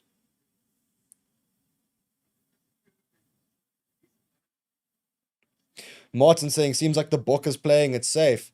Yeah, at least in terms of the attack they are, but when we're defending, I mean, it's not very safe conceding all these penalties now, is it? Eh? So, yeah. Yeah, so this Argentinian rugby era, Leandro saying, what's your opinion on the new Argentinian rugby era? I think it's exciting. I think it's a fantastic brand of rugby. They play a very quick ball with the back line, and their forwards are incredibly physical. So it's a nice combination of physicality and speed. And I think that Argentina are certainly putting their hands up for a run at least, you know, getting to the quarters and semi-finals of the Rugby World Cup in 2027. Anyway, they don't kick for poles when they're taking the penalty here. From the halfway line, Carreras has managed to kick it into the Boks 22. And the line out will be taken about 15 meters out from the Boks try line. All right, line out being taken. Boks challenging. Boks win the ball, win possession in our own 22. Fantastic Malcolm Marx jumping on that opportunity there. Cobus Reinach just organizing his troops. Looking to pass it to Buan Fenter, who takes it into contact. And now looking to reshuffle. I think Cobus Reinach is going to look to get the box kick done as Peter Steff puts his foot way back. Yep.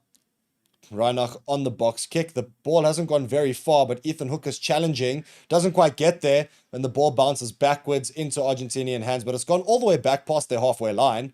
And Carreras now on the boot, looking for the 50-22, and he finds it. Oh, no.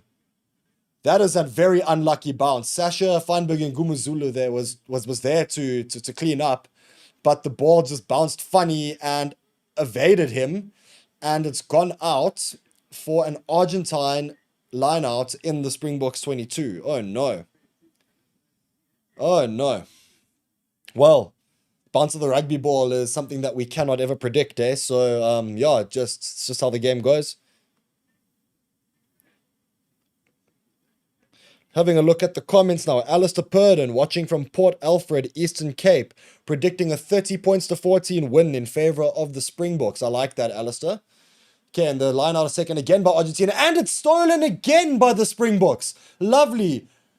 Taken into space now by Malcolm Marks, and it's a penalty to the Springboks. Hands in the ruck unlawfully from the Argentines just outside the Springboks 22, and the Bokke do get a penalty. Oh, and it's led to a bit of an argy-bargy. There's a fight.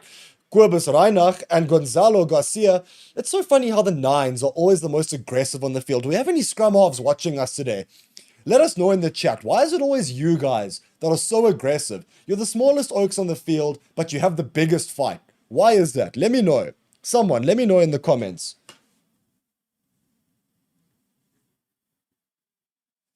The ref calling Gonzalo Garcia over, saying, yeah, look, just calm down. There's no need for this. He's just causing fights out of nothing. You know what? I'm here for it. A little bit of argy-bargy, a bit of aggression, a bit of passion for your country. Nothing wrong.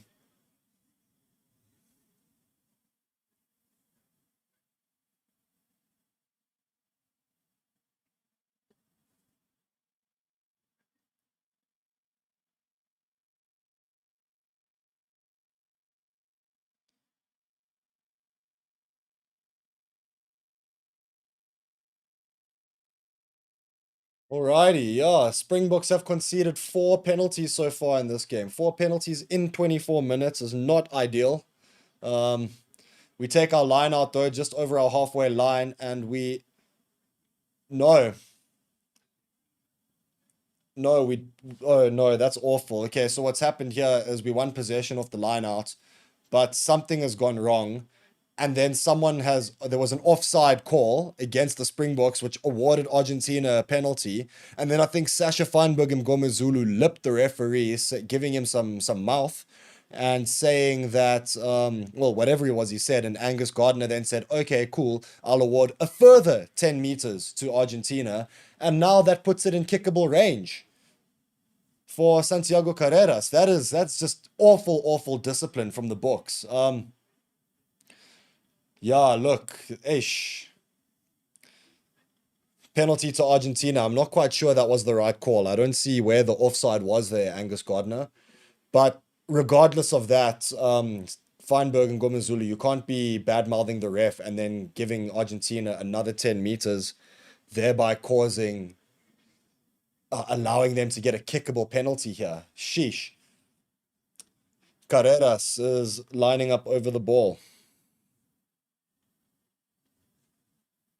Look, I'm not one to always say, look, it's the ref's fault. What are you doing? Bloody ref, Kick is taken. And it's over. Argentina leading 9 points to 6 after 25 minutes played. Okay, yeah, okay, so the thought that I was on, I'm not one to always blame the ref and say it's the ref's fault, the ref is horrible. Look, I think he has made that one particular call wasn't correct, but, refs are human, they do make mistakes, and the Boks discipline has been quite shocking, to be fair. So, yeah, this being behind by 3 points here, 26 minutes on the board, I think is entirely on us.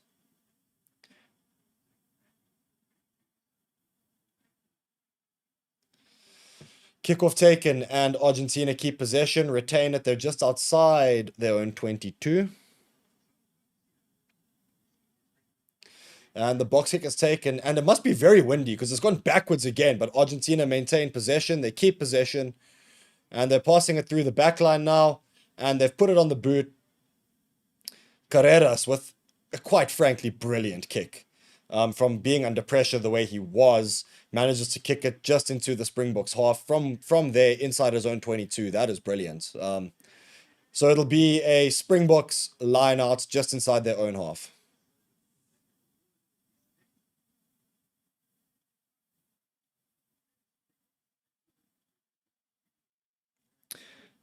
We've got Dylan saying, game is being started by the ref. Argentina purposefully disrupting our rucks. And you know what? That could be a tactic they take. Anyway, the lineout's taken. We win the lineout. And the player's not rolling away, ref. Come on, where are you? Okay, no, he eventually does. Okay, so, Kobus Reinach lining up the box kick. It's in the air. And it's gone very, very far. No one challenging it. Carreras in his own 22, free to kick the ball as far as he likes. It's not gone out, though. Feinberg and Ngomazulu back to collect, and he's running it. He's going on his own. He's getting into the 22, and he's tackled. Kobus Reinach now taking the ball into Ruan Nokia, takes it into contact just outside the 22, and the tackle is made, and quick ball being played there. Willemse stepping a few, takes it into the 22. Feinberg and Ngomazulu getting the pop pass, but he takes it into contact now. Recycling the ball. Ref, that player's not rolling, but the ball's recycled anyway. And we are still in the same spot in Argentina's 22. Buonfenta now taking it into contact. Being driven back just a little bit, but we're still just inside the 22 there. Kanan Moody on the ball. Looks for a gap, doesn't quite find it, but gains a meter or two there. Reinach playing quick hands through to Cheslin Colby. Doesn't have much room, so he runs it inside and is taken down in the challenge. Reinach again, feeding the ball to Buonfenter. And Peter Steph du Toit picks it up through a gap, gains 2 meters there. Malcolm Marks popping it up. Kobus Reinach on the ball to Ruan Nokia, pops it over to Ethan Hooker, looking for the corner, but he doesn't quite get there. He's taken down on the 5-meter line. Ruck ball for the Springboks. Eben Etzebeth over! That's a try for the Springboks. Eben Etzebeth at his home ground. What a good try. That was fantastic from the Boks. That was good discipline. Finally, with a bit of patience, they realized that, if it wasn't coming in that line, they could take it in the next one. Good stuff. Eben Etzebeth finding a gap, taking it. Ethan Hooker doing very well there, gunning for the corner, taken down on the 5-meter line. The ruck was formed. Peter Steph gets it, pops it up to Eben Etzebeth, who's in a gap, and dives over the try line. It is 5 points to South Africa, leading now 11 points to 9. 29 minutes on the board. Fantastic.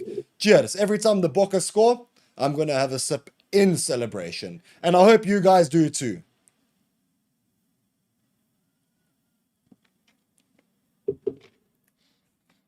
Khaisang Mokhale saying, let's go Bokke. 2 tries before halftime. Why not 2 more tries before halftime? That would be very nice. But now what are we looking at? Oh no, time is off. It looks like there is going to be... Oh no, what are we looking at? What are we looking at? Angus, come on, man. Let the game flow.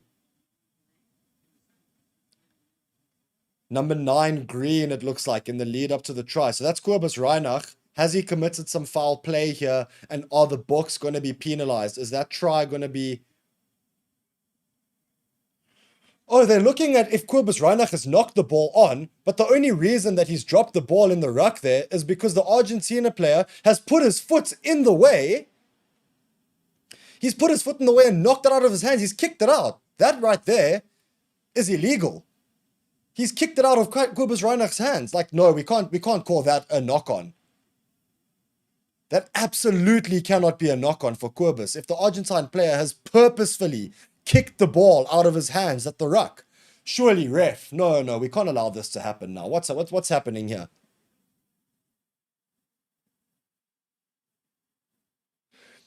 That is a terrible ruck infringement. It's dirty play from the Argentines, and that's been a bit of a tactic for them today. They've done it quite well so far, to be fair, but that right there is dirty. That's unlawful, and it can't be allowed.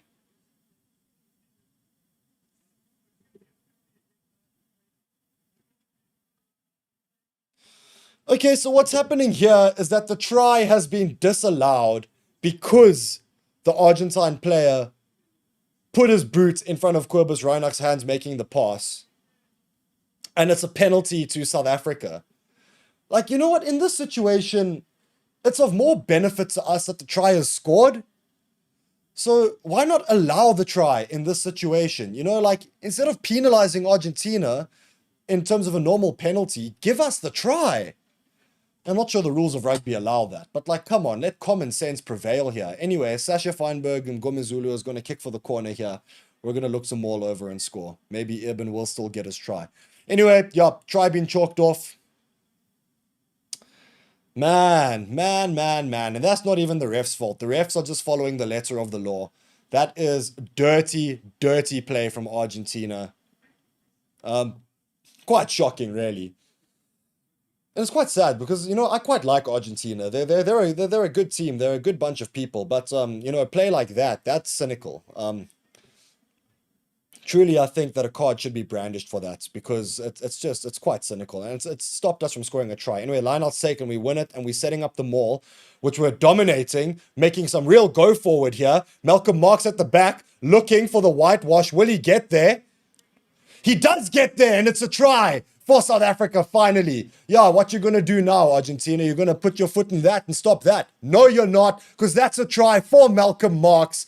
Another one for him. Come on. It is now 11 points to 9 in favor of the Springboks after 31 minutes of rugby played. Thank you, Malcolm Marks. 24th international career try. Yeah. Good stuff. We got the line out. We won the line out. And went forward with it, making some good distance in that maul. Malcolm Marks charging over, getting his 24th try in his international career. Yeah, good work from the Boks. That's dominance as we love to see it. That's the Boks that we've grown to know and love. A dominant maul, Malcolm Marks crashing over, backline players coming to join the maul to make it even stronger. Oh, that's fantastic. Tough kick for Feinberg and Gumazulu here.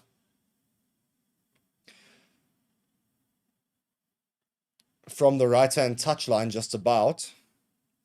And he's hit the post. He's hit the post. Oh, that is unlucky.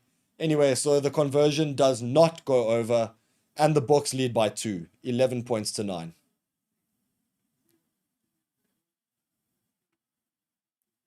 Gail Allison saying, close game. It is indeed, Gail. Yeah.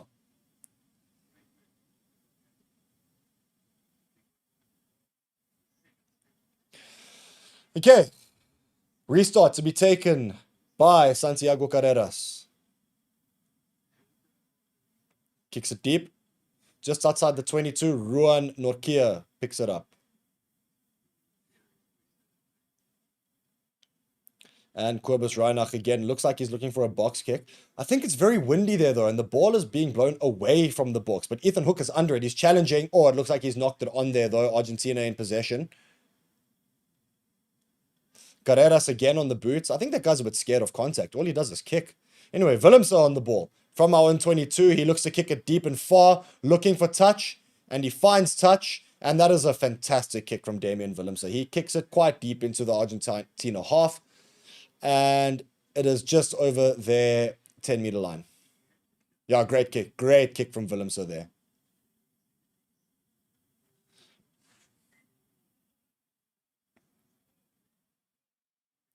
Looks like we have another Argentina fan here in the comments. Vamos Pumas. Juan Canale. Yeah, welcome. Argentina win the line out. Carreras again on the boots. Is a bit scared going into a tackle here. Willemse collects it. And he steps not one but two players. But then eventually goes down into contact. And Argentina have a penalty. Oh no, cleaning out a little bit late and from the side. That is off feet rather, forgive me. Man, that's poor discipline. And knowing Carreras and the way he likes to kick, he'll probably be licking his lips at an opportunity to look for another 3 points. And they are going to try kick for another 3 points here. And if they do, Argentina will go up by 1. Yeah, so yeah, it looks like Ethan Hook has been penalized there, cleaning off feet.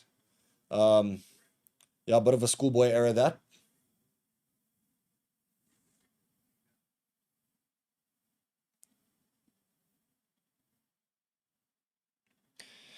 In the comments, we've got Keegs asking if the defending team commits a foul and then the attacking team scores, why do we go back? Look, it's a very good question. Unfortunately, however, as soon as that foul is committed, the play should have ended there. So the rules of rugby do say that we need to go back to that point where the foul was committed and the penalty must be taken from there. Anyway, Carreras taking the kick. And he's missed it to the left. It's a windy day in Durban. Yep, missed it. Fantastic. Fantastic. We love to see it. Willemse put it on his boot and kicks it towards the 10-meter line in our own half. and get some decent distance there, catching it on our try line. Yeah, it must be quite breezy there in Durbs because that ball shifted a lot from right to left. I mean, it started from outside the right pole and ended on the other side of the left pole. So that was quite a difficult kick to make under the circumstances. And he did miss. Springboks still lead 11 points to 9. 5 minutes to go in the first half. Argentina take the line out. They win it. They're playing some backline ball now. Recycling it. Into contact. Goes Marcos Kramer. Looking for a 50-22 is Carreras, but it's not quite there. It goes into our try zone area, and Cheslin Colby's just going to touch it down and say thanks very much. I'm going to look to keep possession here.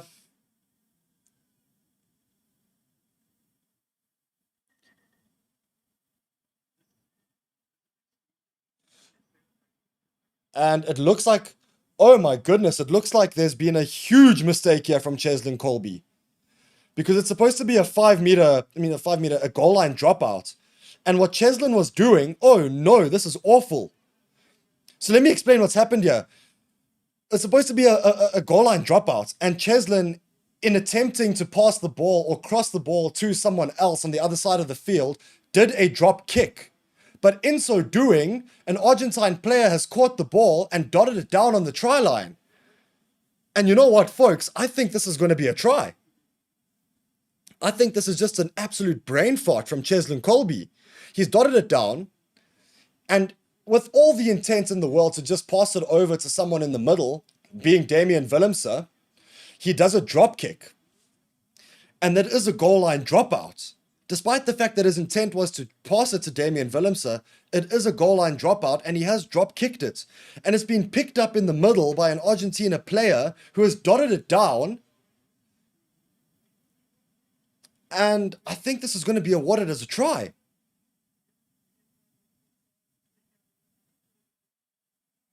It's a try to Argentina. Oh no, Cheslin, what have you done? I didn't think I would ever say that in my lifetime as a Bok fan. Chesy just making a stupid mistake. It must be said, a stupid mistake. Oh no. Why did he drop kick it knowing that it's a goal line dropout?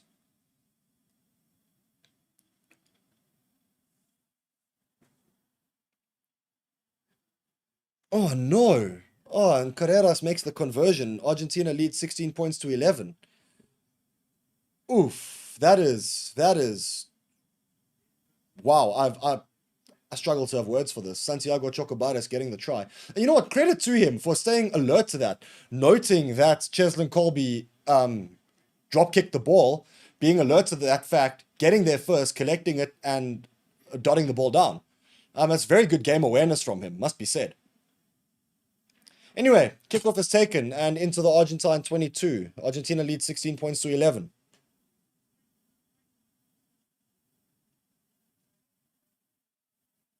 Carreras on the boot. What a surprise. Damian Willemse collects to Sasha Feinberg and Gomezulu, who's looking for the 50-22. Will he find it? Oh, it's so good. Oh, but Kanan Moody's chasing. Will he get there? No, Feinberg gets his own kick, and it's a try. He's over. The Springboks respond immediately. That is champagne rugby. Oh my goodness. Sasha Feinberg and Gomezulu. What? 16-all now. Wow. That is brilliant. And it's his first career try in the international scene. Oh my goodness. So he gets the ball at the halfway line. Willemse passes it to him, ne? And he looks for the 50-22. And then he chases his own kick together with Kanan Moody. They get there at the same time, but Sasha says, no, Chief, that's my ball. I'll pick it up and just dive over the try line. Can he convert his own try now? What? That is brilliant. Oh my word, that is brilliant.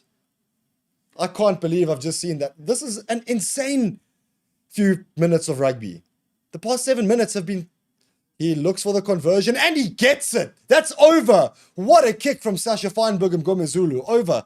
18 points to 16. The Springboks lead Argentina at 37 minutes played here. Wow. Wow. Wow. If anyone's missed the past 5 minutes of rugby, you've missed a hell of a lot here, because two of the craziest things I've seen on a rugby field.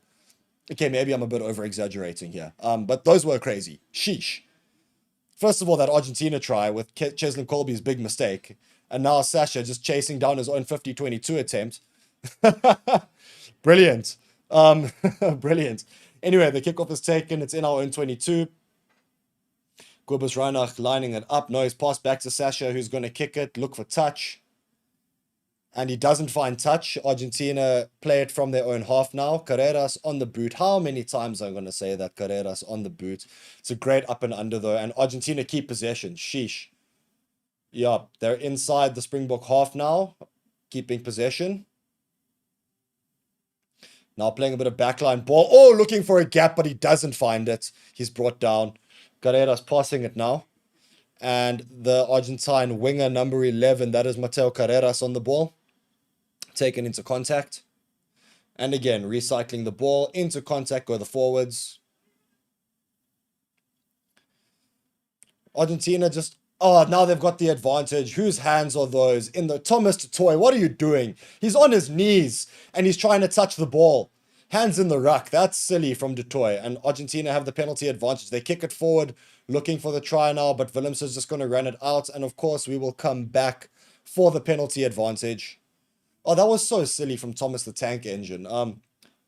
He had cleared out and then he was on his knees and then just decided to put his hand on the ball. Don't know what he's doing there.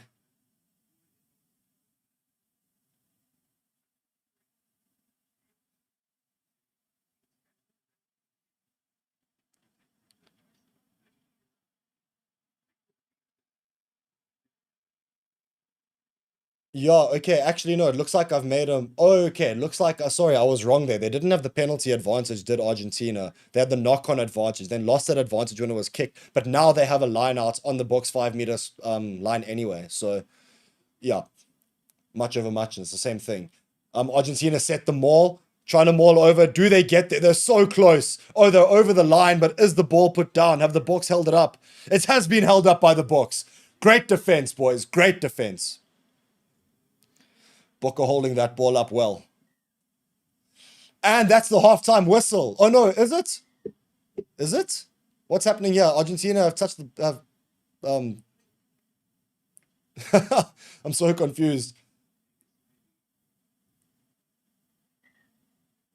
Refs, what is going on? Now Angus Gardner is looking at the Boks having a side entry and penalizing them, giving Argentina a penalty. Look, it was held up by the Boks, but now TMO is looking at a side entry in this maul from the Boks and seeing whether Argentina should be awarded a penalty, if not worse, a penalty try.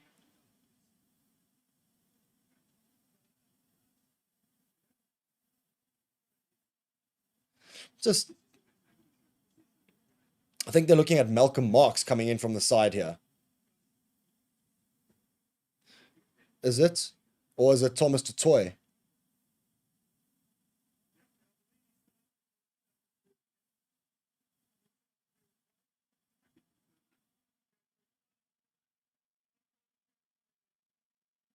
Oh, and the collapse was started inside the field of play from the Boks, meaning that it's very likely to be awarded as a penalty try here.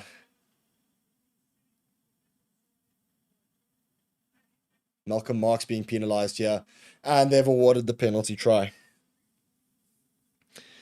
That is 14 absolutely unnecessary points from the Boks. And Malcolm Marx, oh, for good measure, he gets a yellow card too. Of course he does. Come on, man. What is this nonsense? And that's halftime. Oh, Argentina lead 23-18 going into the half. Yeah, let me know in the comments. What do you guys think? That is shocking, really. Poor discipline from the Springboks. What are we restarting here? It looks like, okay, no, they're not going into halftime. Okay, no, we're restarting the match here. Okay, restarting. Okay, cool. I thought it was halftime. I mean, we're in the red at 42 minutes, but cool, we'll restart. Sasha puts it high. We're looking to win possession back. And we do win possession back. Thomas the Tank Engine picks it up. We have the knock-on advantage too. Kobus Reinach gets the ball. Okay. Ibn Etzebeth, yo. We're down to 14 men, but we're looking to get that advantage. We're looking to get the halftime advantage going into the halftime in the lead. Can we do it? We're just outside our 22 now. Damien Dialendi on the ball. Takes crash ball into contact. Kobus Reinach now. Ron Nokia takes it into contact. Kane and Moody now looking to find a gap or two, but no, he's eaten in a tackle. Okay, again, we're looking at a backline ball, but there's no one there supporting. Can they be in the... Yeah, okay, cool. Kobus Reinach picks it up again. Quick ball, quick hands. The Argentine defense is being quite... Oh, Willemse, a bit slippery, getting through 2 tackles there. Okay, Kobus Reinach passing it now to Jasper Visser, who goes through a gap, but he's brought down in the next challenge. Reinach again. Peter Steff to Toy on the wing, takes us into the 22. He keeps going. Oh, Peter Steff, can he get there by himself? No, he's brought down on the 5-meter line. Okay, Boks, we've got her now. Thomas to Toy, also brought down by the 5-meter line. Okay, South Africa looking to score a try on the cusp of half-time here. Ibn Etzebeth goes himself, brought down 2 meters out of the Springboks. Buonfenta trying to go over by himself. Okay. Ruan Nokia going. Again, same result. A meter out. Ibn Etzebeth is going to have another go. Still a meter out.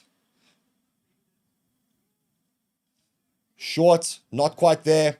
Kobus Reinach looking for the ball. It looks like an Argentine hand is in there, but the ref is saying no. Play on. The ball's available. I mean, that's a weird call. Anyway. Yo, we're just going nowhere. Okay, now we're passing it to the back line. Sasha looking for some space. He steps in and he's over. Sasha Feinberg and Gomez Zulu with the magic. Oh, my word. What a half this man has had. And you know what? If we thought the Springboks were going down 23-18 into the half, we were wrong. I thought it was half time, but it wasn't. We restarted. We got possession off the restart, and now it's 23-all, albeit 45 minutes on the clock. What? Guys, this is a crazy, crazy first half of rugby. Crazy first half of rugby. Sasha gets the try, and with 23-all, he should get this over for the conversion, and it should be 25-23. It is. He gets the conversion. Yeah, guys, that was a very confusing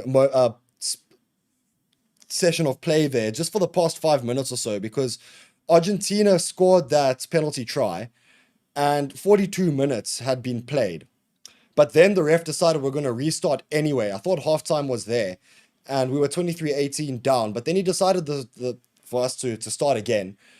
And we got possession there, and a few phases later, we're over the try line again, and we lead 25-23 at halftime. So you know what, y'all, leave your comments there. And look, a few unnecessary mistakes there from the Boks. I do agree, Asher. But yeah, we're leading 25-23 at halftime. Yeah, let's see what your guys' opinions are. Drop them in the comments. Go refill your dops at halftime. I've certainly got to do that. This one is just about finished. And yeah, we'll see you for the second half.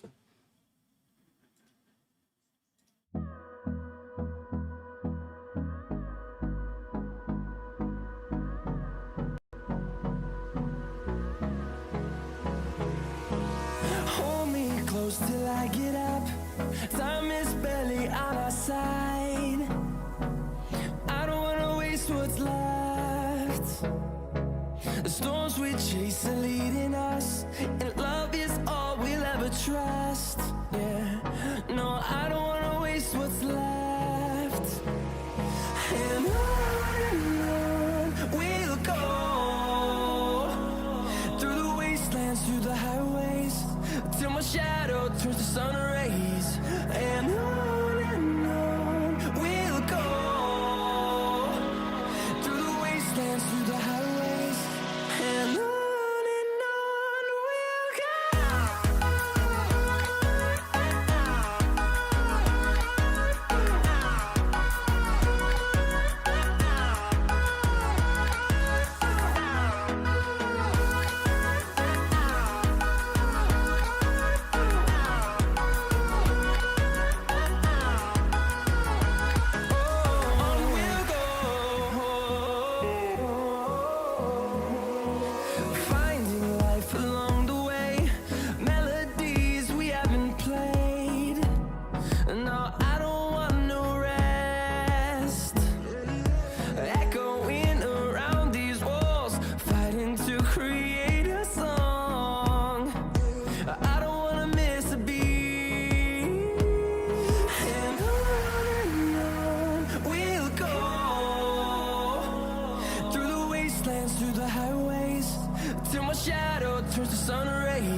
thing I can see is my own silhouette. I'm getting stronger, step by step. The clock is ticking, but there's no time for regrets. I've been flying from town to town, from London to Taiwan. I've been all around the globe, trying to protect your soul. We are heroes tonight. We will fly above the sky. We are heroes tonight. Yeah. We are heroes tonight. We will fly above the sky. We are heroes tonight.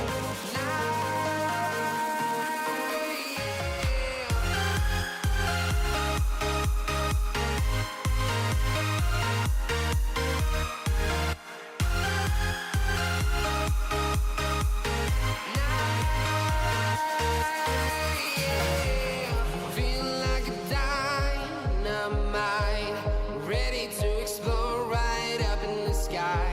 I need you to listen, I need you to hear, and don't show any fear. I've been flying from town to town, from London to Taiwan. I've been all around the globe, trying to protect your soul. We are heroes tonight. We will fly above the sky. We are heroes tonight. Yeah. We are heroes tonight. We will fly above the sky. We are heroes tonight.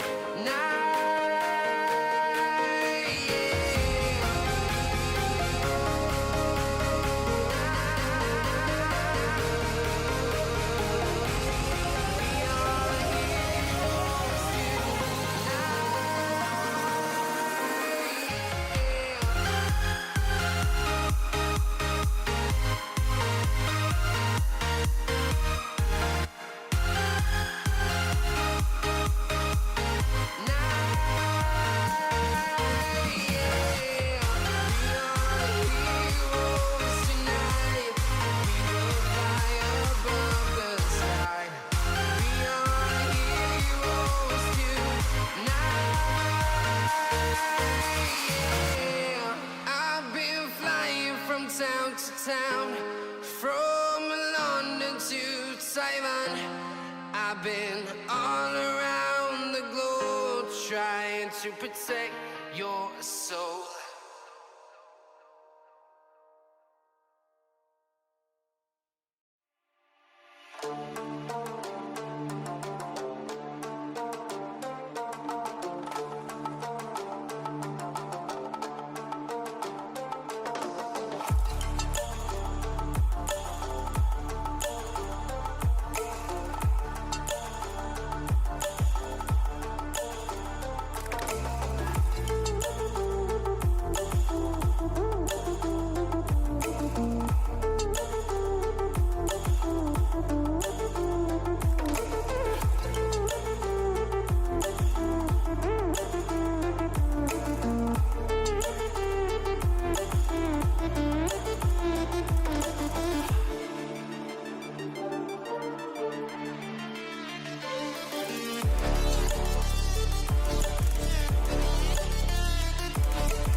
Hello, everybody, and welcome back. It is the Springboks versus Argentina.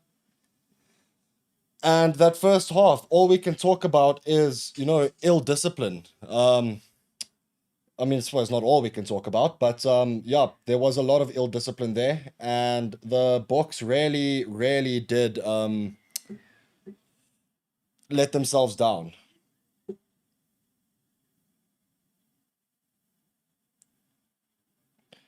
So yeah, second half about to start.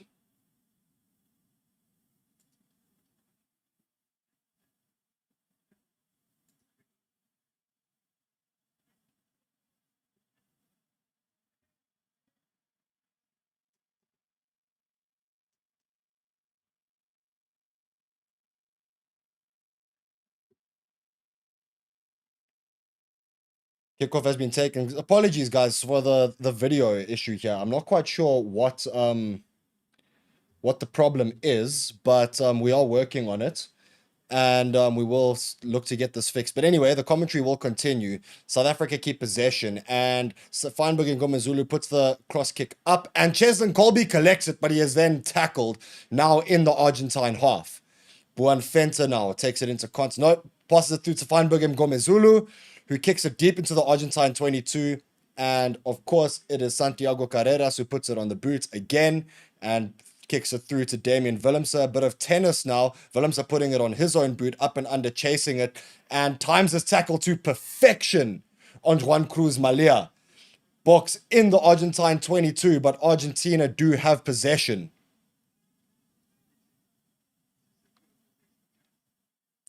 Argentina just managing to keep possession there. Joel Sclavi, the Argentine prop, taking the ball into contact. Still in the Argentine 22.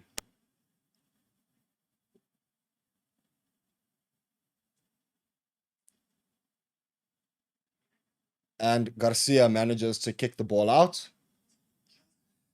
And brilliant work there from Damien Dialendi, who collects the ball. And now Peter Steph du Toit gets it into a gap, running Jasper Visser into contact. Breaks through one tackle, but a second down just outside the Argentine 22. Feinberg and Ngomezulu looking for the cross kick. Who's there? None other than Cheslin Colby, who's going to run over the line and put the ball down for South Africa. It is an opening try in the first 3 minutes of the second half. Lovely work from Feinberg and Ngomezulu linking up with Cheslin Colby. Now, folks, get in the chat. Does that make up for Cheslin Colby's mistake that he made in the first half, costing the Boks 7 points? He has now come back and scored an early try in the second half. Feinberg and Ngomezulu putting the ball on a dime for Cheslin Colby to catch, gets it in the corner and runs over towards the middle, centering the ball so that Feinberg and Ngomezulu can have an easy conversion. Oh, yes, Cheslin. That is great work. Sasha, that is even better work. Brilliant work from those two. Feinberg and Ngomezulu now lining up the kick. And he slots it through the middle. It is now 32 points to 23 in favor of the Springboks. Great work from the boys.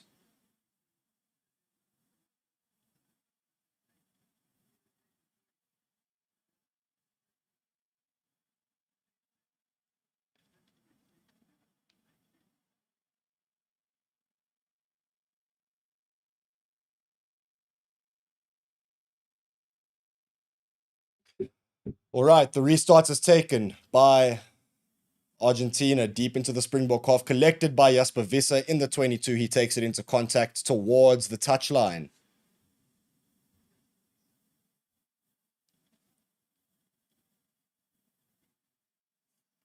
Ibn Etzebeth has it now. He's being held up, but Thomas du Toit manages to get it, and the Springboks are going to recycle the ball. Looks like Kobus Reinach is lining up for a box kick.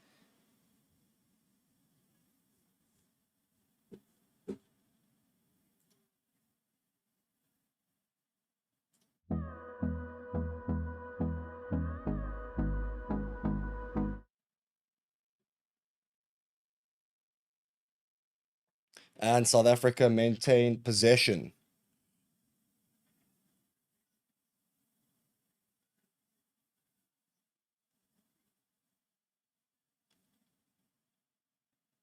All right, actually, no, Argentina have a line out now, and they've taken it. Sorry, they maintain possession. And it looks like that's gone forward there, ref. Surely, yeah, there's a forward pass there from Argentina, and South Africa get a scrum there from the forward pass. It's fantastic in center field, just outside their 22. And sorry, folks, we're busy working on our visuals at the moment. We will get the video up and running very soon. And just please bear with us as we get this sorted.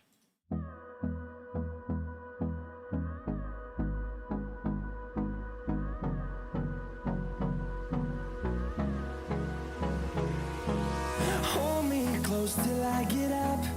Time is barely on our side. I don't wanna waste what's The storms we chase are leading us, and love is all we'll ever trust. Yeah, no, I don't wanna waste what's left. And on we'll go, through the wastelands, through the highways, till my shadow turns to sun rays. And on we'll go, through the wastelands, through the highways, and on we'll go.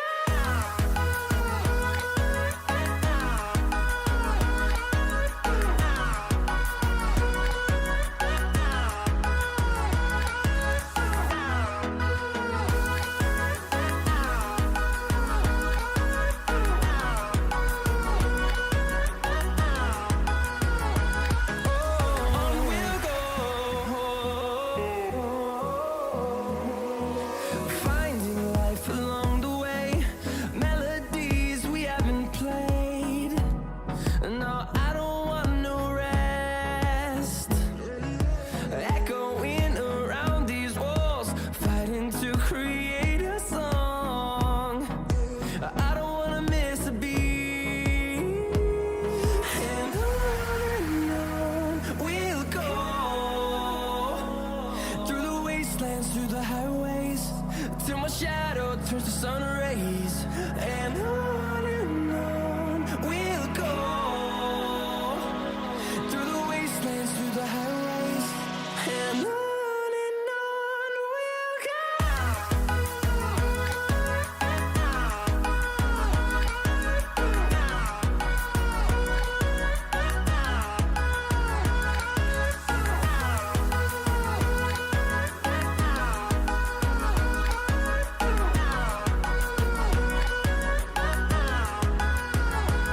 And we'll grow in number, fueled by them to see the horizon, turn us to thousands. And we'll grow in number, fueled by them to see the horizon, turn us to thousands. And on we'll go, through the wastelands, through the highways, till my shadow turns to sun rays. And on we'll go, through the wastelands, through the highways, and on we'll go.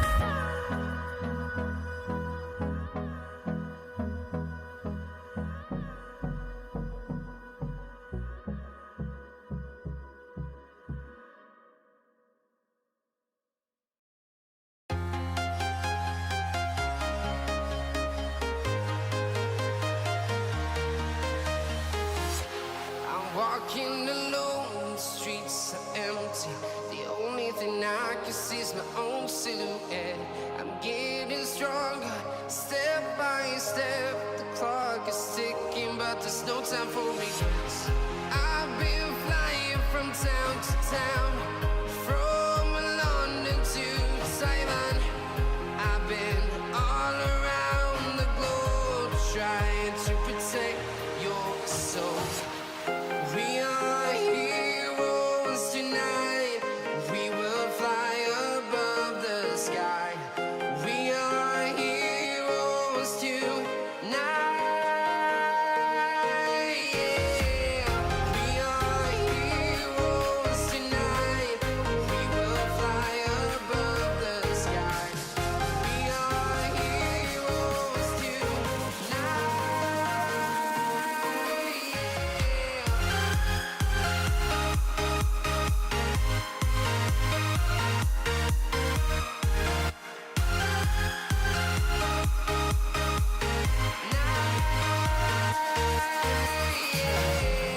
Feel like a dynamite, ready to explode right up in the sky.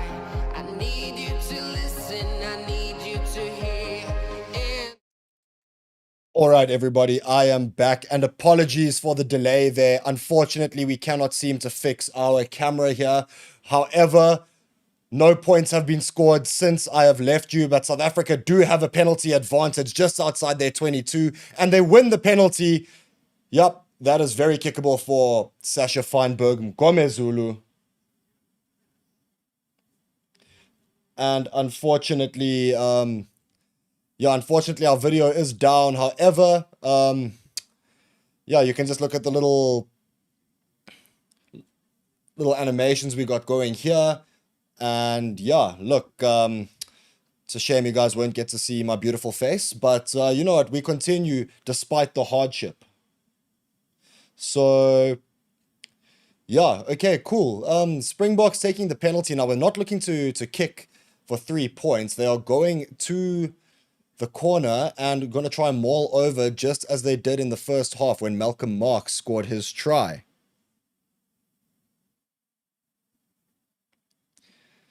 Setting up the line out.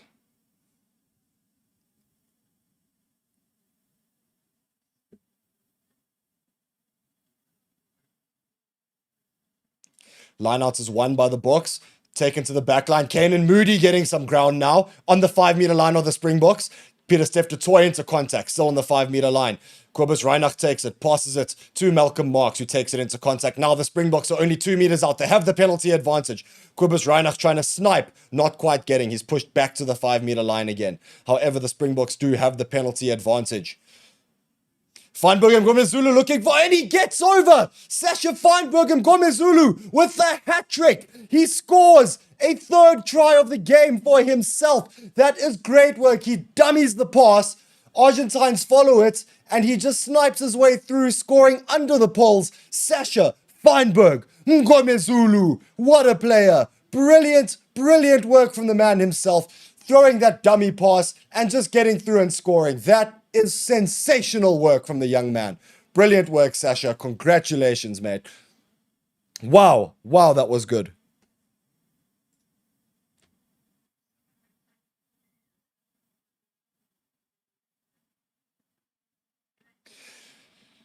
And it's over. He converts it. 39 points to 32, the Springboks lead. It's 39 points to 23, the Springboks lead. Great work. Oh, the boys have come out in the second half firing, just like they did against New Zealand a couple of weeks ago. They've decided, you know what, it's the second half we're going to unlock. And great work.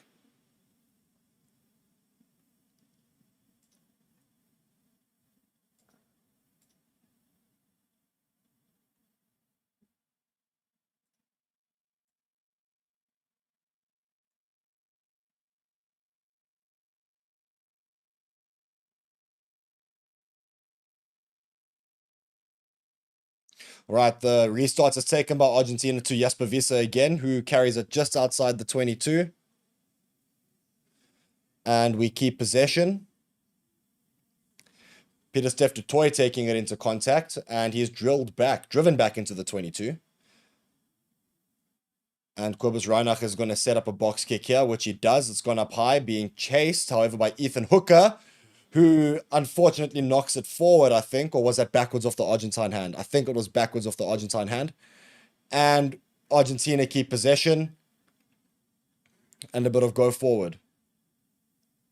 Oh, Argentina find a gap there. It's Malia in the gap. He puts it through to the replacement, number 23, Thomas Albornoz, who crashes over the try line. Oh no, Argentina strike back almost immediately. That was, a bit of a lapse in concentration from the Boks. Missed tackle leads to the try. Most unfortunately there, it was Juan Cruz Malia who just steps Kanan Moody, and there's a big gap there to pop the ball up to Thomas Albornoz, who scores the try, and Argentina bite back. Argentina just have this never say die attitude. They will they will always stay in the game, no matter how down and out they seem. They seem to always find a way to bite back. And the conversion is made. It is now 39 points to 30 in favor of the Springboks. What a huge high-scoring game. I mean, sheesh, we only have 54 minutes played, and the score, there's been 69 points in the game. This is crazy. It's insane.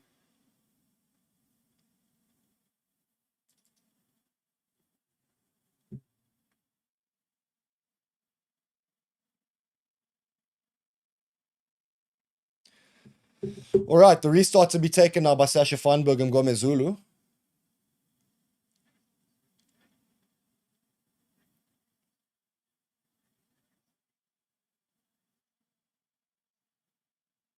And he kicks it deep into the Argentine 22.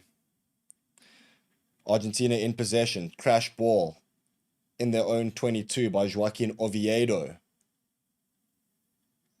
Passing it back to Albornoz, who puts it on the left boot and has a pretty decent kick. Bit of territory for Argentina there, but it's still in their own half. Just listen to some stats here. Feinberg and Gomozulu has made 107 meters in 10 carries, 13 kicks from hand with 3 tries today, and 29 points of the 39 in today's match. That is insane. Yo.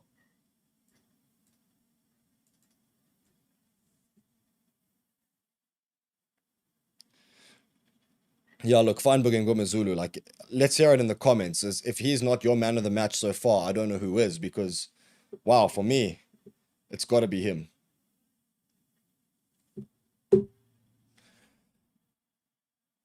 My goodness, he's had a good game. Got to be his best game in a Bok jersey so far.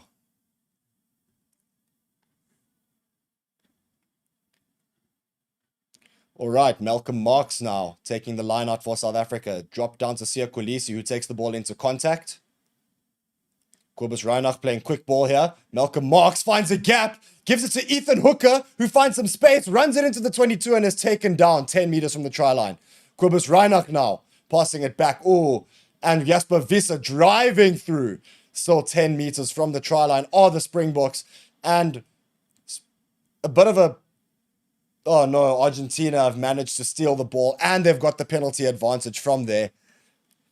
That's great work from the captain. Oh no, not the captain. It's Mateo Carreras who did that. That was great work.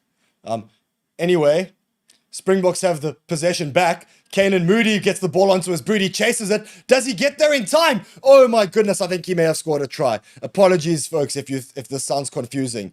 But Argentina apparently had a penalty advantage, but it looks like that the refs changed their mind quickly about that. South Africa managed to get possession back. Kanan Moody with the chip and chase, and he's dotted the ball down, but he may have dotted it over the dead ball line. It was very, very close. It may be in field. Apologies for the confusion, folks. I understand if you're at home scratching your heads thinking, what on earth is this guy saying? But such is the nature of this game. It is electric. It is intense. And, well, I mean, yeah, as I'm watching on my screen now, Argentina did have a penalty advantage and it was just taken away. I don't know how that wasn't continued. As soon as I know, I will let you know. But anyway, the Springboks got that possession back. Kanan Moody kicked it forward. He dotted it down. Unfortunately, it was on the dead ball line. The ball had just touched the line before he got there, and it will not be a try.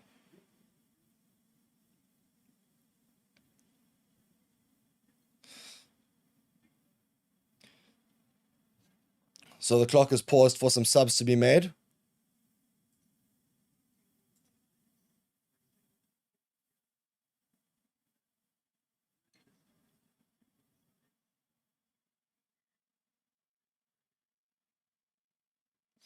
Yep, some subs being made for Argentina and for South Africa as well. Morne Vandenberg is coming on at scrum half.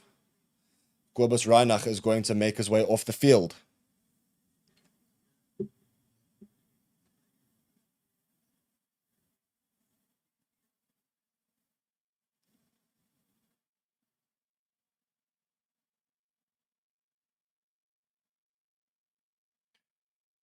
Okay, the restart's taken by Argentina. Springboks keep possession. Vandenberg with his first touch of the game back to Feinberg and Gomezulu, who's going to look for the 50-22, but no, the Argentine defender's there to pick it up. It is the number 10, Mateo Carreras, who puts it back on his boot, back to Damian Willemse, who's going to put it on his boot, up and under. He's going to chase his own kick. Does he get there first? He does, but he doesn't keep possession. Unfortunately, the ball is bounced and picked up by Argentina. Argentina have possession just inside their own half. Taken into contact now by Argentina.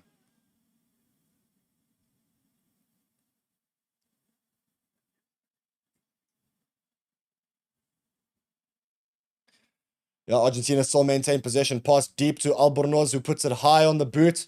Back to Feinberg and Gomezulu, who takes it. And he runs it himself. And he has magic. He's found a gap. He keeps going. Feinberg and Gomezulu looking for a pass. No, takes it into contact. But he puts it up to Andre Esterhazen, who is now inside his own half. Picks it up and takes it into contact. Damian Dearlendi now into contact. Mone van den Berg picks it up. Bokke recycling the ball. Mone van den Berg again. Looks for a little kick through, but no one is chasing it, unfortunately. But it's good territory gain because it will be a line out deep inside the Argentine 22. And yes, Argentina will have that line out, but good territory gain for the Springboks.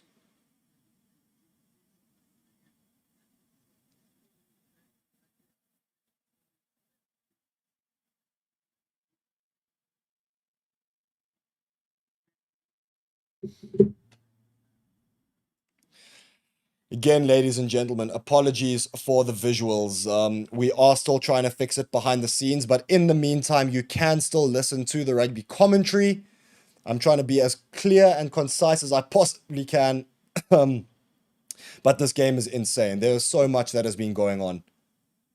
It is crazy. Anyway, Albornoz gets the ball after the line out is taken. He kicks it deep. Kanan Moody collects, passes it to Damian Willemse, who I think is going to put on his boot. Yes, up and under, being chased by both Moody and Willemse. Willemse chasing his own ball, but it is knocked back by the Argentine player. And in their own 22, Argentina have possession. Carreras on the ball, kicks it deep again. Sasha Feinberg and Gomezulu is back to get it. And he is looking to kick it. No, he steps the attacking player and takes it into contact inside the half now. Jan-Hendrik Wessels takes the ball a few meters forward. Argeir Snyman now into contact, but he pops it up to Mone van den Berg, who snipes. Volkulo takes it in a few meters more. Springboks on the forward. On the move, Siakulisi takes the ball into contact. He drills through a tackle and makes more meters. Mone van den Berg with a quick ball. Andre Esterhazen now, 10 meters out from the try line of the Springboks. Van den Berg passes it to Snyman. Quick hands to Willemse. Taps it to Malcolm Marks, who passes it to Damian Dearlendi, who's running. Can he get there? He has taken over just before the try line. And who is over? It's a try for the Springboks. There's Mone van den Berg right after coming on. Scores a try for the Springboks. Now lead 44 points to 30. 60 minutes played. Insane. There is so much happening here. What an insane game of rugby. Try to Mone van den Berg. Wow, that is brilliant. Can you believe it, folks? The electric nature of this game. It continues. Wow, the fast hands from the Boks. It is elite. It is immaculate. The quick hands there. Andre Esterhazen popping it up to Damian Dearlendi, who is then barging through. Quick hands through. And wow, Damian Willemse popping it up against a Malcolm Marks. Woo, guys. This is hot. It is so good. Mone van den Berg just diving over to get a try here. Brilliant.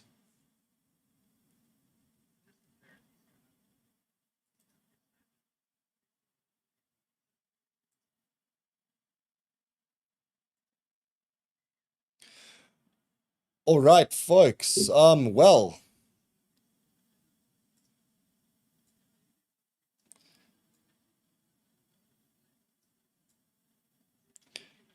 Well, the Springboks. Anyway, guys, it looks like we have sorted our video. We have! I'm back! Good to see you all.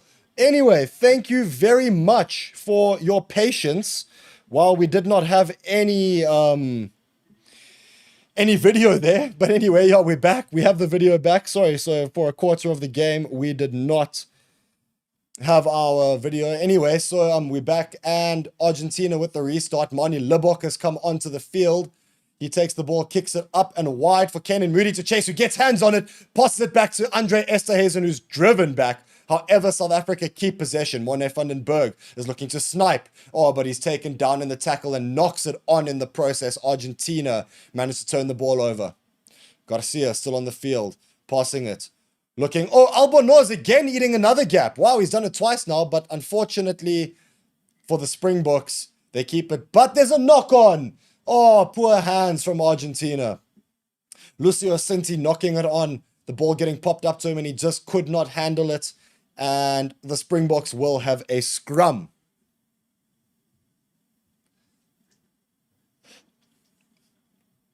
Well, folks, it's good to be back. And good to have the video working again.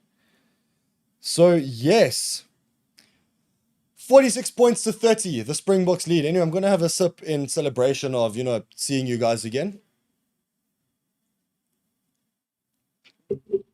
And with that, I can now see your comments again. So, yeah. Fantastic to be able to interact with you guys again. I'm very sorry about the technological issues we had. There was a bit of a failure, but we fixed it. We move. We're South African. We have problems. We fix them. We deal with it. Yeah. Okay, yeah, let's just go catch up on some comments.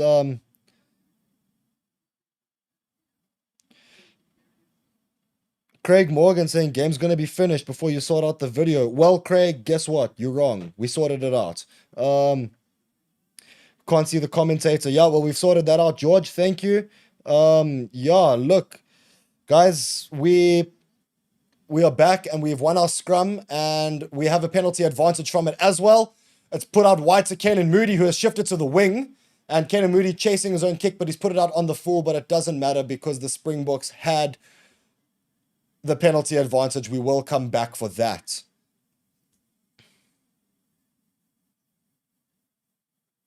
All right, yes, guys, we are back, and it looks like the stream has gone down with the video again. Most unfortunately, we're going to try fix this again. Has it? No, okay, we're back. We're back. Okay. Sorry, guys, about the confusion. Having an absolute meh here. Yeah, look, when Stevie P's back, I'm sure all of these issues will not be a problem. So just bear with me. We are trying our absolute best to make sure you can enjoy this game as much as those that are watching on TV can too. So yeah, Springboks won a penalty on the scrum there. We've been fairly dominant on our scrums and we get another penalty and we are looking good. We kick the ball deep and it is into our 22. Malcolm Marks just inside the 22 is going to take the Springboks line out. Yo guys, this is a crazy game. 46 plus 30. Look, I did math lit in school, but if my maths is correct, that is 76 points in 64 minutes. Wow. Wow, wow. Can you believe it? This is a crazy game of rugby. So yeah, look, Argentina making a substitution here. Rui is going on for Montoya. Morne van den Berg gets the ball now off the line out. Manie Libbok with the up and under. Caelan Moody is chasing it, but he doesn't quite get there. Oh, but he's dropped it as the Argentine player. Jan-Hendrik Wessels picks it up. He has the ball. Oh, here's Sneeman looking to go over. Morne van den Berg again trying to snipe, but he's taken down. We're on the 5-meter line. Quagga Smith looking for a gap. He snipes as well. Doesn't quite find it. Morne van den Berg passing to Manie Libbok with a wide pass over. Ethan Hooker in space, looking for the try line himself. He pops it through to Pieter-Steph du Toit, who crashes over in the corner. Come on. Yes, man. Ethan Hooker, I thought he was trying to be a bit too selfish, looking for the try line himself. Realized he wasn't going to get there. Little chicken wing underarm to Pieter-Steph du Toit in the corner. You know what I love about Tony Ball is that we see Pieter-Steph on that wing so often. And look how it's worked here. He has crashed over and scored a try for the Springboks. You know what? I want to credit Manie Libbok for that because he put that wide pass in there that just opened up Ethan Hooker to pass the ball through to Pieter-Steph du Toit and score that try. Wow. Great work, Manie. Love to see you playing at 10, boy. Love to see you playing at 10. Despite the fact that, Sasha Feinberg and Gomezulu has had the game of his life there. Manie is coming on and he is cooking as Manie does. Yo, guys, wow. Anyway, Sasha is still on. He's been moved to fullback and he is taking this kick. And he has nailed it. From the left touchline, he's just put it straight over and the Boks break 50. 53 points to 30. The Springboks lead the Pumas here. Wow. Argentina Puma fans, are you still here in the comments? I want to see what you guys think about this. Sheesh, guys. This is a crazy game. I cannot believe it. Wow, you know what? Celebration drink. What are you guys having? I'm having some Windhoek. Restart taken by Carreras. And he has kicked it out after it bounced. Andre Esterhuizen just let it go for some reason. Anyway, it will be a line out to the Springboks inside the 22. About halfway from the try line to the 22. So about, 11, 12 meters away from the try line are Argentina. But it is a Springboks line out. Malcolm Marx still on the field. As I said in the pregame, Malcolm Marx was always going to go deep in this game. Marco van Staden being on the bench. Not the usual hooker, but he is the replacement option. Anyway, we win our line out. Through to Morne van den Berg, who gets it, and Kwagga Smith takes it into contact. Morne van den Berg looking for the box kick here. What is he going to do? He takes the box kick. Gets it quite deep and out on the full. Yeah, looks in decent territory there. It's very close to the 10-meter line. From where he was, the position he was in, couldn't do much better than that. Gets South Africa out of a bit of a sticky situation there. A little bit more breathing room. Claire Carol Levita, welcome. You are now a forever fan, and we can see your name up there next to that number 3 there. Lovely. Good to have you with us. Thank you for joining. Anyway, Argentina get their line out. They take it. They win it. They keep it. Take it into contact.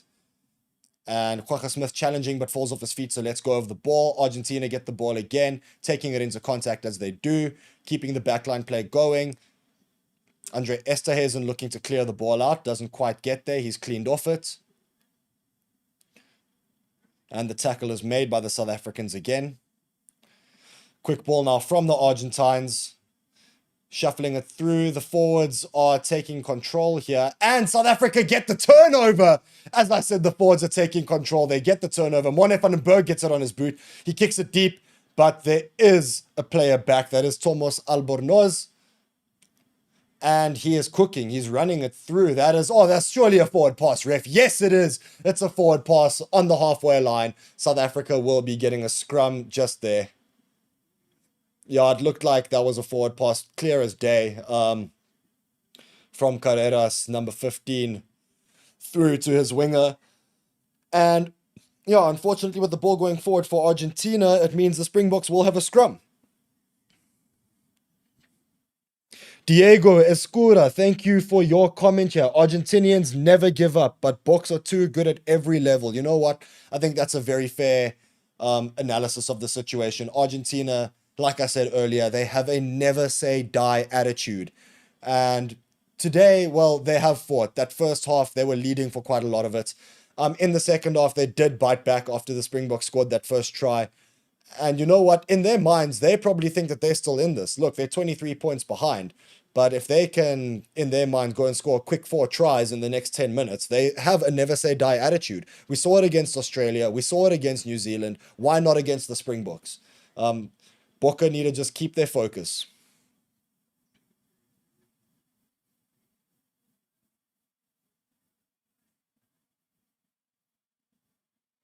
This game is insane. Morne van den Berg feeds the scrum. Just inside the Argentina half. And Argentina get the penalty. It was a collapsed scrum. I think it was Jan-Hendrik Wessels collapsing that, going down on the knee too early there. And right in front of Angus Gardner's eyes, he's seen that and penalized with the illegal scrum. Argentina get the penalty. They are going to kick for touch. Albornoz does the duties, kicks it, and gets it just into the Springboks 22. Line out to Argentina.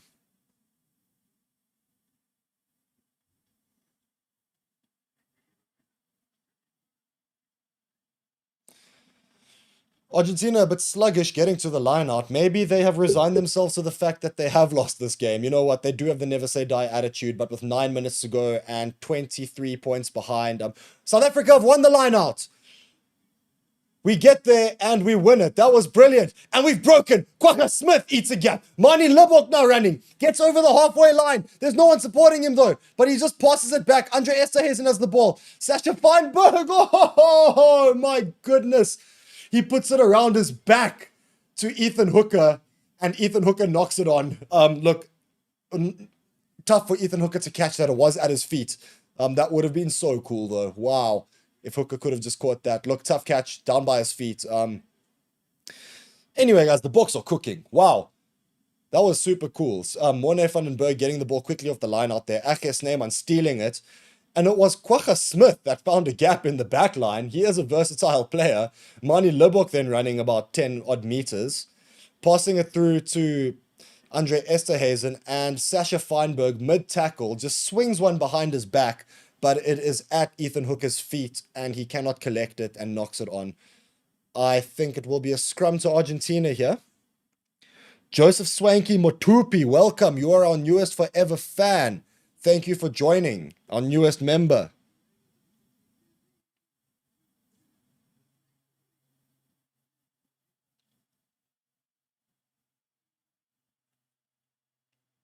The clock has been turned off here at 72 minutes and 5 seconds. And the players are having a drink. Not sure why. I think maybe someone's down with injury and they're looking at it. But anyway, forwards are in a bunch having a chat with Coach Dwayne Vermeulen. Love to see it.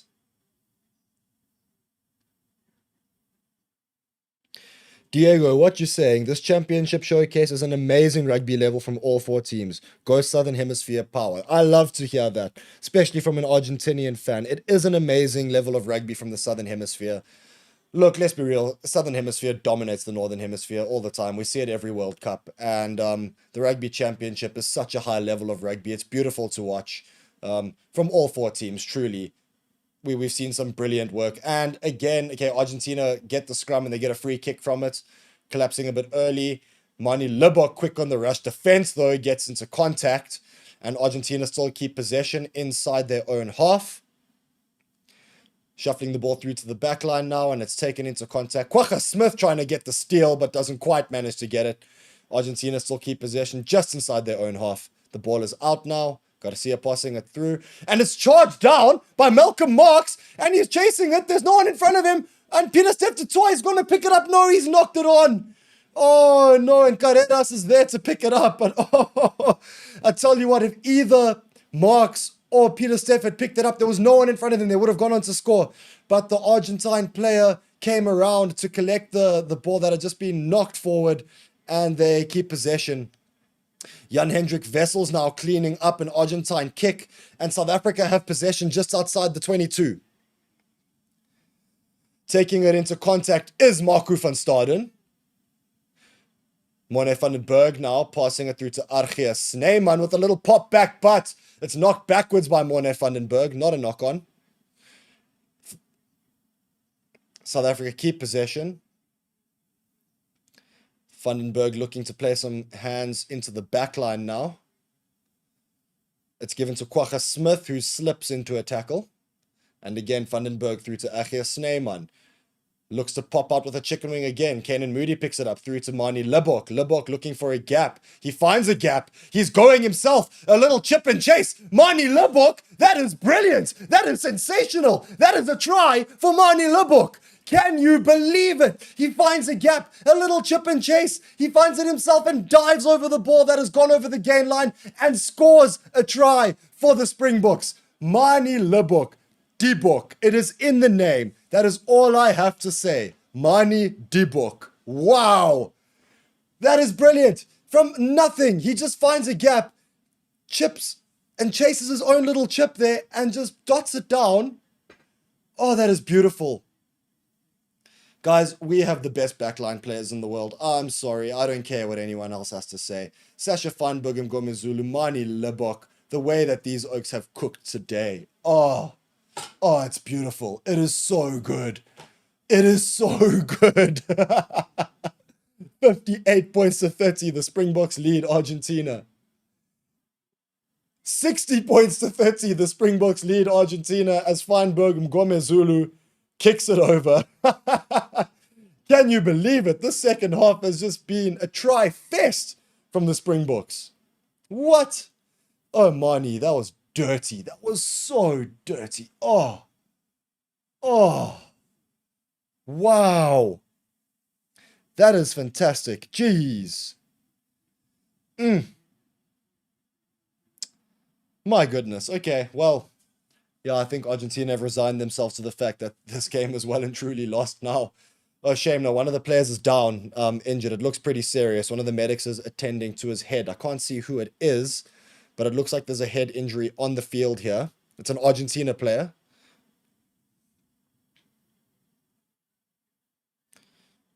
I think it's Gonzalo Garcia who's down. He's had a fairly good game there at number 9. Yeah, there's definitely a head injury going on here. They're holding his head very tightly, one of the medics, while the other one... Oh, sheesh. Oh, that is not nice. That is not nice at all. Oh no, his neck bent in a funny way there. Look, I'm sure he will be fine, but that was ugly. So what happened was when Mani was doing the chip and chase, he cooked one of those Argentina players so bad that they were trying to charge it down and they fell, but they fell down over onto Garcia's head and it bent forward and at an angle in a very whip-like fashion, whiplash-like fashion. That's not something we like to see. It's something we never like to see, you know, an injury on the rugby field, especially like that when it's completely unintentional. Yeah, shame that was quite ugly. I hope he's going to be okay. Meanwhile, the South African fans are in the stands singing and celebrating and dancing. I don't think they realize the severity of the potential injury that's happened here. All 45,158 in the crowd that are donning the green and gold of South Africa are partying in the stands, having the greatest time. Seems like the monkey is off the back for Boks in Durban. 60 points tonight. Wow. Kan jy dit glo? Geez, like it. That is crazy. Let's have a look at some of the comments here. Hope Garcia is okay, says Natasha van Rooyen. Yes, I agree as well, because that is just not, really wasn't quite lekker to see. Bonginkosi and Glovu, what's going on? This can't be the correct score. Well, Bonginkosi, pinch yourself, Chief, because this is the correct score. We are winning this game 60 points to 30 after 75 minutes. Yeah.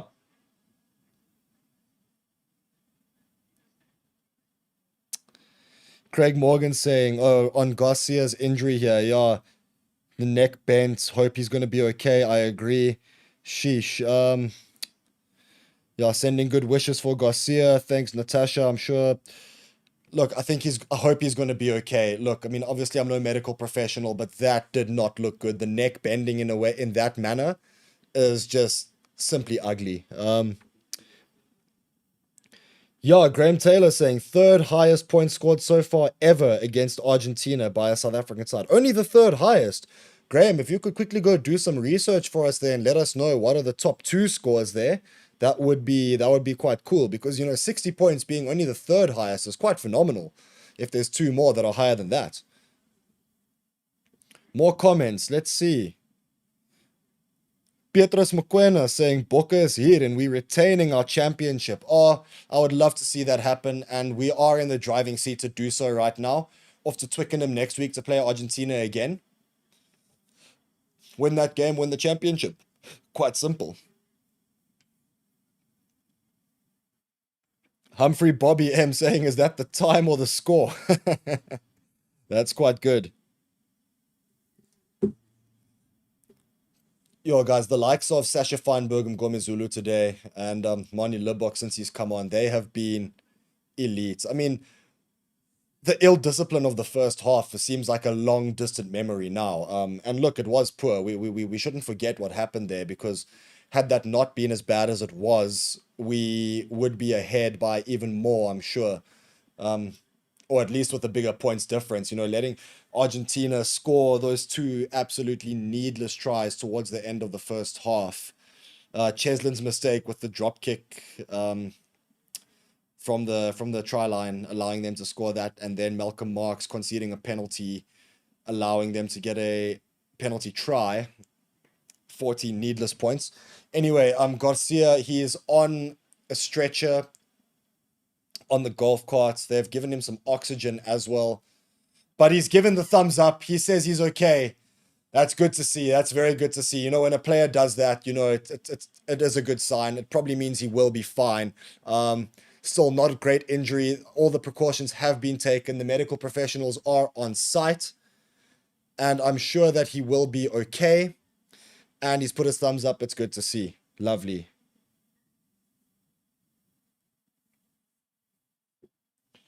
Alrighty then.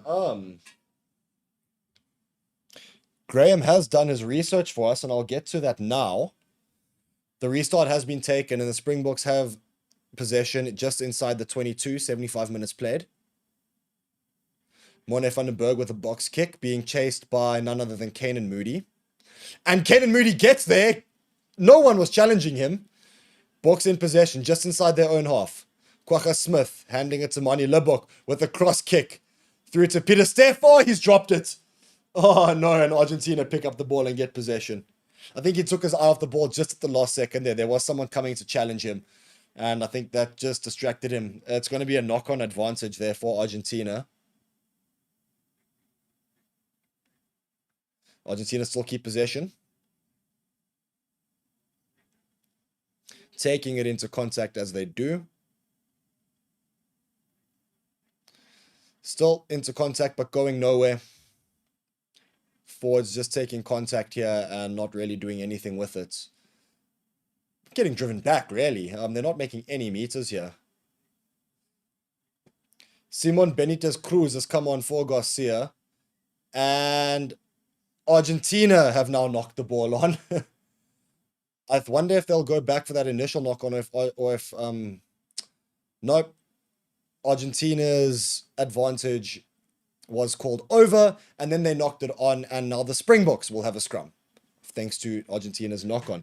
Anyway, Graham, I see you did your research. 17 August 2013, FNB Stadium. The Springboks won that game 73 points to 13. You know what? Now that you say that, I actually remember I was at that game. I remember it was a really cool day. Bafana played a game against Burkina Faso in football in the afternoon, and then the Bokke played Argentina that evening and won that game. Of course they did. 73 points to 13. That's brilliant. Wow. Jeez. Can't believe I forgot that, having been there. Anyway. Springboks get a penalty advantage off the try, and Morne van den Berg has passed the ball into the ref's face. That's brilliant. And the ref has called the ball dead after that. And we come back for the Springbok penalty. This game has everything, folks. This is brilliant. Wow. So Morne van den Berg sniping, finding a gap. He looks for the inside pass and just goes straight into, oh, okay, it was the chest and neck area of Angus Gardner. It wasn't his face. But immediately he calls the ball dead, and Libok will take the penalty, looking to kick it deep into touch and seeing how far downfield we can go with this.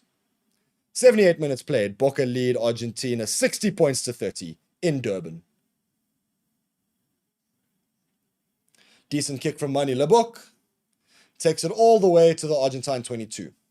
And it will be a line out for the Springboks.